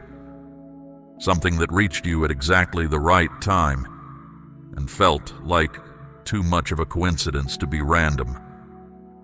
Those were not accidents. Those were deliberate, quiet interventions, but mine. You cannot know how many things I turned back from you in the darkest stretch. How many times I redirected what was heading toward you. The battles you never had to fight because I stopped them before they reached you. You did not see any of that. You were not meant to, but it happened. And you are still here in part because of it. The loneliness told you that you were forgotten. It told you that your situation was too small for heaven's attention, or too complicated for a solution, or that you had been left to navigate it on your own. Every one of those was a lie. The loneliness of pain is one of the cruelest distortions in existence, because it takes a wound that is already real and adds a false verdict to it. That verdict is not what I say about you. You are not a person I am tolerating from a distance. You are not a case number. You are not someone whose prayers are stacking up unanswered. You are the one I am speaking to right now, directly, specifically, with full attention. This is not a general broadcast. It is a personal word, and what I have to say to you is shaped by your actual situation, your history, your story. I know every detail of it. Your suffering did not happen in a vacuum. I was watching, not like a distant audience observing a spectacle, but like a father who cannot leave the room no matter what happens. There is no depth of pain that put you outside my reach. There is no darkness that made you invisible to me. You felt alone. That feeling was real. But the feeling was not the truth. The truth was that I was right there.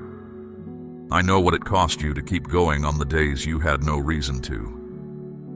I know the specific conversations that cut deeper than they should have. I know the moment you realized a certain person was not going to come through for you. I know the night you decided not to ask for help anymore because asking had produced too much disappointment. I know all of it. None of it changed how I see you. None of it altered what I intend to do in your life. You have been seen, not from a vantage point outside your pain, but from inside it. That is where I have been all along. And now I am moving, not just to comfort you, but to change the actual situation. What I am doing goes beyond words that lift you for a season. It goes to the source. It addresses the root. And when I am finished, the isolation you carried will not just be managed. It will be replaced by something you have not yet experienced. The deep, settled knowledge that you are held. The double weight you have been carrying, the actual pain and the isolation of carrying it, ends here. not because the circumstances have all changed yet, but because I am stepping into both, into the wound itself, and into the empty space around it that felt so hollow. I am filling that space. You are not alone in this. You have not been. And from this point forward, that truth needs to settle in you like a foundation, not a feeling that comes and goes, but a fact you return to even when the feeling is gone. What I am about to do in your life is not a surface adjustment. It is not a patch over the damage. Many things that call themselves healing are really just management. They keep the wound from getting worse, but they do not close it. They reduce the symptoms without reaching the cause. What I am bringing is different. I am going to the origin of the pain, the actual source. And that requires something from you that is harder than endurance.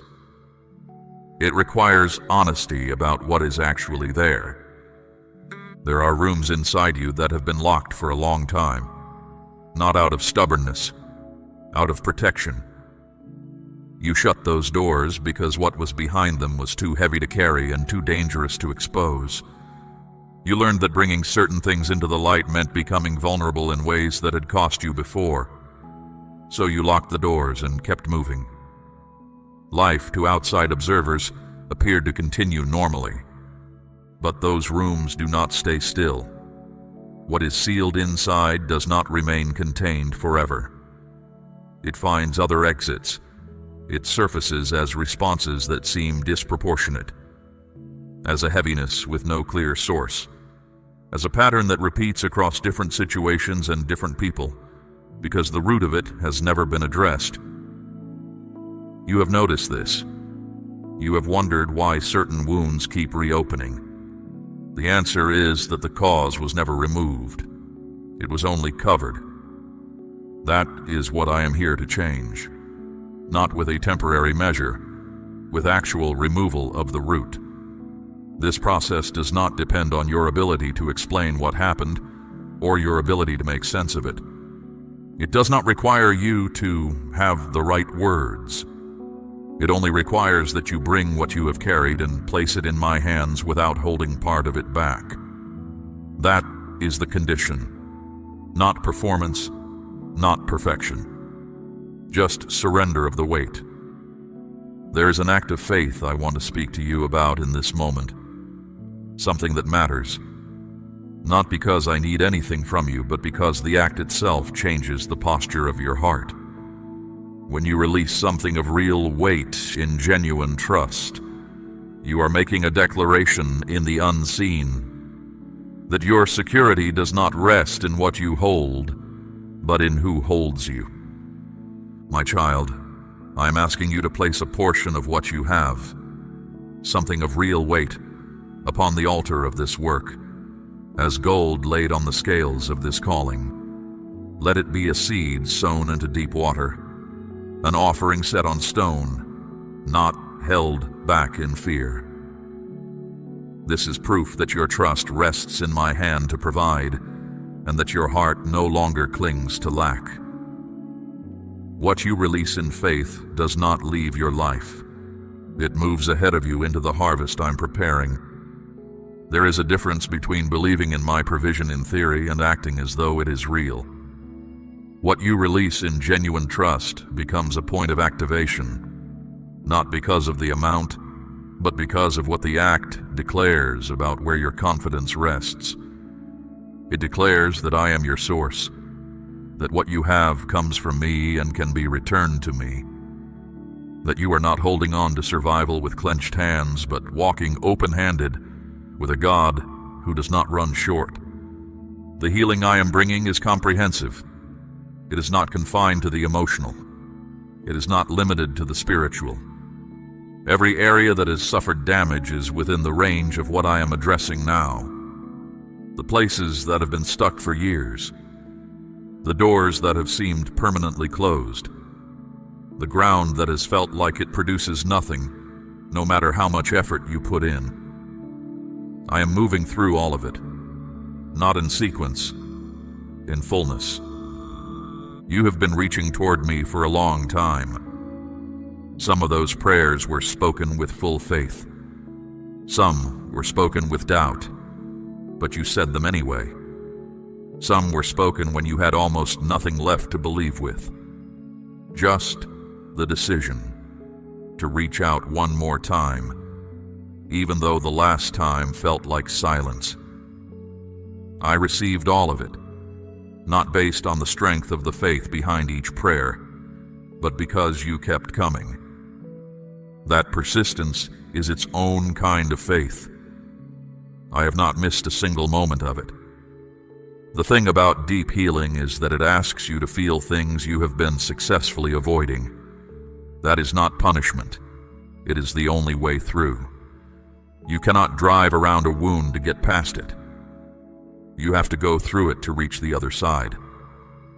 But you do not go through it alone. I am in the going through with you. Not watching, not coaching from a distance. Present in every part of it, carrying what you cannot carry, moving through what would stop you on your own. What is coming on the other side of this is not a slightly improved version of what you have known. It is new ground, a life that does not look like the one you have been managing. I am not restoring you to where you were before the pain. I am taking you somewhere you have not been yet. The destination I am building toward is not a return to the past. It is a forward movement into something that has been waiting for this exact season, for the work happening right now to be complete. My child, the doors I open are not the ones you could have unlocked yourself. The path I am carving is not one you could have found on your own. What is ahead of you was designed for who you are becoming through this, not who you were when it started. It was always the plan. The plan has not changed. It is still in motion. There is something that happened in you during the hardest stretch. Something that did not happen because of the pain, but that could not have surfaced any other way. The difficulty did not manufacture it. It uncovered it. Certain things in a person only become visible under pressure. Certain strengths only emerge when the comfortable options are removed. What I saw in you in your lowest season was not a weaker version of you. It was a version you had never had to bring to the surface before. I watched how you moved through what should have stopped you. How you got up on days when you had nothing left. How you kept reaching, even a threat of it, in conditions where reaching made no logical sense. That is not ordinary. That is not something every person does. And it did not come from nowhere. It was always in you. The pressure just gave it a reason to appear. Joseph is someone I want you to think about. Not as a tidy parable, but as a real account of how I work. He was betrayed by those closest to him. He was sold and discarded, and left in a place with no exit and no advocate. Years passed without any visible change in his situation. The conditions around him had no reason to produce anything good. And yet, I was moving in every season, including the ones that looked like nothing. When the moment arrived, it arrived completely. The reversal was total. What had been used to break him became the exact context through which everything I had promised him was fulfilled. What I want you to hold from that is this. Joseph did not understand what I was doing while I was doing it. He was not walking through those years with a clear map. He was walking with uncertainty, with grief, with the weight of injustice that had no explanation. The faithfulness was not based on clarity. It was based on something else. A refusal to let the circumstances define who he was. That is what I am asking of you. Not that you understand every step, that you stay. What the long season produced in you is real, even if you cannot name it yet. There is a steadiness in you now that was not there before. a capacity to hold difficulty without immediately falling apart, a way of moving through things that carries more depth than it used to. You may not feel that. You may feel depleted. But depletion and depth are not the same thing. What was uncovered in you through this does not disappear when the feeling of strength is low. I also want to speak to the wounds that came from other people. The ones who should have stayed and did not. The ones who promised and did not deliver. The ones who saw you struggling and moved on. I know those specific wounds. I know which ones are still open. I know which ones you have tried to close on your own by deciding that needing others is a liability. Those conclusions are understandable. They will also limit your future if they stay in place. What I am going to do about those wounds is not ask you to simply forgive and move on as though nothing happened. Forgiveness is real, and I will walk you through it. But it is not a feeling you generate on command. It is a process, and I will be in it with you. What I will say now is this: what those people did is not the final word on what you are worth. I am the one who determines that, and what I say is different from what their actions communicated. The part of you that has been guarded since those wounds, the part that holds back, that expects disappointment before it arrives, that has quietly decided trust is too high a cost. I see that part. I am not going to force it open, but I'm going to work on the damage underneath it, steadily, until the guardedness no longer has the same reason to exist. That work has already begun. There are things you experienced that no amount of reframing changes. Some of what you went through simply needed to be mourned, not explained, not turned into a lesson. Mourned. Grief over real loss is not a failure of faith. It is the honest response of a person who loved and lost, who invested and was not returned to. I allowed you the full weight of that. I still do. But grief was never meant to become a permanent residence.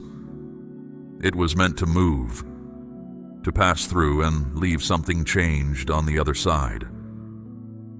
What I am bringing you into now involves movement, out of the ground where you have been standing, and into territory that is already prepared. That move is not a betrayal of the past. It is simply what comes next, and I am the one leading it. You are not going to this new place the way you would have gone before all this happened. Something in the way you move has changed. The way you listen is deeper. The way you read situations is sharper. The way you extend to others who are struggling is more direct and more real, because you are speaking from lived ground, not theory. These are not consolation prizes for what you went through. They are genuine capacities. They belong to you now. I want to be clear about something. The difficulty you went through was not payment for what I am about to give you. I do not operate that way. What I bring freely, not as a reward for suffering, not as settlement for what you endured. What happened in the difficult season has value not because it earned something, but because it changed something. The change is real. It is in you, and I am going to build on it. There is a version of your story that other people need to hear, not to make your pain useful to them before it has been dealt with in you. But eventually, when the time is right, what you have lived through will be exactly what someone else needs. Not a polished account with the struggle edited out, the real account, with the weight still in it. That kind of testimony opens something in a person that no amount of doctrine can. I know when that time will come. You do not need to carry that as a pressure now. Just know that nothing you went through was wasted. I do not waste anything. You have reached the point where what I am doing is going to become visible. There is a season of hidden work that comes before every visible shift. and I will not apologize for the hiddenness. What is built underground is what determines how high the structure above it can rise. The work I have been doing in the unseen season is approaching completion, and what comes out of it is not going to be subtle. The situation you are looking at right now, the one that appears to have no door, no exit, no movement, is not the final picture. What looks like a sealed wall to you looks different from where I stand. I see what's on the other side. I see the route. I see the timing, and I am already moving in it. Your job is not to figure out how it opens. Your job is to stay positioned so that when it does, you are standing there to walk through. Let me tell you about Moses at the water's edge. Not the version that sounds neat in retrospect. The actual version. A massive force was closing in from behind. An impossibly wide body of water stood in front. There was no path in either direction. Everyone standing beside him understood what that meant. The fear in that moment was not small, and it was not irrational. The situation was, by every human measure available, finished. That is precisely when I moved. Not before the fear. Not when the confidence was high. Not when the plan was clear. I moved when the situation was fully impossible. When there was no strategy left to try. No combination of effort and ingenuity that could produce a way through. The water divided because there was nothing else to open. My power moves without competition when every other option is off the table. That is the position you are in right now. Stop reading it as catastrophe. It is actually the position of readiness for what only I can do. Declare, I trust you, Lord, if you are choosing to believe this today. What I am opening for you in this next season is not something you could have accessed before now. The door I am bringing you to requires the person you have become through this, not the person you were at the start. There are levels of responsibility ahead that would have broken you before this season. There are relationships ahead that required you to be a certain kind of person before they could survive contact with you. What is coming was always coming, but it needed you to be someone specific to receive it without it destroying you. The new ground I am releasing includes territory in your relationships. The connections that have been dry or painful or absent. I am moving in those. Not every broken relationship will be rebuilt. Some closures were right and final. But new ground is opening. People are being positioned. Connections that carry real weight and purpose are being drawn toward your life. You have not seen this yet. You will. The new ground I am releasing also includes the practical, material dimensions of your life. The financial strain that has gripped your situation, I see it. I know what it has cost in stress, in limitation, in the constant calculation of what is possible and what is not. That grip is being loosened. I am moving in the practical places. Not because you are more deserving now, but because my timing operates on a pattern that yours does not always follow. My provision for your life was never absent. The delivery is arriving now. There is a pace to what I do that does not always match the pace you want. I work on foundations before I build above them. I prepare conditions before I send what is needed into them. And the preparation often happens in ways you cannot observe. In the interior of situations, in the hearts of people being moved toward you, in circumstances converging in sequences you would not be able to engineer if you tried. What looks like stillness is rarely stillness. It is preparation at a level below what you can see. I want you to stop measuring my activity by what is visible on the surface. The surface is always the last place change becomes apparent. By the time a shift is visible to your eyes, it has already been in motion beneath the surface for a long time. What you are about to see, the movement you are about to witness in your circumstances, did not begin today. It began in the unseen, in the work I was doing while you were still wondering whether I was there. The miracle I am releasing does not require perfect conditions. It does not require your environment to cooperate first. It goes ahead of you and rearranges what needs rearranging. It softens what has been hard. It opens what has been sealed. It returns what was lost. You do not have to engineer any of this. You have to trust the one who is already engineering it. What this new season requires of you is not more effort. It is a different kind of engagement. Less striving, more alignment, less forcing, more following. The discipline I am asking for is not the kind that grinds against the obstacle until something breaks. It is the kind that stays close to me, that moves when I move, waits when I say wait, goes when I say go. That operating mode produces results that effort alone cannot reach. You have tried effort alone. You know what it produces. Now try this. Those who love me are not navigating this life alone. You have a God who goes before you into the days you have not yet entered, who sees the terrain before you arrive at it, who prepares the way while you are still walking toward it.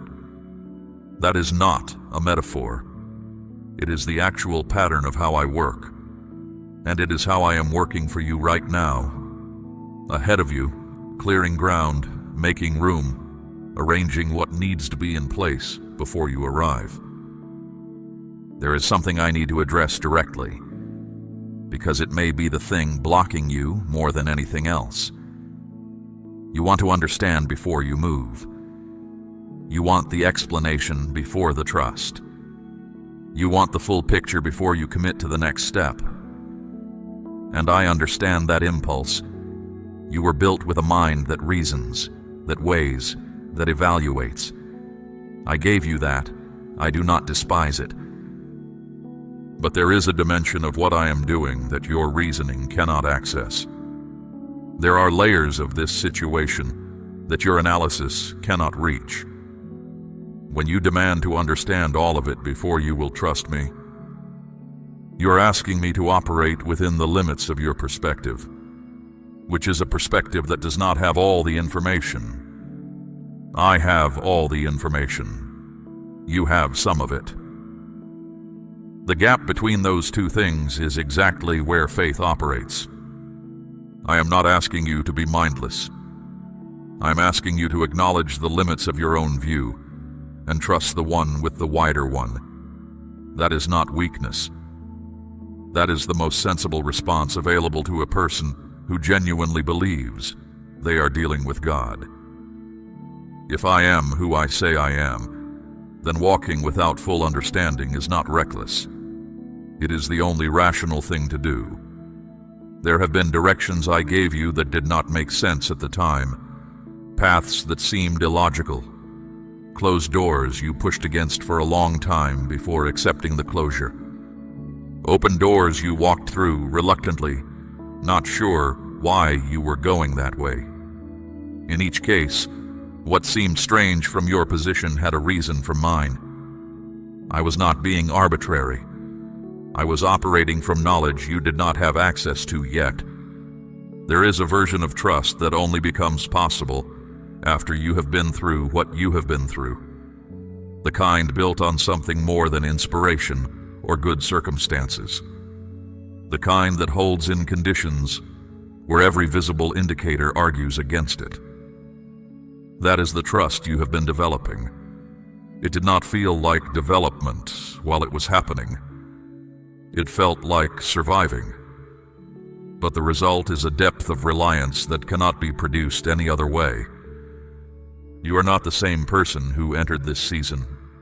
The way you process things has changed. You do not react the way you used to. The things that used to send you into a spiral take longer to reach that point, or do not reach it at all. The people and situations that used to have a hold over you have less grip now. That is not something you manufactured. That is the result of real work being done. And that change is permanent. You are not going to slide back to who you were before this. The identity I am establishing in you is not dependent on your circumstances being comfortable. It does not require external validation to hold its shape. It is not contingent on people understanding you, or approving of what you're doing, or believing in where you're going. It is rooted in what I say about you. And what I say does not change with the season. It does not adjust based on your performance or your feelings or the state of your situation. What I say is this: you're mine. You're called. You're equipped for what is ahead. The path is not fully visible from where you stand. That is not a design flaw. That is how I walk with people, close enough that they need to stay close to me to see the next step. That proximity is not a disadvantage. It is the safest position there is. Walk with me in this, not ahead of me, running on assumptions about where I am going, not behind me, waiting until everything is certain before you move. Beside me, one step at a time, close enough to hear when direction comes. That is the pace that produces the greatest results. Not because it is the most efficient, but because it keeps you in position where I can work through you, not just for you. There are people I am going to connect you with in this next season who carry something you need, and you carry something they need. These connections are not accidental. They are arranged. They will not all announce themselves, obviously. Some will arrive quietly and only become clear over time. Your job is to stay open. Not naive, but genuinely open to the new, to the unexpected, to the person who does not fit the category you would normally look in. The ones you carry in prayer, those you love most deeply, the people whose struggles sit in your heart even when you have no words for them. I see them too. I am not working only in your life. I am working in theirs. The prayers you have lifted for them have not been lost. They have reached me. And the work I am doing in you is not isolated from them. What changes in you creates movement in the space around you. The people you are closest to will feel it, even if they cannot name what shifted. The new identity I am giving you does not erase what you have been through. It does not require you to minimize it or pretend it was nothing. What you survived is part of your story. I am not rewriting that. What I am doing is writing what comes next, and what comes next does not begin with what happened to you. It begins with who you are now, the person who came through, the person who stood on the other side. That is the starting point I am working from. And it is a far stronger starting point than you realize. There is authority that comes from real experience, not the kind of authority that is given by title or position, the kind that comes from having actually been in the low places and come back. When you speak to someone else who is in that place, someone going through what you went through, they will hear something in your voice. They will know that what you are saying is not borrowed, that it was paid for. That kind of voice has a reach that no amount of polish or theory can produce. I'm going to use that voice. At the right time, in the right place, I will put you in front of exactly the person who needs to hear it. Everything I have spoken to you today comes down to this. I am done waiting for the right moment. This is it. Not the moment after this one. Not the version of this where you finally feel ready, or the circumstances finally cooperate. This moment, right now, with all its uncertainty and exhaustion and open questions, this is the moment I chose. And I do not choose moments carelessly. The blessing I am releasing is not still on its way. The decree has been made. What I set in motion from my throne is not hypothetical or conditional in the way you might be thinking. It is done. The question is not whether it will come. The question is whether you will be positioned to receive it. Whether your hands are open or still clenched around what you have been trying to control. Fear closes hands, not in a failure of character, in a completely understandable human response to conditions like the ones you have lived in. When you have had to hold everything together alone for a long time, the grip becomes automatic. Releasing it does not feel safe. It feels reckless. But the grip itself is what keeps the new from being received. You cannot take hold of what I am handing you while your hands are full of what you have been managing. I am asking you to release the management, not the responsibility. You are still called to act, to steward, to move, but the white-knuckled control of outcomes that belong to me. Trust is not passivity. It is the decision to move your part and release my part to me, without demanding to hold both at once. What I have promised you is not general. It is not the kind of blessing that applies to everyone in the same form. It is shaped to fit your actual life, your specific situation, the exact details of what you have been walking through. I do not operate in generalities when I work in individual lives. I work specifically, with full knowledge of every factor in play. The word I am speaking over you today was formed for your situation the way a key is made for a specific lock. The doors that are about to open will not open for anyone else in the same way. They are yours. The provision coming is measured for what you need. I know what is in your house. I know the weight that scarcity has placed on you and on those you love. I am addressing that weight directly, not eventually, now. You are going to see movement where there has been stillness. You are going to receive in places you stopped expecting. You are going to encounter open ground where you were certain there were walls. This is not exaggeration. It is what is actually happening on the other side of what you can currently see. The activity invisible to you is about to produce results that are impossible to miss. Do not disqualify what I am doing when it arrives in an unexpected form. The answer may come through a person, through an opportunity, through a door that opens in an area you were not watching. Stay alert. Stay open. The answer is already in motion. This is the part of your story where the ground changes, not where suffering ends and happiness begins in some clean division, but where the weight begins to shift, where what has been working against you begins to move in your favor. A morning where the first thought is not dread, a situation that has been frozen that suddenly moves, a word that reaches you at exactly the right time. These will be the first signs.